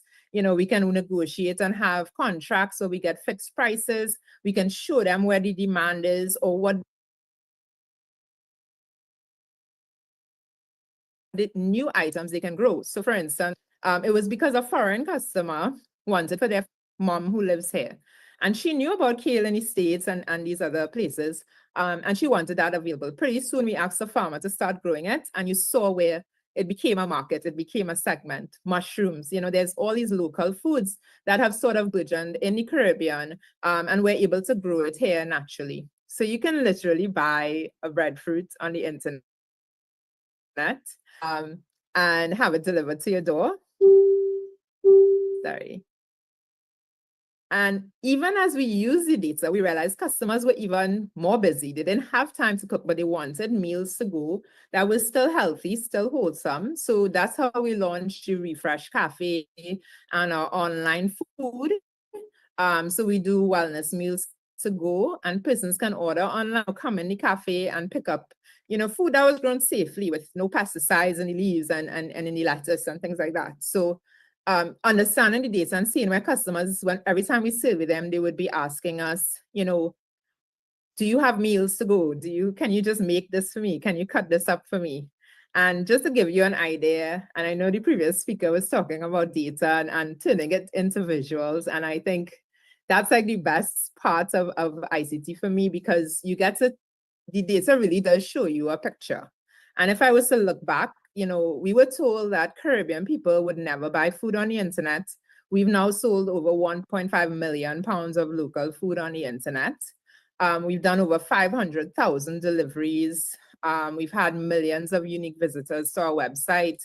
And our farmer network has just grown because we were able to, grow that demand and grow access to those foods that customers wouldn't necessarily always have access to.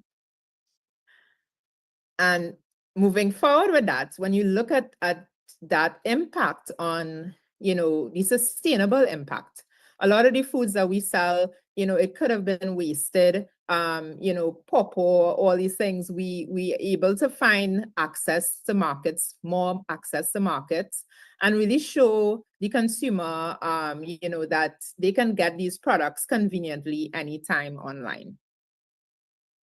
After that, because we were online, our moving table was born, and our moving table, although very rustic farm-to-table dining events, what it did was give us data from our customers in a much deeper level. So we decided to do these roaming monthly farm-to-table dinners, the corn literally picked off the farm, grilled right there, and give consumers, customers,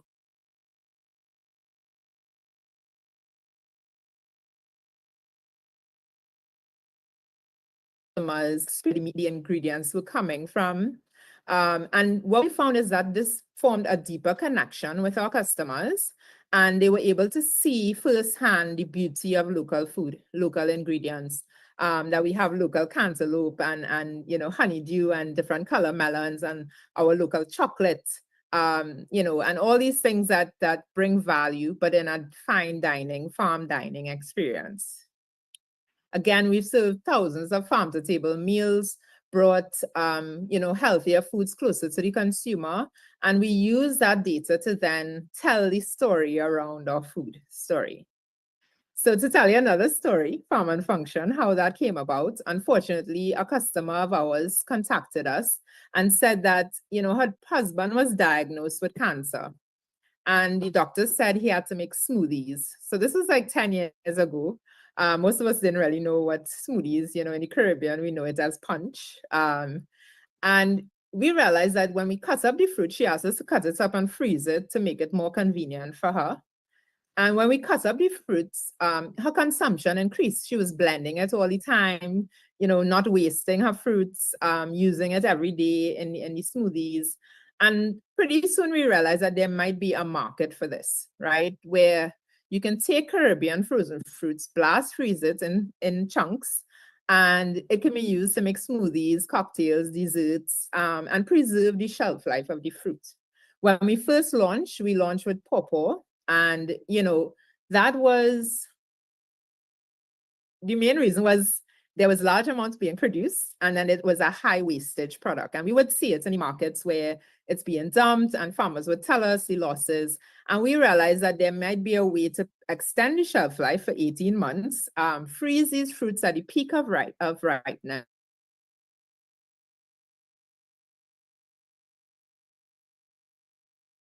and then persons can have fruit isn't always available all year. So this is a way for us to bring it from the farm directly to the customer in a most convenient way. And that has grown. We now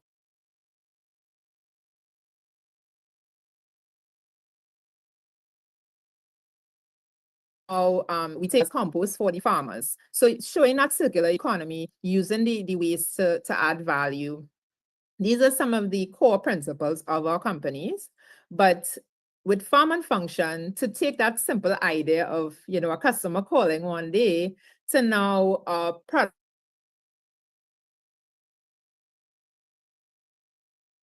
products are available. We're going to be exporting into Guyana pretty soon, and Jamaica, and any other island, I think, that will benefit from Caribbean frozen fruits to make smoothies and live a healthier lifestyle. And of course, reduce our import bill. So to date, we've been able to export, generate revenue out of these local frozen fruits that would normally go to waste or wasn't in high enough production to create sustainable products. And the more we grew, we realized we were able to compost over 40,000 pounds of organic waste, and being able to convert that into, reducing our CO2 emissions, looking at sustainability, looking into the future. And that is where the data is headed, right? We need to protect our planet. We need to protect, practice more sustainable methods in our processes. And that's kind of how Farm and Function was born. Now, I work at all the companies in different capacities, but with Market Movers Design, how that sort of came out is that, once we created this frozen fruit product, all these other SMEs and food SMEs came to us and said, how do we enhance our branding or packaging or marketability to be more competitive? And a big part of that is compliance. It's about standardizing your inputs. And because we have the data, we know, the right harvest time for a particular item, how to handle it. This data help other SMEs to find the right inputs for their products, as well as, helping them with their marketability, their packaging, their compliance. And these are a lot of the blockages that exist for entrepreneurs. Literally every mistake I've made is what I'm trying to prevent other food SMEs from making through. And we've been able to help hundreds of Caribbean food SMEs all across the region. We've worked with many agencies now to help, if they want to develop food SMEs in particular categories, we now help them with their branding, packaging design, different things like that. And, to see things like cassava fries and all these things that are burgeoning in the Caribbean, it's so exciting.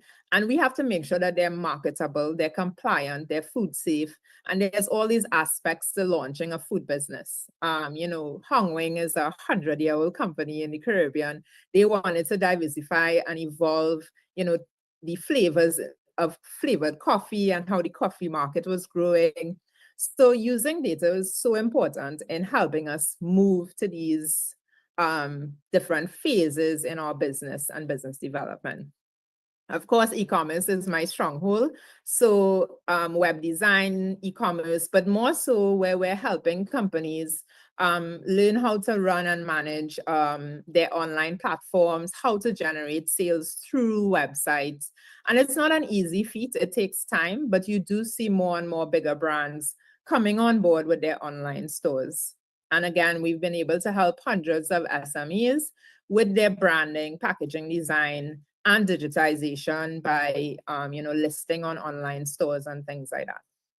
So if you eat, I truly believe that you're involved in agriculture, and it is a big part of who we are in the Caribbean, but we use data a lot to drive a lot of the decisions that we make throughout with our company. And that's my short presentation on a day in the life of. I'm happy to answer any questions. I know it's a lot before companies, but thank you very much. When you say we'll work for food, right away I think of Kung Fu Panda. If you look at the Kung Fu Panda, in order to get him to train and so on, you have to give this panda food. So congratulations on this very unique innovation of yours, because food security is so important.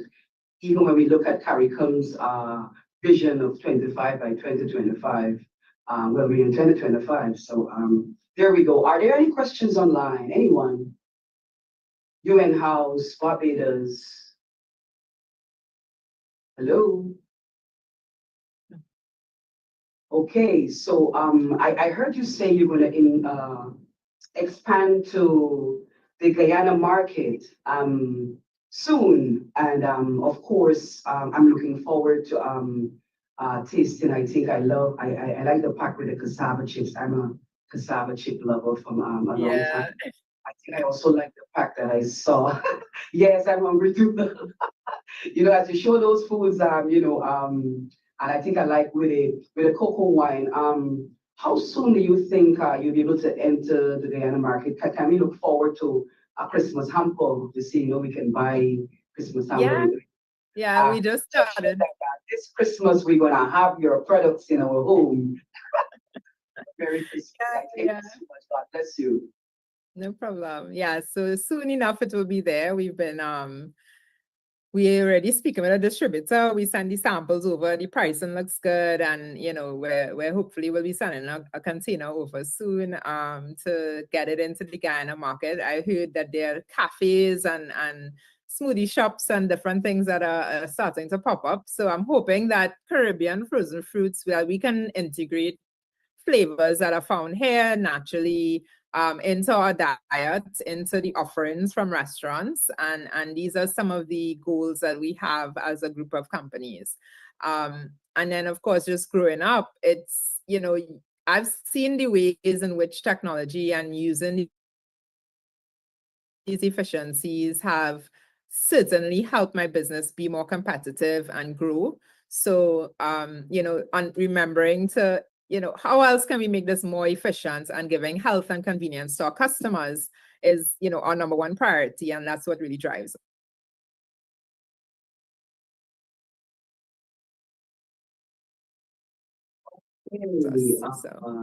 Thank you so much. I don't see any hands. Do you see any hands?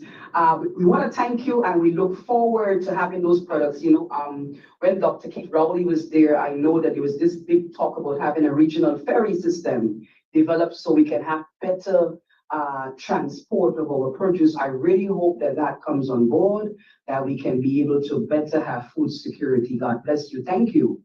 And now, the great opportunity of handing you back over to Ms. Alves, who's going to take us through the rest of the day. I thank you all for being here, and for CARICOM, for including, of course, our own homegrown, the Rastafari community. One love. Thank you, Nicole. Thank you so much, Rachel. I was saying in the chat, and even to Nicole here, that you got me a bit hungry, so I hope that I can fly to Trinidad and get some of that food. Yeah, anytime.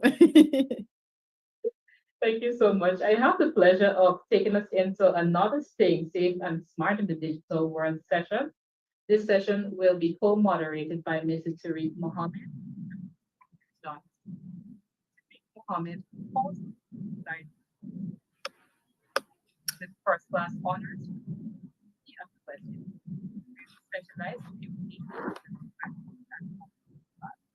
in addition to consulting on the project, Mr. Mohammed chairs and coordinates Hello? We're not hearing you clearly. I don't know if it's just me. How about now? Yes. Better? Okay, thank you. Yes, the last thing I said was, in addition to consulting on the project, Mr. Mohammed chairs and coordinates Thank you. Hi, Utika. I think we're still having some trouble to hear you. Is there a fan or something nearby? No, there is no fan. Getting some wind actually. Yeah.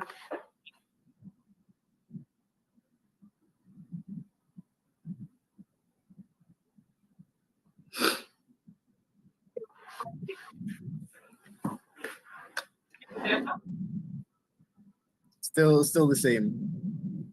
Sounding very far. Okay, I'll hand over to you guys. You can take us into the next session, and we'll take off for you. Thank you.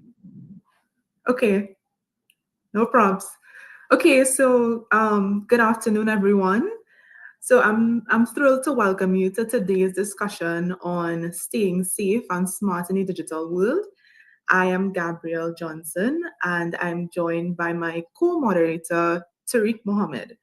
And today we're diving into what it means to be not just connected, but digitally empowered and cyber safe. Exactly. So we spend a lot of our time online, whether that be in school, on social media, to even making careers for ourselves in tech.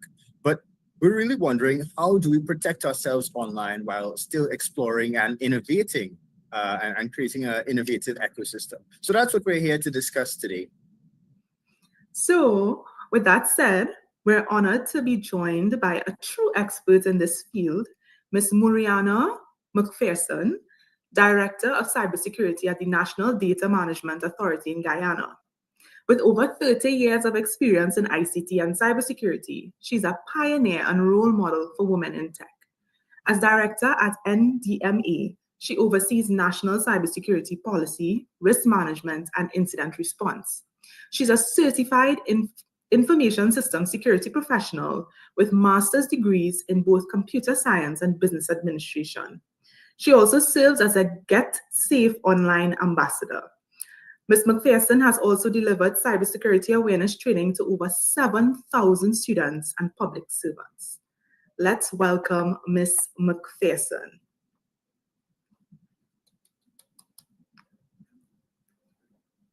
Ms. McPherson, are you here?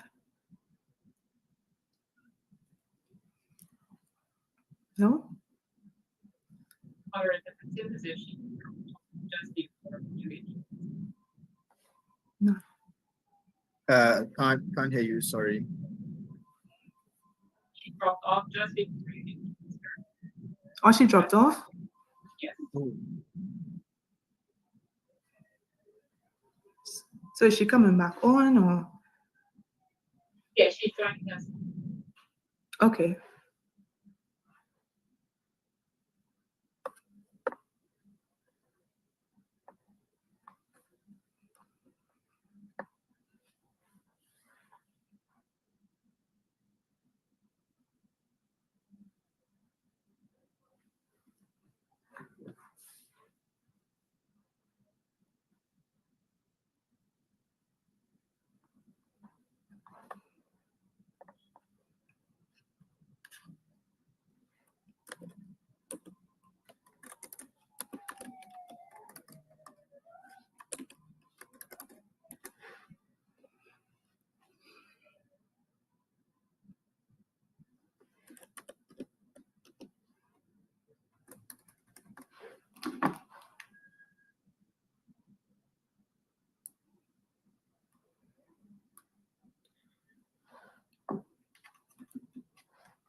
Hello.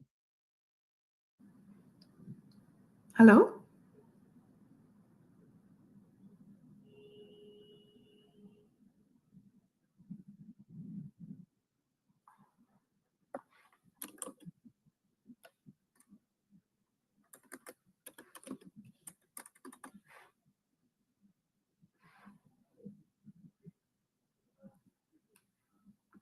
Is Ms. McPherson rejoining now, or would you prefer that perhaps we go to the other item and then come back? I know we're a bit behind time already. Utika?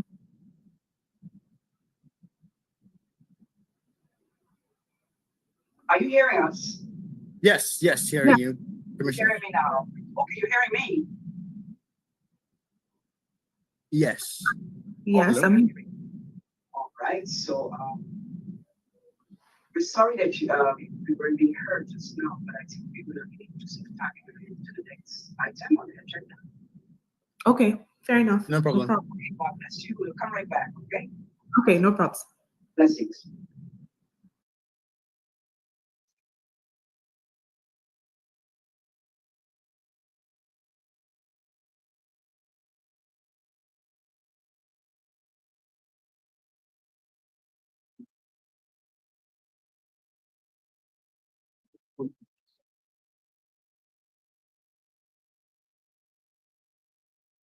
Good afternoon once more, and thank you very much for bearing with us through some of the technical difficulties. Of course, it's Girls in ICT Day, huh? So sometimes we get some of these, what we would call glitches, but nevertheless, it doesn't take away from the auspiciousness of the day. And it's my pleasure to introduce another panel, another speaker, A Day in the Life, Designing the Future School. And this is Miss Debbie Estwick, who's the founder and director of strategic design and innovation, Flourish by Design. Ms. Vanita Prasad, I think she's a lecturer in the Department of Computer Science at the University of Guyana. If she's there, ma'am, please do take it away, and God bless you. I thank you. Thank you very much, Chair. Yes, so my name is Vanita Prasad, and I will be moderating this session on the future school. Now, education has been revamped, especially in the last 5 years, with the emergence of COVID-19 and everything that we have to do in order to continue offering our students quality education to ensure that our future generation is not going to be negatively impacted by the natural disasters, man-made disasters that we inevitably face as we live on this planet.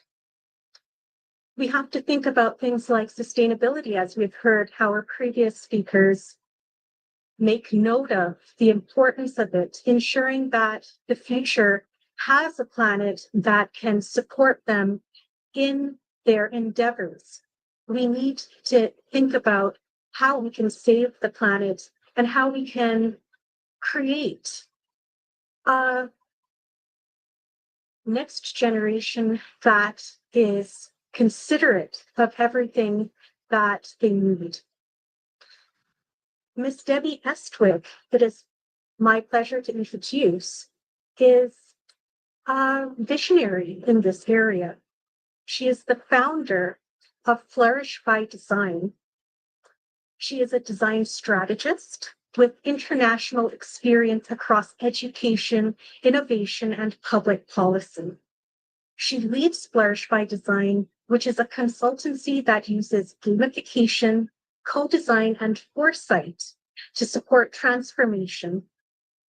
Her digital tools have engaged students and policymakers in reimagining education systems, including a recent project designing a future-ready climate school in collaboration with youth in Barbados. I now invite Ms. Estwick to the floor to share her perspectives and her experiences regarding this area. Thank you. Ms. Estwick. Thank you so much, Vanita, and thank you, CARICOM. Good afternoon, everyone. It's such a pleasure to be with you all. So today, I want to share some thoughts with you. I've learned that little actions consistently over time can effect transformative system change. What that means is that you can change your world. So let's get into it. We have a saying in Barbados that you can't plant yams and reap edibles. It suggests that the investments we make and the actions we take today will determine our future yield. Are you guys able to see my screen accurately? Yes, we're able to see your presentation. Okay, good. Thank you. Sorry, I can't see that part. Yeah. Okay, so today I want to give you a glimpse into what it means to design a future climate school and how I've put an education and practice and a master's in design strategy to work. So not by showing you blueprints, but by sharing how strategic design and design thinking and doing can transform how we educate, innovate, and collaborate in the Caribbean.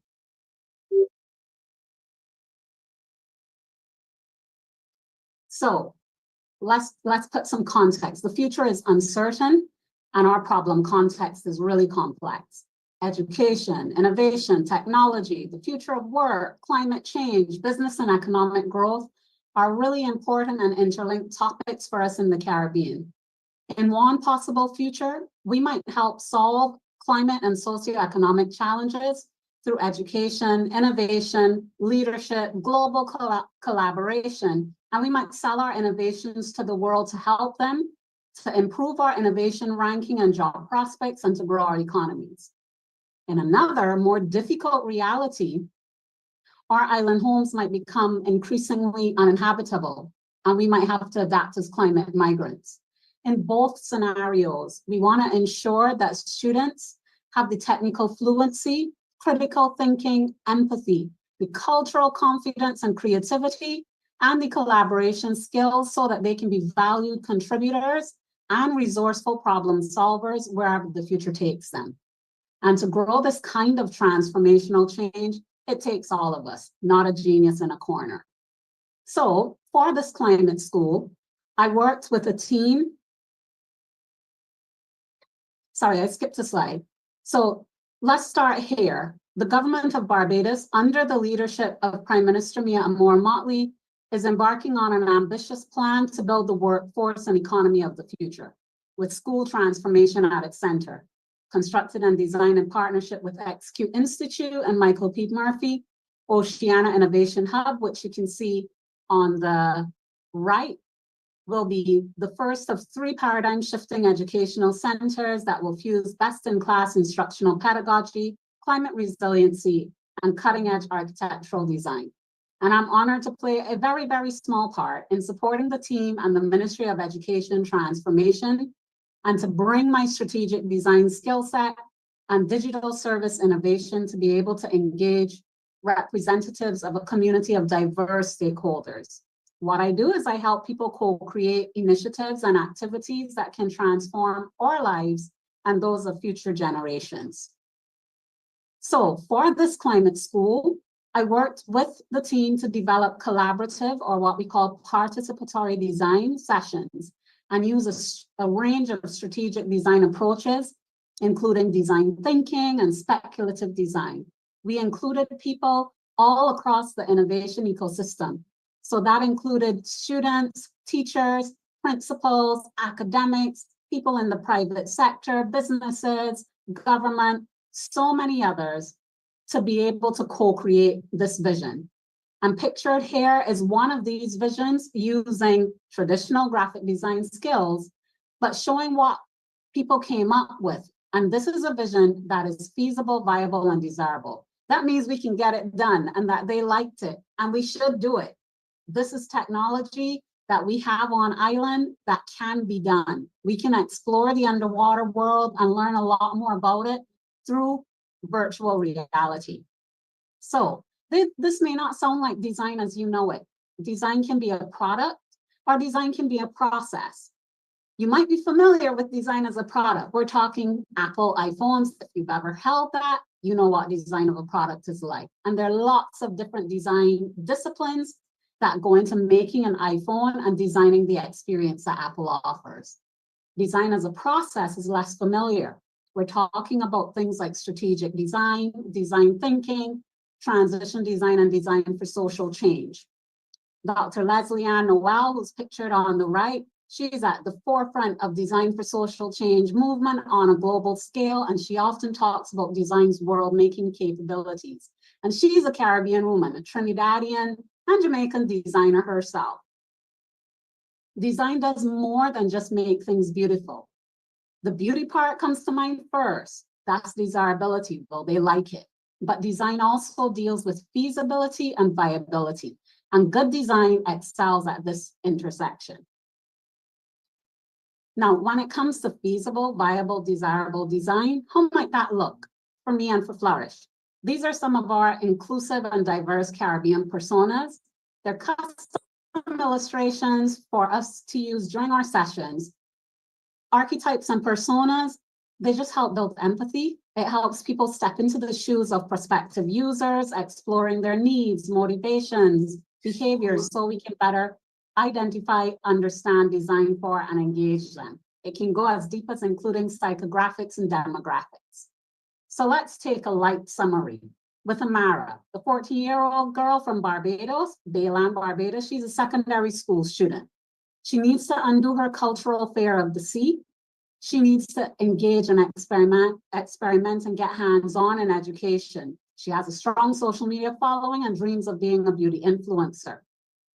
We want to understand the context around Amara. This context can be as light as her needs and feelings, or we can go a lot deeper into what we call contextual analysis, where we might look at some of the technological, socio-cultural, and other factors that are impacting her.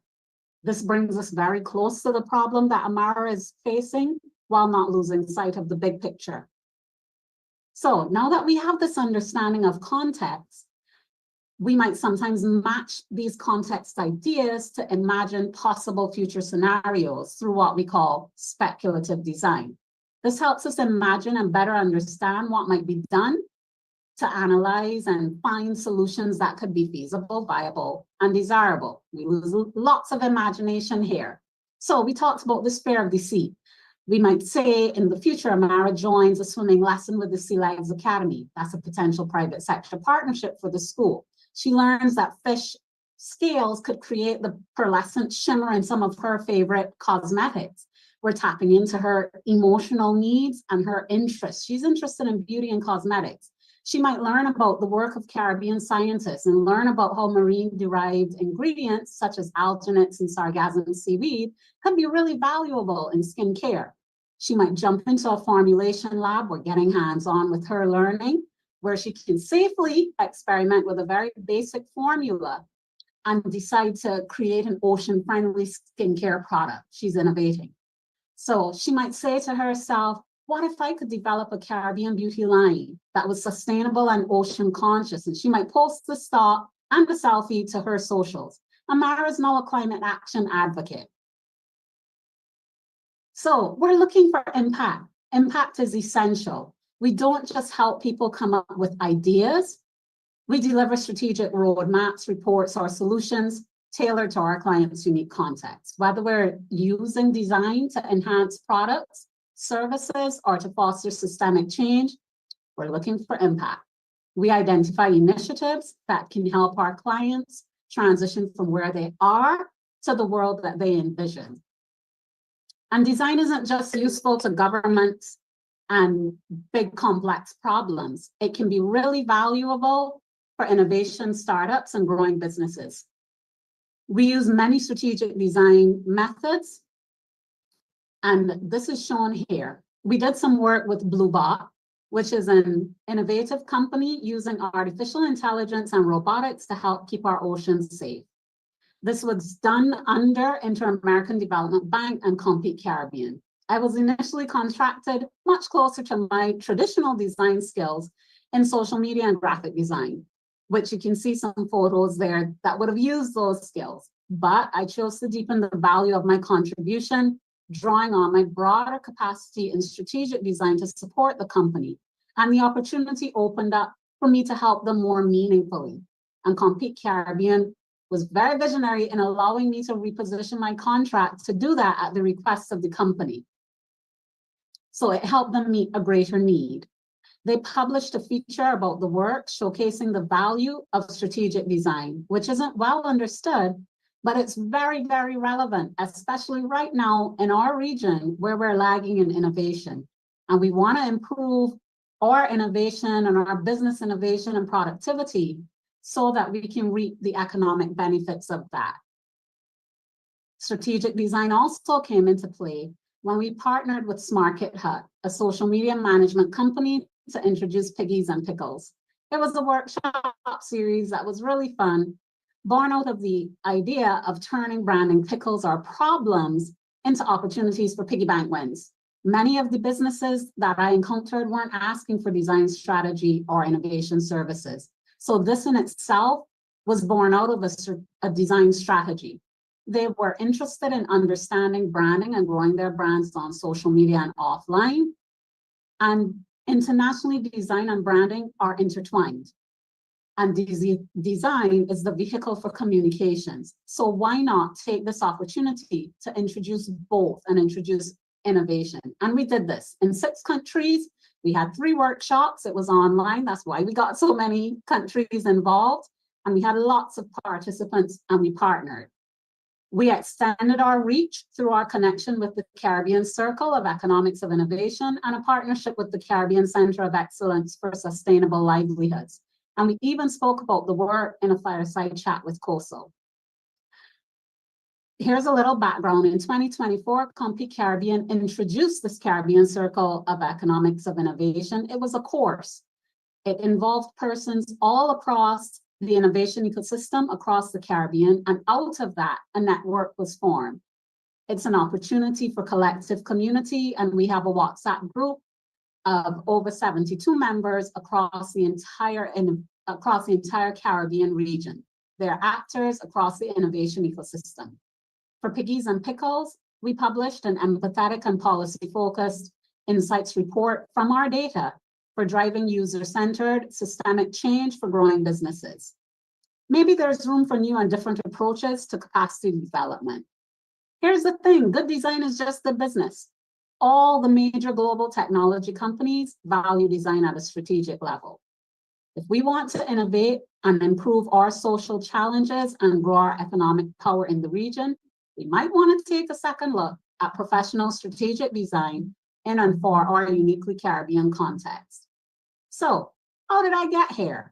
Well, I studied a bachelor's in graphic design, and then I did a master's in design strategy many, many years ago at Brunel University in the UK. I came back to the region, and in Trinidad, I worked as Director of Integrated Marketing Communications and brought design thinking and design doing into my work there, building and managing a multidisciplinary team and producing a fun and informative gaming app from the university. This project was an opportunity to share the good news and spirit of the university while involving students in a real-world project. I managed the project, led gameplay design, designed the illustrations and interface, collaborated with student developers, with a student developer, lecturer, and others. And the app was successfully used for marketing and recruitment many, many years ago. That's some old work. I have introduced other projects along the way, some of them private sector, some of my work being within government. This is a private sector one, where I was trying to carve a space for strategic design. Design books is really a lesson in prototyping. Bruce Cayone, he's the person in the picture. He's a Trinidadian fat sign painter. And my friend really liked his signs. So it all started with wanting to make a book. The first book was handmade. That's pictured bottom left. And he liked it so much, I was like, well, you know what? Maybe let's see if we can evolve it. This could do some more good. I learned the challenge of figuring out moving from business idea to implementation. Beyond iterations and prototypes alone, I dove into circular economy and how product solutions can do double duty. Design books offered environmental, cultural, social, and economic value, and it was an exercise in sustainability and efficiency as the prototypes evolved into a product that retailed in stores and online. And of course, I used my design skill sets to make sure that they were sold online.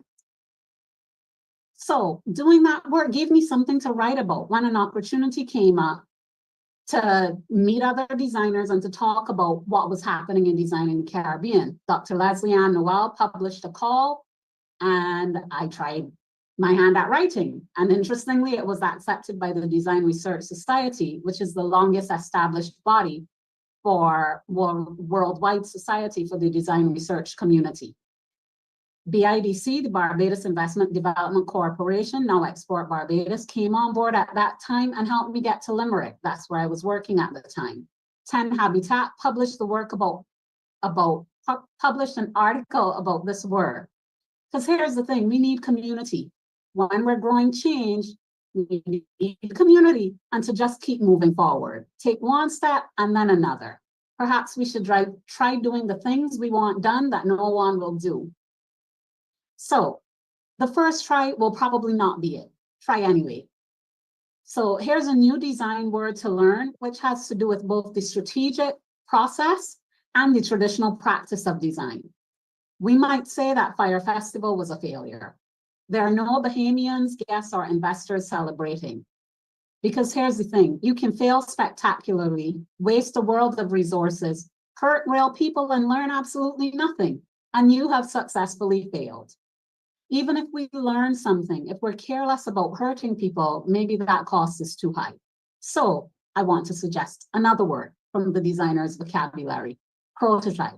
With any good prototype, we are responsible. We try to keep the cost down, and we have to learn from our attempts. So do attempt, do prototype, do try. And when the first one fails, try anyway and try again. So I have a challenge for you. Can we go into the field and will you plant with me? Let's grow some positive change. Thank you very much. Thank you very much, Ms. Estwick, for that presentation. It provides us with a different perspective about what can be done with technology. When we think about technology, we might think coding, we might think creating systems, but then how much thought actually goes into the design? At the core, we are the persons who are going to have to use it. So it is so important not just to think about the design at the end, which you had rightfully spoken about, design as a product, but design is the process in order to make something that can be improved. You're learning from the past, you're learning from, I was so impressed about the context, the socio-cultural context that we have to think of. The Caribbean is so different from the rest of the world. We have our own way of thinking, our own languages, our own cultures that are unique to us. So it is so important to encompass that in the solutions that our students are going to eventually be coming up with when they grow up. And for this area, I was very happy to see that you had included those avatars, the images of the persons that our people can relate to. Because so often we teach material that is created by the Northwestern world or the UK, the European countries. It is extremely important for our students to have that identity, I think, to have that ownership in their products, in their design process. So this is now changing the landscape of education as we think about it, because we're not just teaching them reading, writing, and arithmetic. We now have to think about how do we encourage that creativity? How can we encourage that innovation? So I wanted to ask this question. In what way can our educators support our students in order to prepare them for this changing educational landscape? So that's a wonderful question. Thank you so much. I think there's so many ways that support can be brought to students. So it depends on the type of educator, really. You know, if I'm thinking just a teacher in a classroom, that's one type of educator. Their power, think about how they can use their power. We talk about this all the time in design. When we're talking about feasible, viable, and desirable, we're looking at what can I do, you know? And I'll introduce another term that we have in design. We talk about looking both ways. Looking both ways will suggest looking big picture. We might be looking at patterns. Teachers can see patterns across time with their students. And it also suggests looking very close. That might be looking at an individual student and then considering what can I do to help the student or to address certain patterns that I'm seeing. What is within my power to do? What can be done, what should be done, and what will the students like? All three matter. And at a more systemic level, we might want to start to look at some of these strategic design approaches to really establish a better understanding of our different types of students that we have, because every student isn't the same. We might have different archetypes or groupings for different types of students. You can have students who are a lot more introverted or a lot more technical or a lot more creative. And how you teach them, you might need different methods to engage them. So, you know, strategic design has so many different ways that it can be beneficial. But even if you are not a design strategist, there are things that you can do within your power if you think about what's feasible, what's viable, and what's desirable. Thank you so much. Yes, to build upon that, I was thinking about what you had said about the different types of learning styles or learning preferences that our students may have. It's so important to perhaps start adopting a student-centric educational approach where our students are now going to be better able to process the learning, process whatever we're trying to teach them. Their understanding will improve once we can use methods that suit their natures rather than a one-size-fits-all. So I think that is a terrific way in which design as a strategy is going to improve the educational system in the Caribbean, and it has the potential for the entire world. So thank you so much, Ms. Hestwick. It was my honor to moderate the session. Before I close, if anybody has any questions for Ms. Hestwick, please type them in the chat. I'm currently not seeing any. And if there are no questions, then I'd like to bring this session to a close. Thank you once again, Ms. Hestwick, for sharing your perspectives and experiences with us. We greatly enjoyed listening to them, and I hope that we can learn from them, which is the most important thing. Yes, thank you so much. It's been a pleasure. You're welcome. Thank you, everyone. Chair, I will return control over to you. Thank you.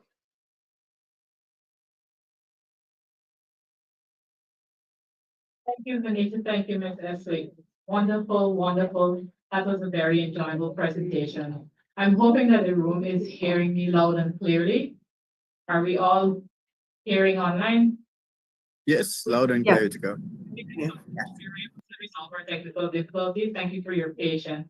We will now be able to have Ms. McPherson deliver her presentation, and we will go straight into that in the interest of time.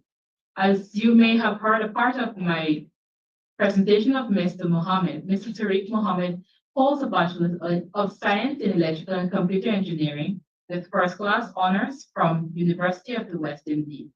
He will also be accompanied by his co-moderator, Ms. Gabrielle Johnson.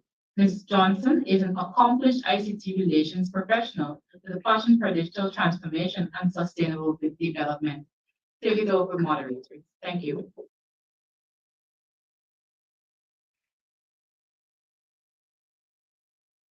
Gabrielle, you muted, right? Jake, you could go ahead with the first question. Sure, but we could start with the intro, maybe. Yeah. You want to start over from the intro? Yeah. Okay. Just introduce Ms. McPherson. All right. Okay.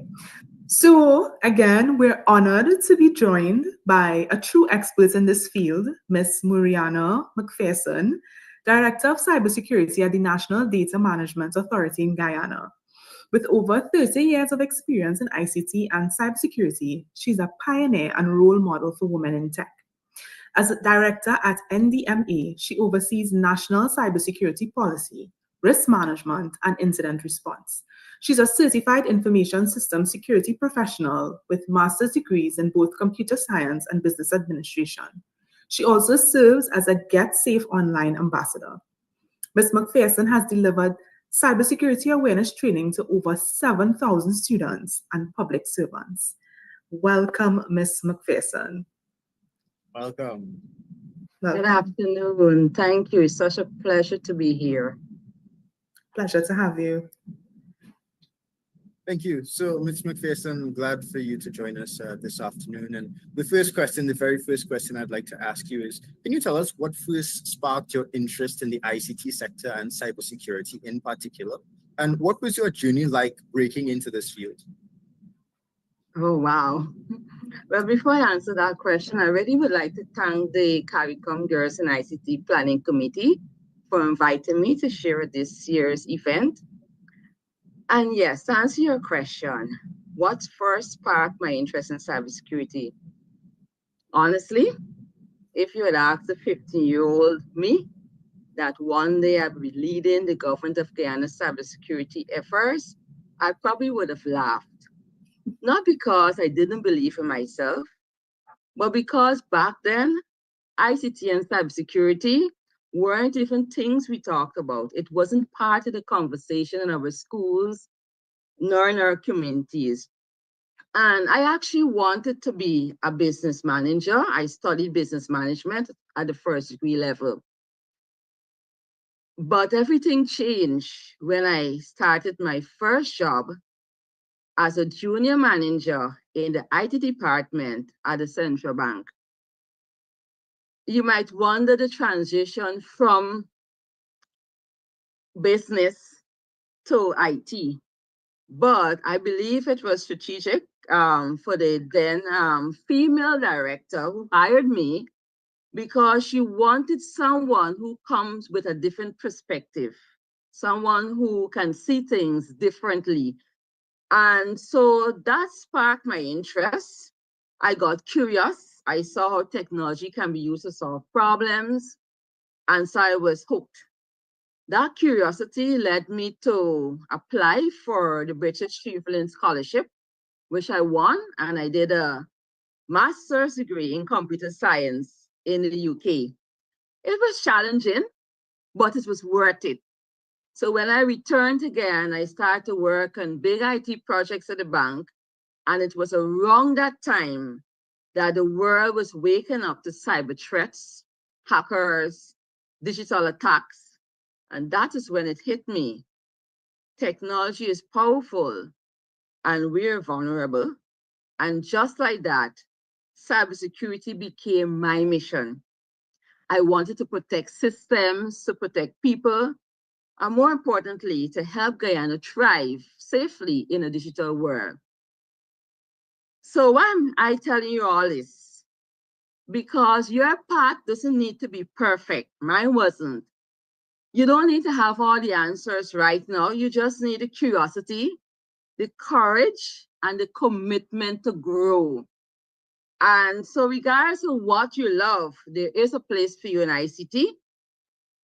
You just have to look at what you're interested in and run with it. So I'm waiting to see what you will do to shape the future of ICT.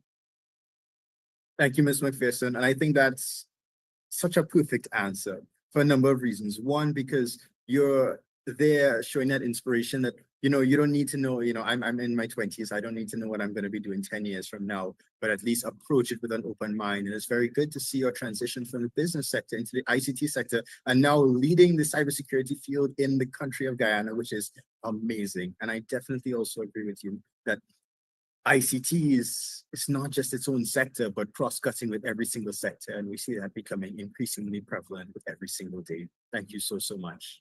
Gabby? Yes. So we will go on to the other question for the interest of time.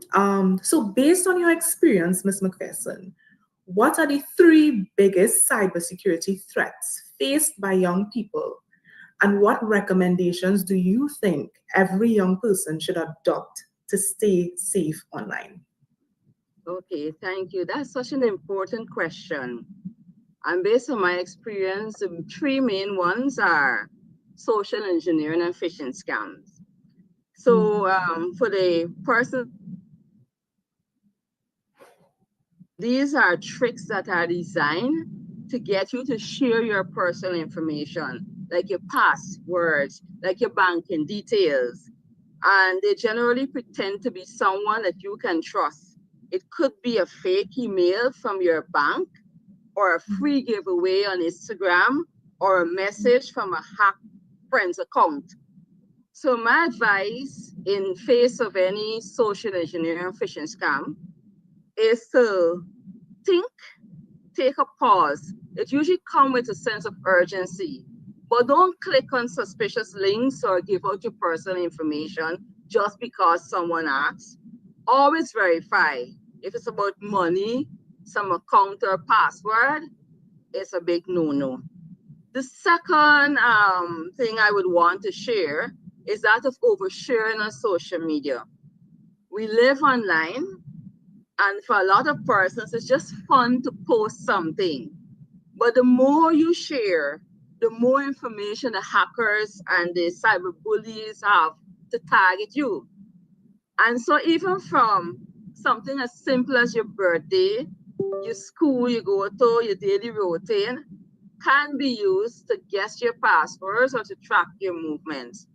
So my advice is that think before you post any information online, keep your accounts private, and try to share with intention, not just for attention. The third and final advice I'll give is that of weak passwords.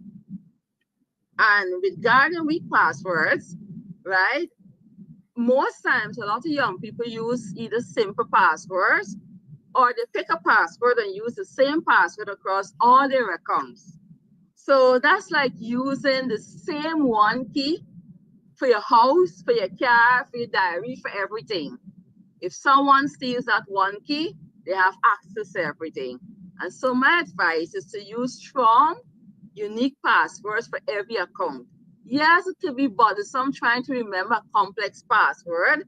It can be bothersome trying to, but use a password manager, come up with a method, and there are lots of methods, and use two-factor authentication. It's one of the easiest ways to double your security. So cybersecurity isn't just a job, it's a life skill.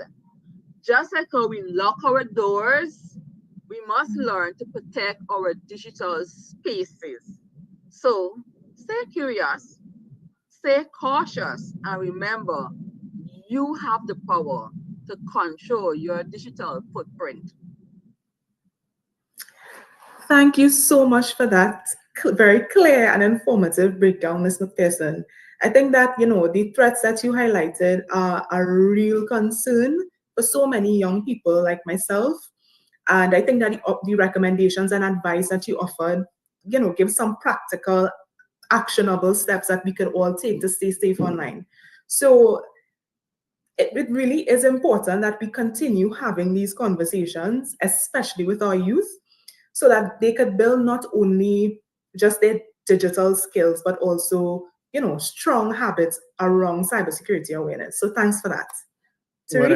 What I noticed as well is when you mentioned, Ms. McPherson, when you mentioned the passwords and the issues with the passwords, Gabrielle did a guilty smile. So it looks like she probably needs to go back and update her passwords, either, choose a stronger password or use a password manager. So, we're here taking the advice on that today, but definitely. A phrase that, you said today that I will definitely be taking away with me is share with intention, not for attention. First time I ever heard that, and I absolutely love it.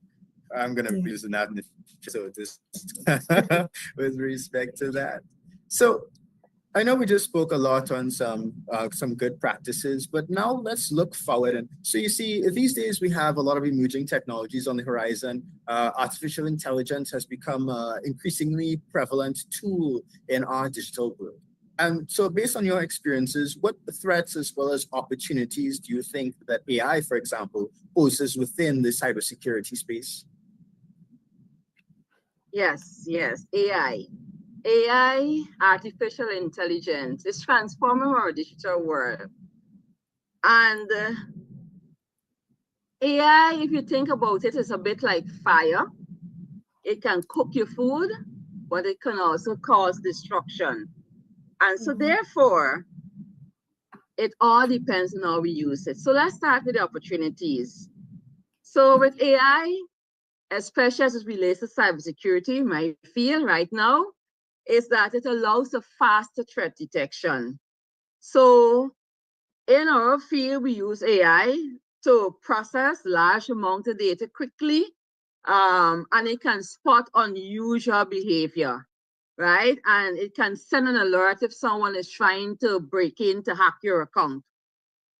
Another opportunity that it allows is smart defenses. So AI can learn from past cyber attacks and get smart over time. So instead of waiting for an attack to happen, it can predict and block threats before they cause harm. AI can offer us 24/7 protection. So just like how many times, like for us at NDMA, we have a 24/7 purview of the government's network, because we want to ensure it's protected from threats. And so AI helps in terms of the threat detection software. Now, let us talk about the threats. Unfortunately, just like how we use AI for good purposes, the bad guys also use AI too. So many times, people use AI to create smarter scams and deep fakes. So most times you might look at a video and you might think, is it that person saying this? So many times AI is used to create deepfakes to trick people. So you might get a voice message that sounds like your mom, or sounds like a friend who said they're stranded somewhere and they need some money, right? And it's scary, but those are some of the threats. It can also do automated attacks. So it learns how to avoid detection and try to attack systems. And one of the things we've seen a lot is that AI can be used to carry bias and misinformation, especially if the data is not properly trained. So the big picture is that AI is a powerful tool, but whether it becomes a weapon or a shield depends on how we design it, how we use it, and how we regulate it. And so that is why we need young people like you, creative curious, and ethical people to get involved in tech, cybersecurity, and policy to help shape a digital future that is safe, smart, and fair for everyone. So don't think about the future in tech as something that, well, okay, let's see what would happen. Get on board, be part of it, irrespective of what field you're in. We need persons, especially if some people might like to be a lawyer. You can be, someone who can help shape legislation and policies that govern the use of AI. So that is what I would want to share about the whole aspect of the threats and the opportunity afforded by artificial intelligence. Thank you. And I think that's amazing. You captured it perfectly. AI, like any other technology, is a tool, and it's our responsibility to be able to learn and effectively use them, whether that be, as you said, the applications that we use them are based on the models that we're training, because bias, as you know, is a very big deal. It will give us erroneous results if we train it on small data. Deepfakes are becoming increasingly prevalent. I opened TikTok yesterday. As you know, we have some elections coming up in Trinidad, and I opened TikTok, and they're using deepfake to create all of these different videos of the politicians doing these doing and saying different things. And it's crazy because it looks almost real. And it's only when you sit there and you look at it carefully, you say, well, oh, wait, that's not how somebody moves, or they have an extra finger or something on the video. So unless if you're very discerning and very careful, you could be easily tricked by some of the misintentions of AI and these other emerging technologies. So I really resonate with your response, and I love as well that you brought in the policy and regulatory side of things. I just want to point out in particular, as you mentioned, AI policy. There was a group of young persons in Jamaica who have an NGO who had put together an AI policy framework that's published online. So it's very good as well to see that in the region, we have young persons involved in policy development and frameworks. And, just want to encourage the persons that are viewing today to continue supporting the movement and inclusion of young persons, particularly young women in the ICT field. Thank you. Yes, and funny enough, Tarika, I was going to bring up that same example with the current general elections going on right now. It's crazy. So the other question, the last question, cybersecurity, as with many other ICT fields in the world, are predominantly male-dominated spaces. As a cybersecurity expert, what advice do you have for women who are interested in pursuing a career in this particular space? Wow, that is such an important question. And often people ask me, yes, it's true, cybersecurity, like many other areas in ICT, is still male-dominated. But that's not a reason to stay out. It's more the reason to step in. So when I started my journey, I was often the only woman in a room. I manage meals. Yes, so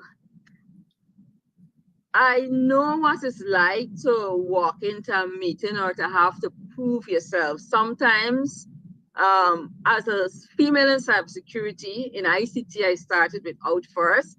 I had to work twice as hard to prove myself. I didn't realize that because I was the only female, I thought that people just expected a lot out of me, and so I delivered. And so my advice to persons who are thinking about a career in cybersecurity or any tech field, don't wait until you're 100% ready to start.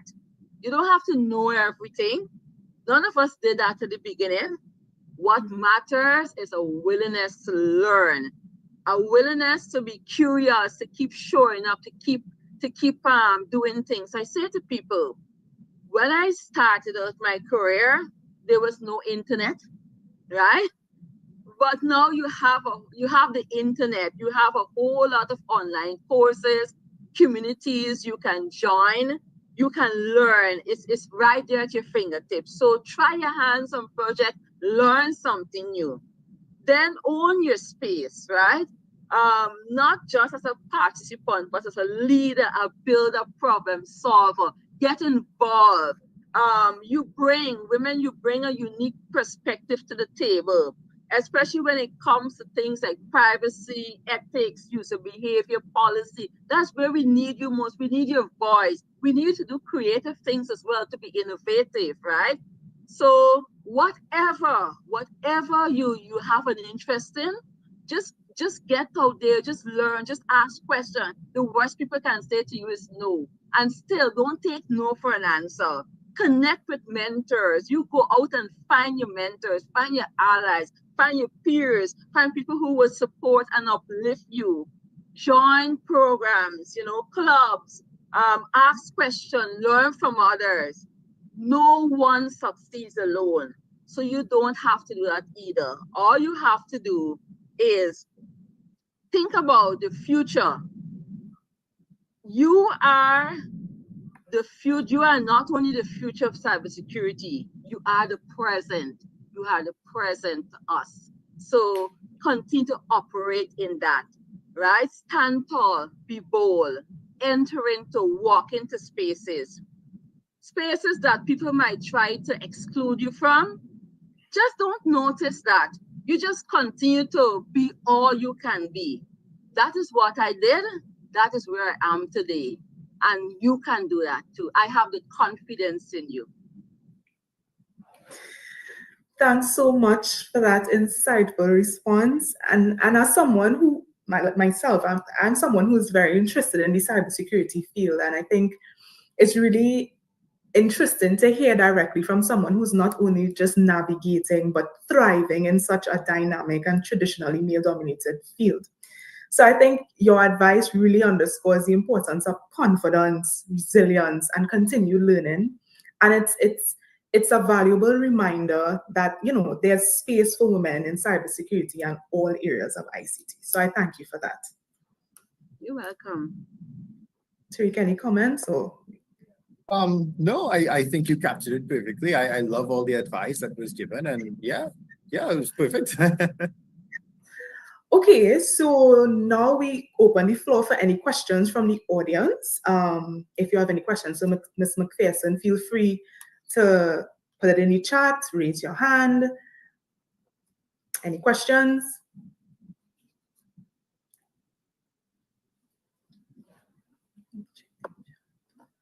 Not seeing anything in the chat.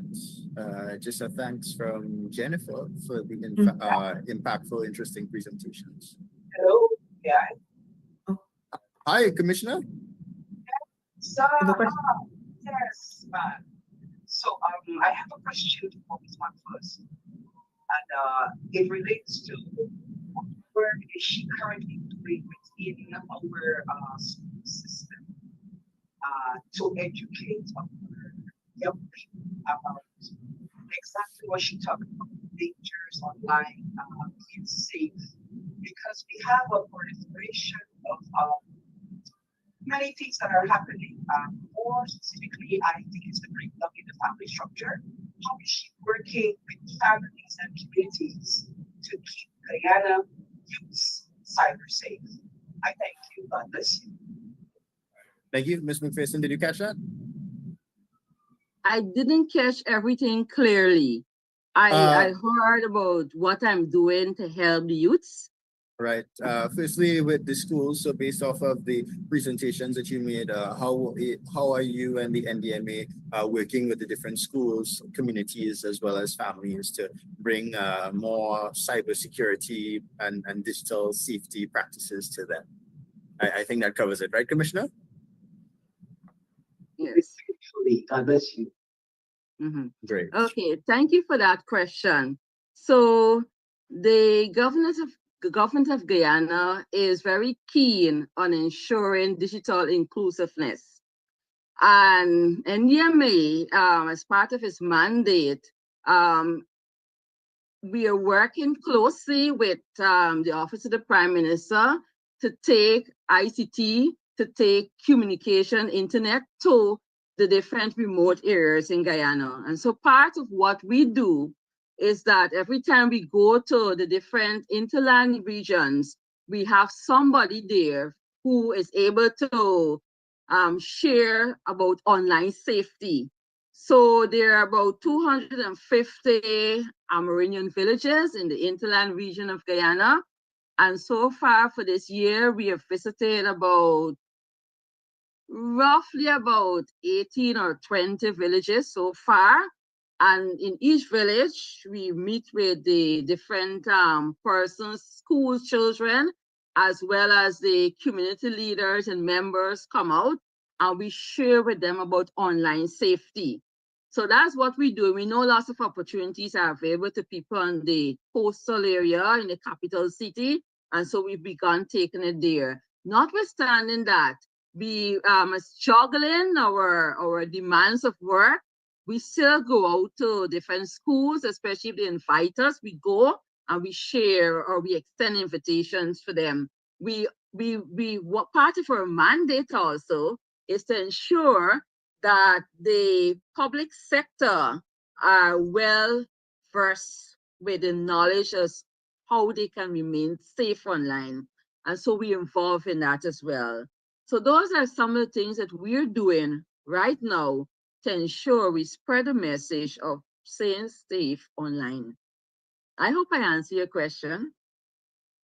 Of course, you did. I mean, hadn't I asked it, I would not have known the volume of work that you're doing. Whilst I know there is more need for collaboration, congratulations for what you are doing, and I pray that you continue to reach out to more villages.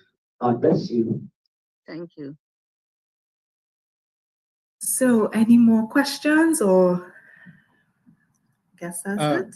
Yeah, not seeing any more. So I know we're a bit behind time, so maybe we could. Yeah. So Ms. McPherson, thank you so much for those powerful insights and for showing us that cybersecurity isn't just about defense, it's about empowerment. I think you've given us the tools and confidence to be smart and very safe in the digital world. And to all the girls that are out there today, the future of tech and cybersecurity, as we heard today, needs your voice, your ideas, and your leaderships. So I encourage you to stay learning, keep curious as well, and don't be afraid to let yourselves be heard online in a safe manner. Thank you again for joining us. And thank you again, Ms. McPherson. Back to you. Thank you. Thank you. Good afternoon again, everyone. We are towards the end of such an enlightening webinar and speaker series today as we observe International Girls in ICT Day. And so for our final presentation, I'm gonna invite Dr. Andresa Morris-Martin, who is a lecturer and head of Department of Computer Science at the University of Guyana, to moderate this final session for us this afternoon, after which I will do some closing reflections and Utica will bring the vote of thanks. So Dr. Morris-Martin, over to you.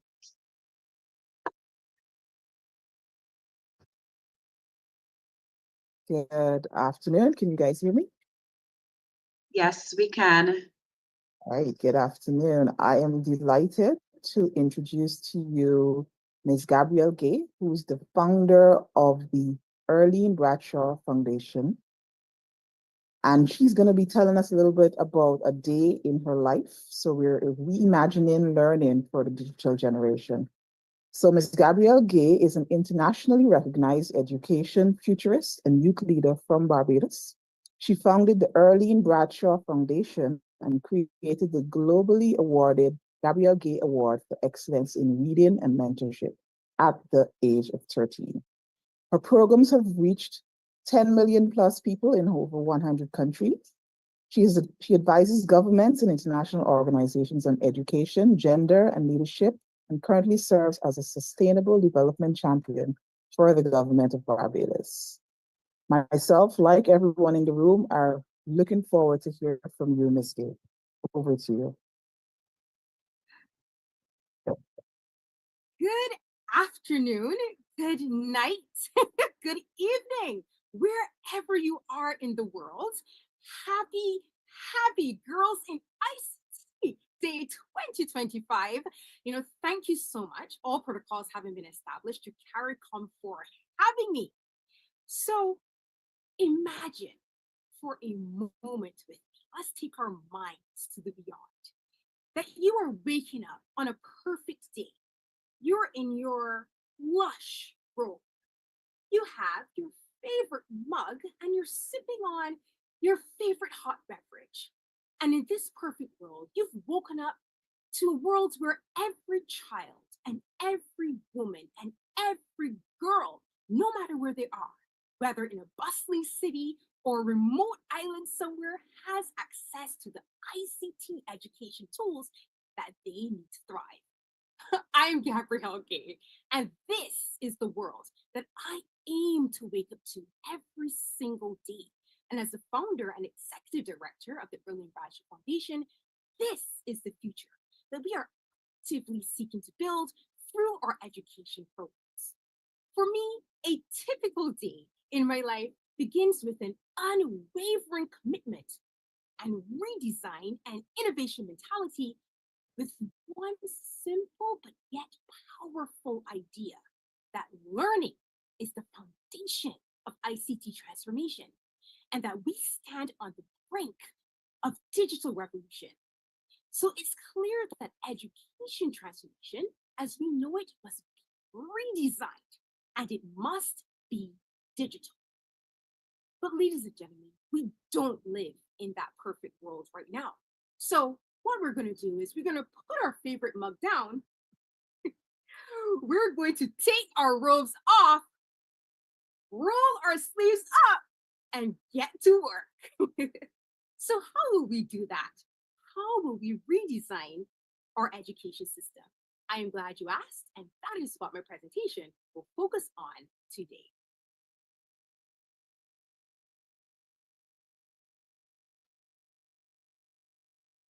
Can everybody confirm to me that you are seeing my screen?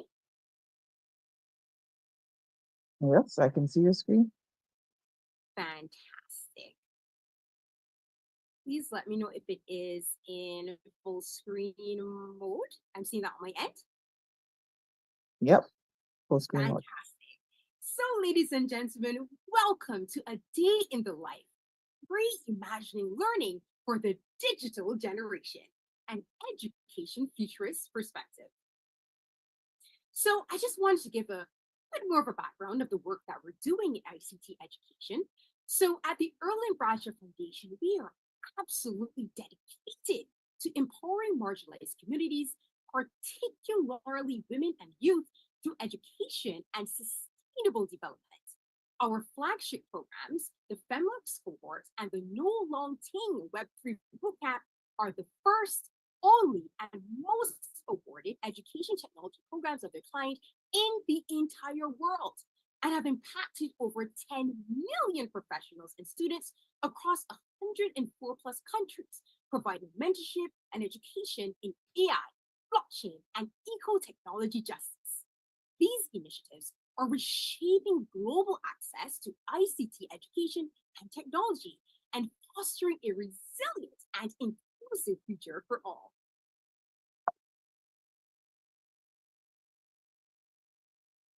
But first, everybody say hello to Andy, the AI robot. So Andy is asking us, let's talk and think. Before we get to the redesigning aspect, what exactly are the new problems that we are facing in ICT education? And as many of our panelists have said before, our programs, the FemLabs cohort and the No Long Ting Bootcamp, were also born out of the pandemic because of the new challenges that were exacerbated in education due to the pandemic and COVID-19. So what are some of the new challenges that we're having?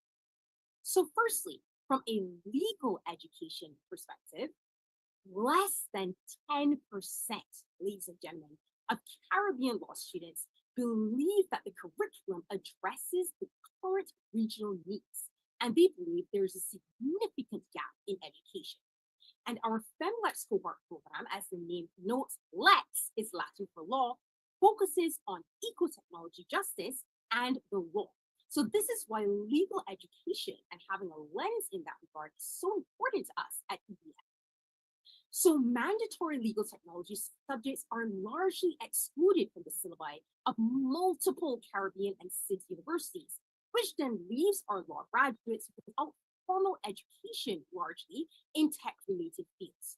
And then this disparity, just as Muriama was speaking about, hampers our data security, our human rights protections in areas of AI, and the economic growth overall in the region because we don't have the cadre of educated professionals that we need in these growing sectors. And then regions without this formal education in legal technology faces significant barriers in data protection and cybersecurity, which then, of course, long-term impacts economic development.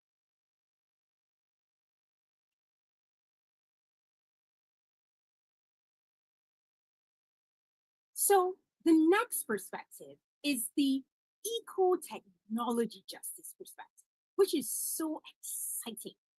So what a lot of individuals are largely not aware of is that many of the technologies that we employ today have a seriously deleterious effect on the environment. So for example, the energy consumption of things like Bitcoin, Ethereum, and cryptocurrencies, along with NFTs, which are non-fungible tokens, have raised significant concerns for the environment. For example, the crypto mining energy equivalent literally is the equivalent of that of the entire country of Argentina and has a carbon footprint comparable to Greece. One Bitcoin transaction consumes over 1,449 kilowatt hours, which is equivalent to 50 days of power. Let that sink in. So similarly, when you have an NFT, it literally generates 211 kilograms of CO2 emissions, which is the equivalent of driving 1,000 miles in a gas-powered car. And ladies and gentlemen, these mining processes and these exchanges are happening every single day to the tune of millions. Now, why is this so problematic for the Caribbean region? Because CIDS, as we know, and the Caribbean region, we are the ones that shoulder the most severe impacts of the climate crisis.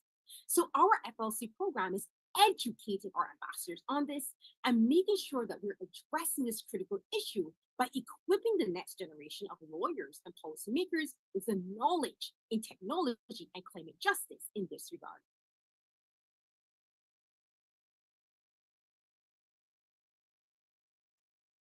And a fintech and blockchain perspective.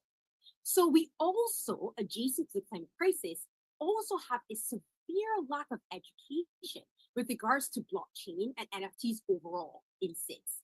So this then creates a significant knowledge gap with over 50% of lawyers and policymakers who are unable to identify effective legal counsel and frameworks on blockchain-related issues. If you ask the average lawyer in the Caribbean right now, I'm having an issue with the NFT and a smart contract. I need you to tell me my rights.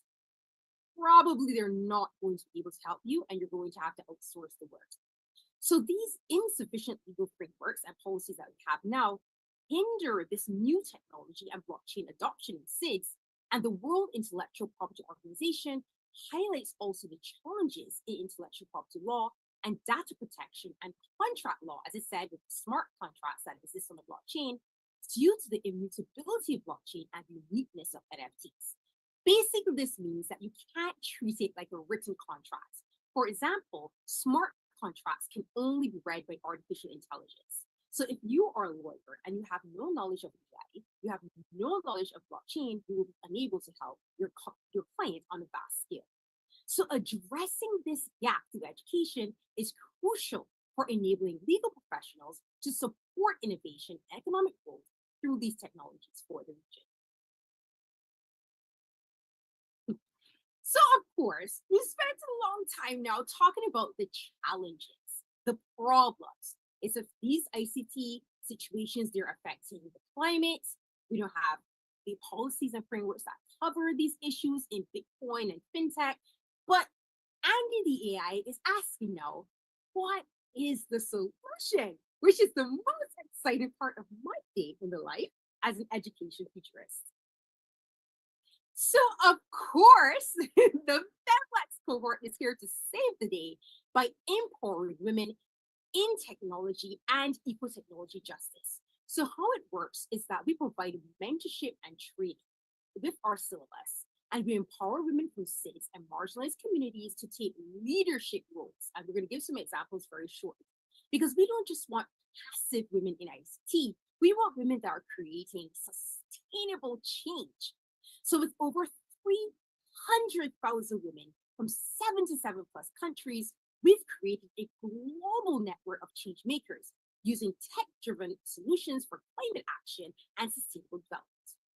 We also believe in a holistic approach to policy advocacy and career development. So our legal theory inculcates all the areas of climate justice and technology, digital governance, cybersecurity, and actionable outputs. So we actually released the first ever eco-technology justice policy document in the entire world. And I have to say, it was in partnership with CARICOM ICT 4D. So shout out to CARICOM for being on board for this historic moment where we produced the first ever official policy document for eco-technology justice, where we are advocating for global policy reforms while offering ongoing mentorship and career advancement opportunities and connecting our participants with industry leaders and helping them develop their professional portfolios. So what is our No Loaning Web3 bootcamp? So essentially what we're doing now is we're bridging the digital divide and offering cutting edge training in Web3, blockchain, cryptocurrency, and digital finance to youth and professionals, both in Caribbean and Africa. And as you know, CARICOM also has a mandate to bridge Africa and the Caribbean together. So by providing crypto neutral education, basic crypto neutral means that we're not proponents of crypto. We're not saying it's great. We're not saying it's bad. What we're doing is educating SIDS and educating the region on it so everyone can make informed decisions and informed policies. So by doing that, the program fosters a new generation of blockchain innovators, tech entrepreneurs, and decentralized solution builders with practical learning and networking opportunities for career growth. So we currently have a pool of 90,000 global participants of blockchain and Web3 learners. So we really also like to focus on inclusive financial education and economic empowerment. So we focus as well on financial literacy and crypto regulation, ensuring that Caribbean and African women and youth have the skills to thrive. And what is extremely critical about this program is that we promote digital entrepreneurship, because all of our participants get direct access to the 3-month XRPL Web3 residency program in Paris, France. So essentially, if you do well in the program, you graduate the program, you are entered and shortlisted into an incredible idea fund. If you're selected, you go to Paris, France, okay, for 3 months with the best of the best to create an actual startup.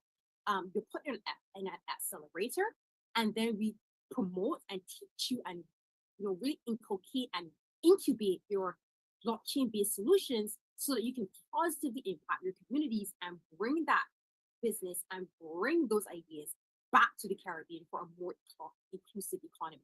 So as you can see, it's education, it's mentorship, as well as entrepreneurship opportunities in ICT. So another way that we are redesigning, right, the ICT education landscape is giving our participants of these programs direct access to the best of the best in ICT. I don't know if you can tell, but I see a familiar face here on the top right corner, coming in hot. Jennifer Britton. Jennifer, thank you so much. Utica, thank you so much. They came on board. Thank you to CARICOM ICT 4D and the CARICOM Secretariat, the whole, coming on board. And Jennifer, Utica, ICT 4D, they taught the module and educated our FLC ambassadors on everything CARICOM, everything ICT, and girls in ICT, and how they can really take the region forward and what CARICOM is doing for information and technology development. Then, for example, here, in the second row here, we have Dr. Ruman Chaudhary. Now, she is the Time 100 most influential people for AI. She's also the Forbes top woman for AI. She's also the CEO of Human Intelligence, and she's actually the CIA envoy for artificial intelligence. And she came and taught our artificial intelligence module. Another example, attorney Brian Mondo, right here in the middle. He is one of the United Kingdom's leading field experts on all things blockchain, all things Web3. Once again, taught our fintech modules. And then we have the Caribbean coming in strong here. I'm sure many of you know Mr. Cleveland Thomas. He is the IT representative for the United Nations. He taught our United Nations module. And then we've got attorney Rosanna John, and attorney Alexander Gafour from Grenada and Trinidad, respectively, coming in to teach all things NFTs as well as ESG to our students. So as you can see, we are redesigning ICT education by also providing one-on-one direct access that women and youth and girls in ICT may not have had prior to being a part of our cohort.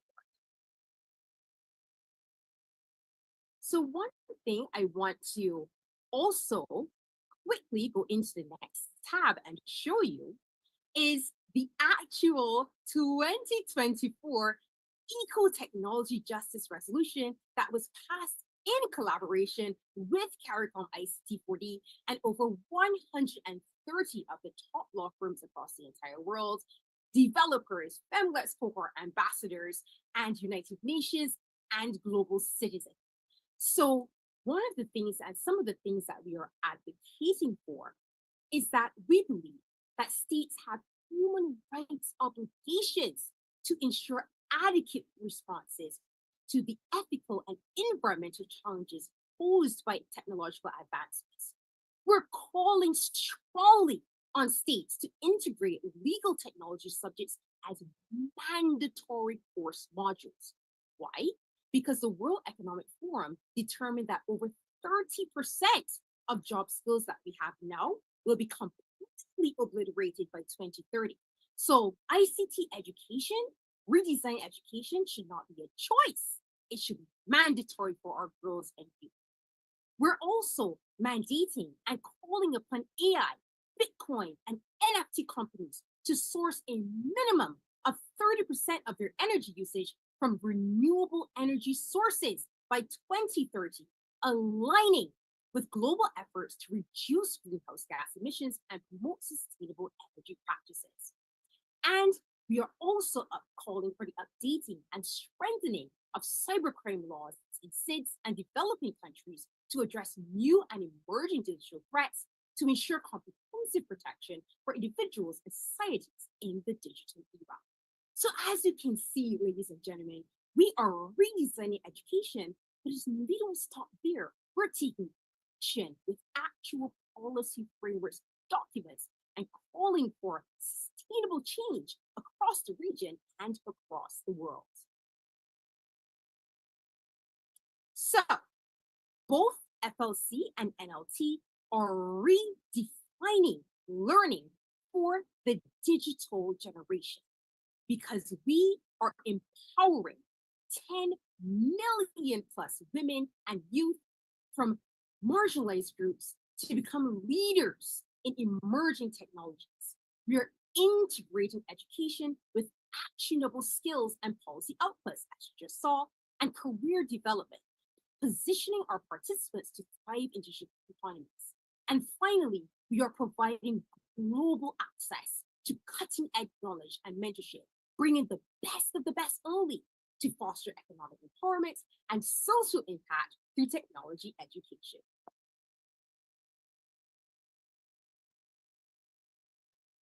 So in closing, I want all of us to finish this event strong because I believe that part of changing and redesigning education is starting here in the mind. Once you believe it and you change your education and awareness, you will change your world and we can change the region together. So I invite you now, everyone on this call, just unmute your mics and let's take the 2025 Early Bachelor Foundation ICT Innovation Pledge together, right? So everybody just unmute your mics, just together, show our solidarity for girls in ICT and ICT development. All right, so let's get these throats ready. 3, 2, 1. Repeat after me. I believe in myself. I am a trailblazing ICT innovator. I will use technology for good.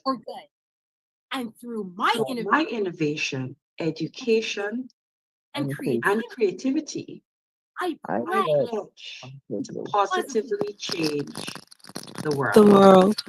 And that, ladies and gentlemen, is our mission at the Early Bachelor Foundation. I wish to thank you for having me here today. I hope that this was thought-provoking. I hope that this, really brought to the fore how we can redesign the education system to empower women, girls in ICT, and youth to change the world from an education futurism lens. Thank you and have an incredible day.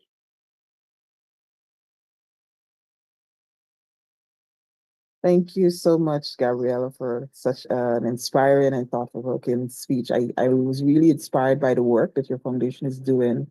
I was particularly interested in the work that you guys are doing with the lawyers as it relates to thinking about what sort of regulation and policy is needed for our ICT field, and especially in sustainable ICT, because that conversation is not being had enough. And especially with all that's happening now with artificial intelligence and so forth, as you know, that are just using a lot of resources that aren't necessarily renewable. And so that sort of conversation is an important one. So I thank you for having that. I would like to open the floor. I don't know if there are any questions at this time.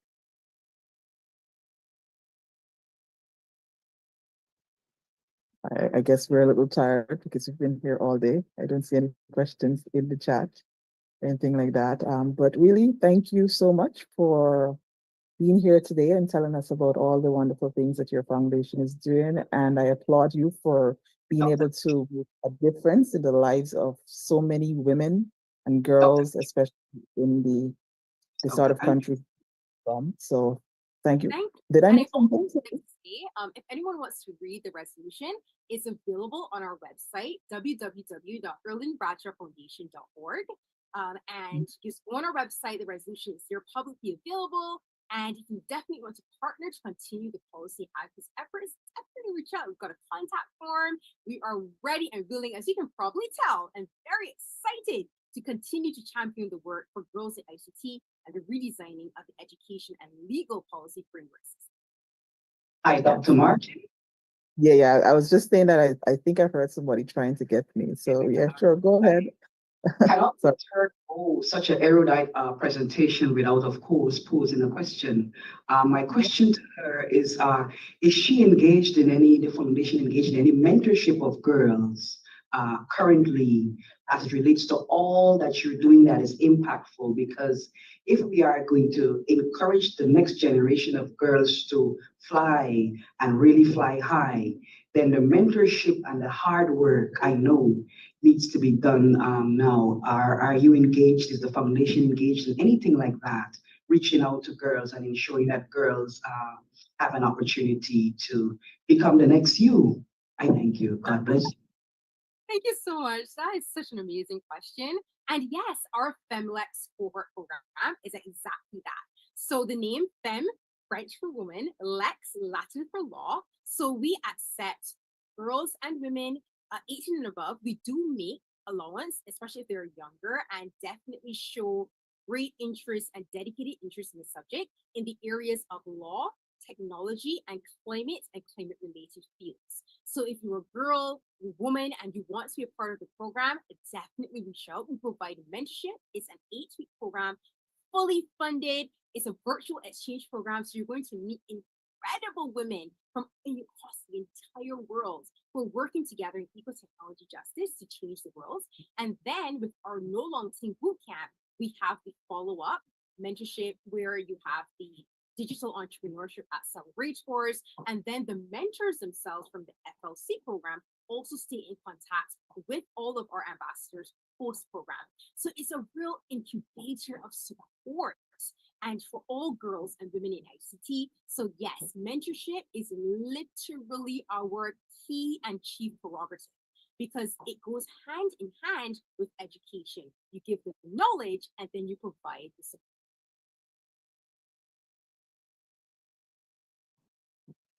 You so Thank much. you. Continue to richly bless you, to continue to impact our world in a wonderful, erudite way. God bless you. Thank you for having me. It's been an honor. Thank you. And I think this is the perfect time to hand back over to you, Akila. Thank you so much. Very inspiring. What an excellent way to end this afternoon. And so my task here is to provide some closing reflections, and quite a bit has been shared today. And as we bring this webinar series to a close, this Girls in ICT webinar series, we celebrate a journey filled with inspiration, innovation, and the bold vision of girls ready to shape the future through engaging sessions like Growing into Greatness in STEAM, AI in everything, staying safe and smart online, learning how drones help protect nature. We've really seen how technology empowers girls not only to dream, but to design real solutions, from reimagining classrooms to building smart robots and exploring data-driven innovation. We see that girls are proving that they're not just the leaders tomorrow, they are the change makers today. And so at the heart of these conversations lies a powerful truth. We cannot achieve the Sustainable Development Goals, especially SDG 5 on gender equality, without the full empowerment of girls and women. In fact, none of the SDGs can fully be achieved without gender equality at the center. And so learning digital and tech skills is about it's more about keeping up with the trends. It's about unlocking economic independence. It's about unlocking agency, unlocking access to future opportunities. And we see that 65% of primary school children today, they're expected to work in jobs that don't yet exist. And so it's essential that girls are equipped to thrive in a world driven by innovation. And so that's why on this day, UN Women is joining the global community to mark International Girls in ICT Day, calling attention to the urgent need for more girls and women in the digital world. Here in the Caribbean, girls are already rising to the challenge. We see them developing mobile apps to tackle community issues, designing digital learning tools for their peers, participating in national robotics competitions, and leading tech innovation in schools. They are proving that when girls are given the tools and encouragement, they create change, not just for themselves, but for their communities. And so let us continue to invest in their growth, close the digital gender gap, and ensure that every girl has the opportunity to learn, to lead, and thrive in the digital age. Together, we're not just imagining a better future. We're building one where girls are empowered to lead it. I thank you, and I now invite Utica to bring the vote of thanks for this afternoon. Thank you, Akila, for those impactful words. I now invite the audience for one last time to join us in applauding all of our moderators, panelists, all of our speakers. If you can drop something in the chat, clap, show us your spirit fingers, please join me in saying thank you to all of them. On behalf of the CARICOM Girls and ICT Partnership, I extend our heartfelt thanks to everyone who supported the implementation of today's International Girls in ICT 2025 webinar and speaker series held under the regional theme, Girls in ICT, Building CARICOM. To all speakers, panelists, and moderators, thank you for sharing your time, expertise, and powerful stories. Your contributions today spark important conversations, inspired minds, and helped reinforce the value of representation and innovation in ICT and STEM fields. To the young participants and students from across the Caribbean community who joined us virtually and in person, thank you for bringing your curiosity and energy to this event. To the students joining us from across member states, including at the UN House, here at the CARICOM Secretariat, and at Kensington Oval in Barbados, thank you. To our internal and external partners and networks who helped connect us with today's speakers and resource persons, thank you for expanding our reach and ensuring the program reflected the diversity and talent within our region. Thank you to Ms. Marcelle Sears, who was instrumental in designing our original flyer and some of the other program flyers that we would have produced. To the Ministries of Education, Ministry of Human Services and Social Security, ICT, and Youth across CARICOM, thank you for sharing the promotional materials and encouraging participation from schools and youth groups. Finally, to our CARICOM Secretariat colleagues across directorates and departments, your behind-the-scenes efforts made today possible. The Directorate of Economic Integration, Innovation and Development, including Assistant Secretary General, Acting Dr. Wendell Samuels, Laurel, Shanae, Tisha, and Marcia. The IAS team, Hussein, Adrian, and Dexter, Communications Unit, Michelle, Chanel, DK, Nicola, and Sudesh, to Doc Center, the administrative teams in finance, procurement, and conference service. Thank you to Edmund. Thank you to Marissa Ramtar, and to our colleagues in the youth program, especially Ms. Michelle Small-Bartley and Ms. Antoinette, the Human Resource Development team. Thank you, Mr. Davian Leslie and Dr. Denise Tony James and Lucy. Special appreciation to the CARICOM Girls and ICT Partnership Steering Committee for your leadership, and to the Small Planning Committee, Nicola Callender, Akila Doris, Jewel Cross, Andressa Morris Martin, and Nicole Cole for your dedication in shaping today's event. Thank you all. Thank you, Ms. Jennifer Britton, for your leadership throughout all of this. Happy International Girls in ICT Day, and thank you all for joining us.